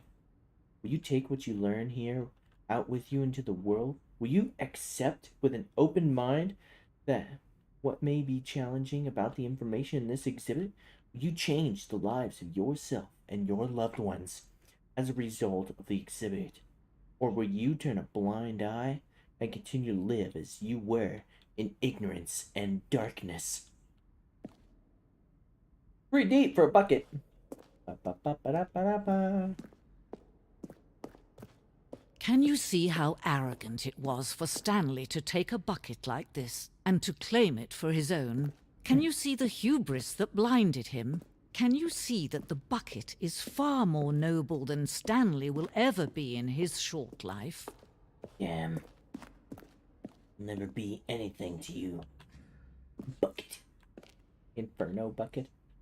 Replically the Inferno bucket, which medieval era was so powerfully alluring, drove dozens of nations to war with one another for control of it. Billions died, and yet in spite of it all, the simple fact remains, no one can control a bucket.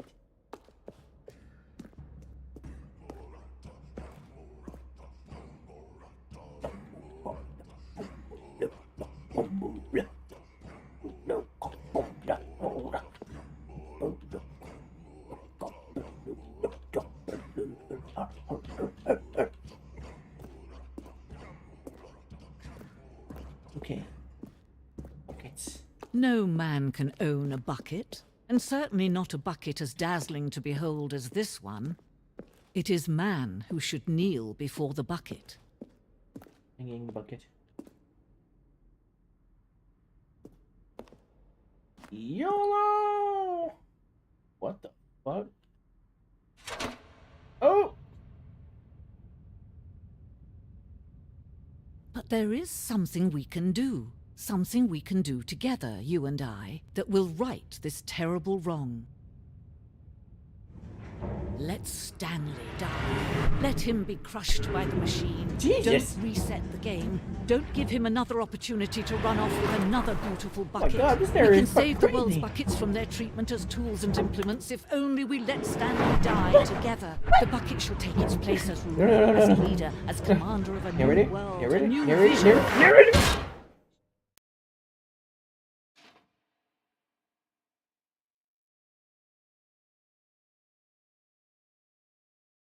Huh.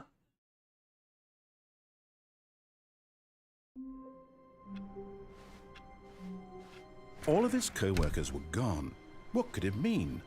Stanley decided to go to the meeting room. Perhaps he had simply missed a memo.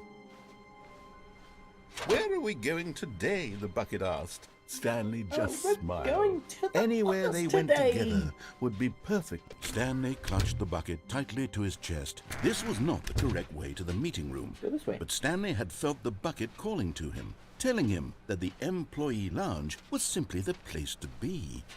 And here it was. Had the bucket turned out to be correct? No, never mind. The bucket was wrong. Stanley took the door on his left, to go back to and so the two of them detoured through the maintenance section and walked straight ahead to the opposite door. To the office. Still no one was here. Stanley needed the bucket's warmth and comfort now more than ever. Perhaps his boss's office was where he'd find. Coming to a staircase, Stanley and the bucket walked upstairs to the boss's And do a office. speed run. Talk about not be a very good speed run. Stepping into his manager's office, Stanley was once again stunned to discover not an indication of any human life. Crushed by the weight of this revelation, Stanley may have broken down into an emotional dumpster fire if not for the soothing presence of the bucket. But Stanley guessed the correct code by sheer luck. Was it that the bucket knew all along? Was the bucket guiding him? Yes, this is certainly the most logical explanation. Let's see if I can do a chibi set. No, you can't make it go down without you in it.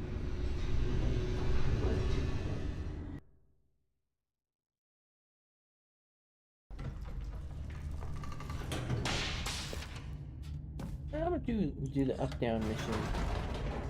This definitely won't be a speed run. Wait, This one. Stanley said to the bucket. Can we go back up? When I was pressing those keypad buttons, there was something very intriguing about the number 3. I want to go back so I can try pressing the number 3 again. The bucket said nothing. About the number 3.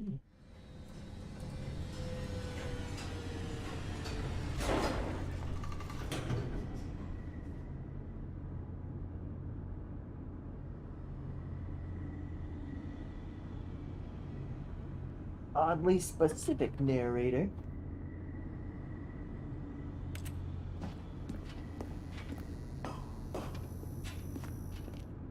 Here we are, said Stanley. Now I'm going to try out that number 3 button.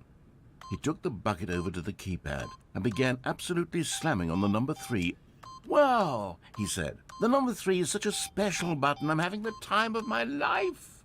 Stanley looked expectantly at the bucket, but the bucket remained silent. This was a shock to Stanley, who had always felt such a connection with the bucket. How was this not as exciting to the bucket as it was to him? Once Stanley had had enough of the number 3, he got back in the elevator.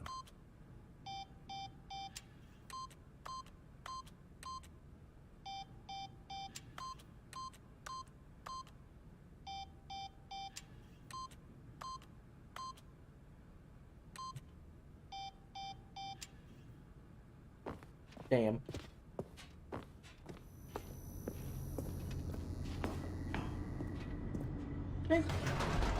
Perhaps the bucket had missed something. Perhaps it had not seen how much joy Stanley got from slamming the number 3 repeatedly.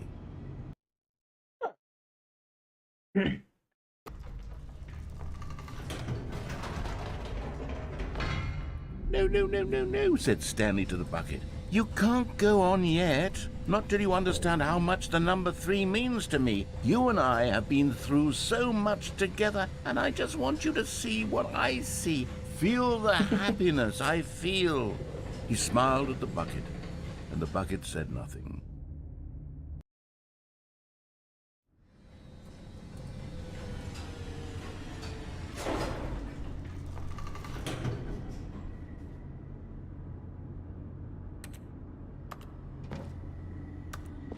Oh.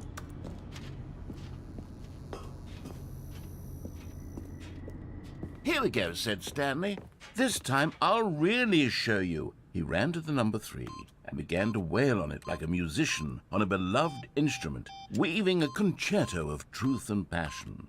He wielded the number 3 like a fine artist would wield a paintbrush. He told stories through the number 3, stories of his dreams and hopes and fears. And the whole time, he looked to his bucket for a reaction of some kind. Anything to let him know that the bucket appreciated what he was doing. The bucket conveyed absolutely nothing at all, only silence.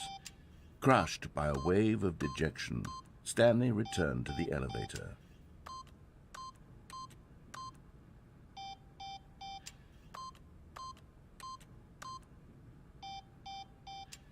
Are you not entertained, bucket? No.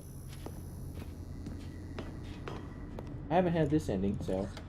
Stanley and the bucket were so close. They'd always been there for one another. Why suddenly could the bucket not connect with this passion of Stanley's? The question caused Stanley to ruminate the whole way down the elevator. He knew that there must be a way to get through to the bucket, to communicate fully with his dear friend. Surely there was a solution, mustn't there be?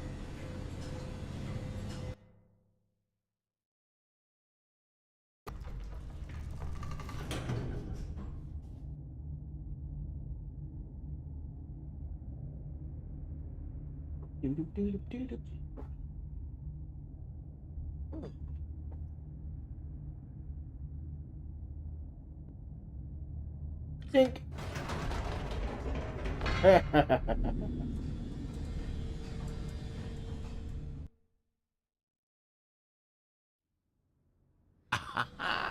Said Stanley. I know what to do. I know how to fully express this feeling in my heart. He decided right then and there that he would hold a press conference where he would speak to the public on all matters relating to pressing the number 3 over and yeah, over. here we go. He would elaborate fully on what the number 3 meant to him and why he felt so alive when pressing it. Then the bucket would be able to see his joy through the eyes of others. It would get to see the world react to this discovery of Stanley's. And it would be through the public eye that the bucket would finally understand Stanley's work. Come on, Bucket, let's go. For months, he advertised and marketed his press conference, building excitement around it, developing and rehearsing it, until it couldn't be refined a single measure Oh, we further. did it. The pyramids. When the big day arrived, Stanley was as Guy who went to prepared Mars. as he'd ever been for anything in his life.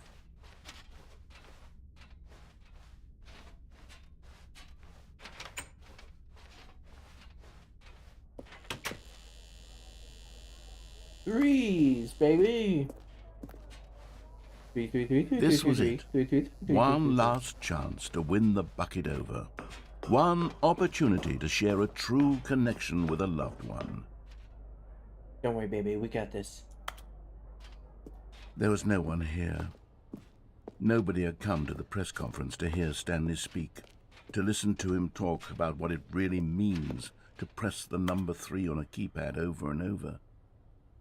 He was unloved, uninteresting, he was a failure, and in that moment Stanley knew that the bucket would never again take him seriously. There would be no connection, no deeper understanding. The bucket merely sat there in his arms, indifferent. And so it began that slowly, over many years, the two of them grew more and more distant. They spoke less and less, neither wishing to state the obvious, that any sense of real respect between them had eroded since that day at the press conference. There would be no more games, no more long conversations about passion and pursuit, only a silence that consumed the space between friends. And Stanley, having for once in his life discovered the warmth and comfort of true companionship, was cast back into the unremarkable normalcy of loneliness. God damn, this ending was sad.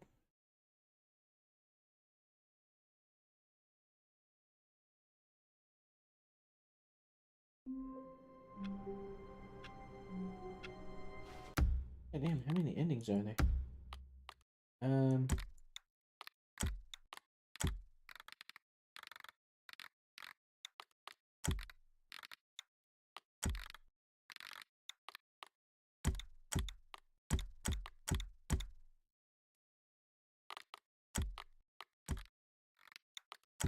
The story.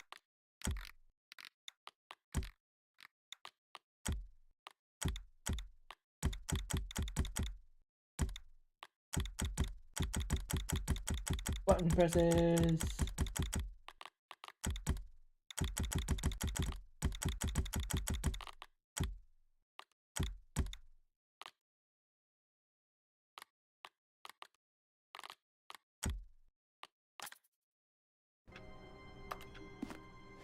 All of his Whoa, this hurts co-workers my were face. gone. What could it mean?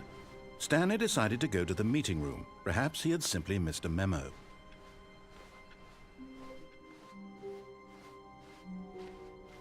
Oh, the view is huge now. When Stanley came to a set of 2 open doors, this was not the correct way to the meeting room, and Stanley knew it perfectly well.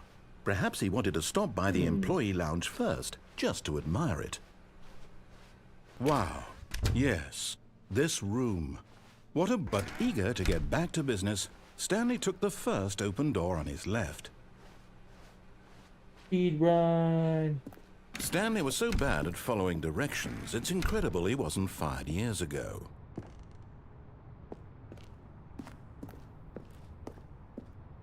YOLO. But in his eagerness to prove that he is in control of the story and no one gets to tell him what to do, Stanley leapt from the platform and plunged to his death. Good job, Stanley. Everyone thinks you are very powerful. That counts as speed run? All of his co-workers were gone. What could it mean? Stanley decided to go to the meeting room. Perhaps he had simply missed a memo. Alright. When Stanley came to a set of 2 open doors, he entered the door on his left. Oh. Yet there was not a single person here Speed either. run. Feeling a wave of disbelief, Stanley decided to go up to his boss's office. Coming to a staircase, Stanley walked upstairs to his boss's office. Speed run. Okay, I think we all know the drill by now. Blah, blah, blah. Dark secrets, the keypad. Stanley pushes some buttons. Oh, hey, look, it's a new passageway. Kill surprise. Yeah.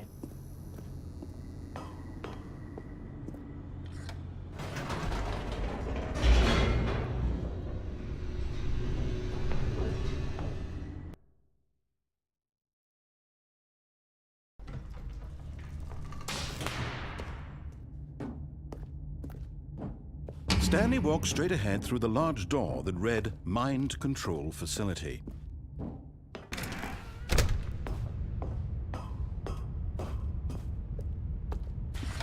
The lights rose on an enormous room packed with television screens. What horrible secret did this place hold? Stanley thought to himself. Did he have the strength to find out? Speed run.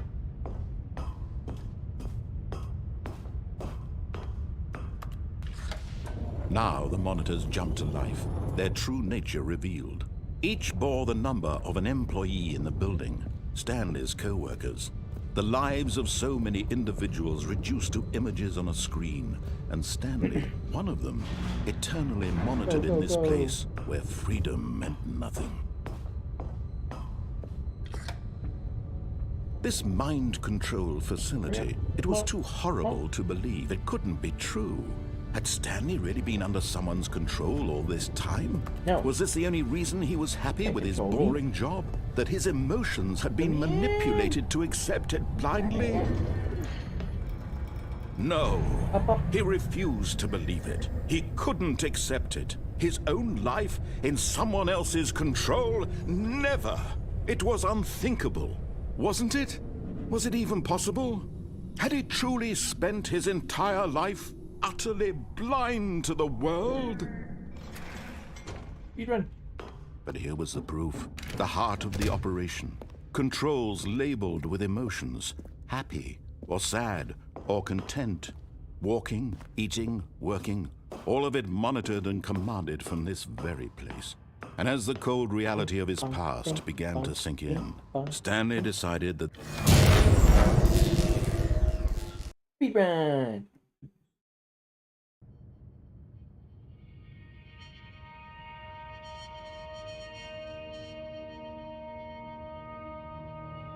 blackness and a rising chill of uncertainty.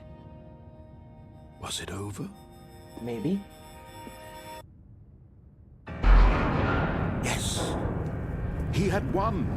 He had defeated the machine, unshackled himself from someone else's command. Freedom was mere moments away.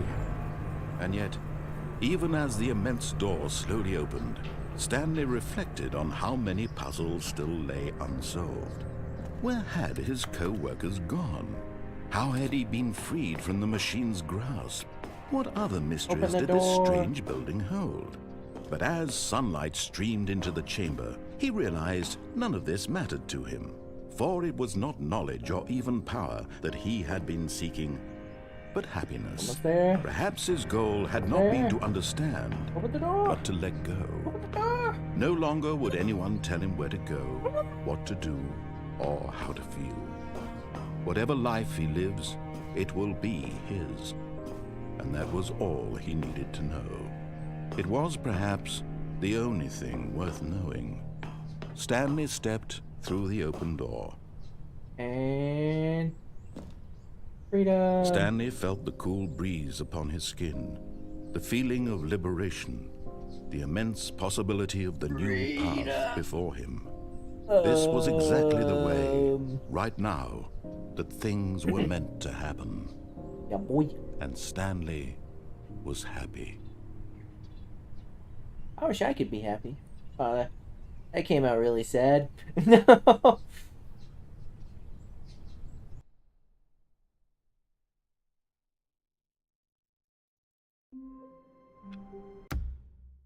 How many fucking times have we beat this game?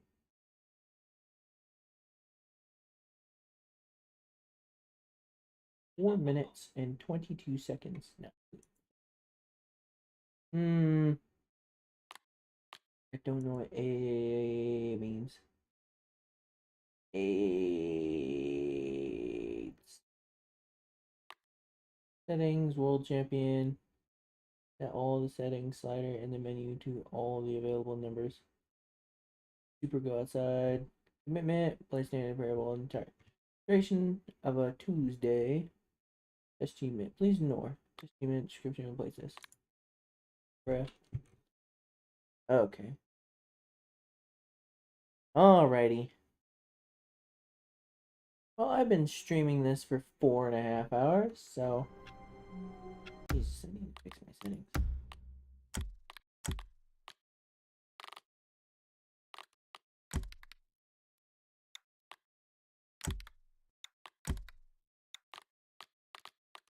Back. That looks slightly less horrifying.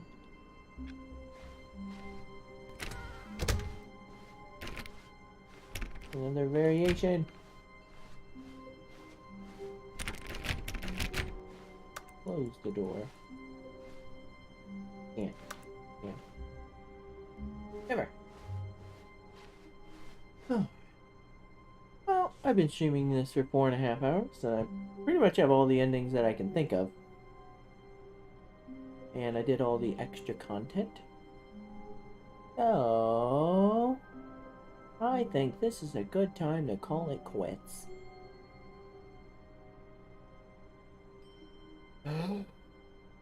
Alrighty then, this has been Leo Plays, the Stanley Parable, Deluxe, Ultra Deluxe. Bruh. Alright, and it's time to say bye-bye. Alrighty everybody, thanks for watching, and be sure to join my next stream. Monitor me on Twitch or on Twitter to get the updates of when I'll be streaming. Alrighty everybody,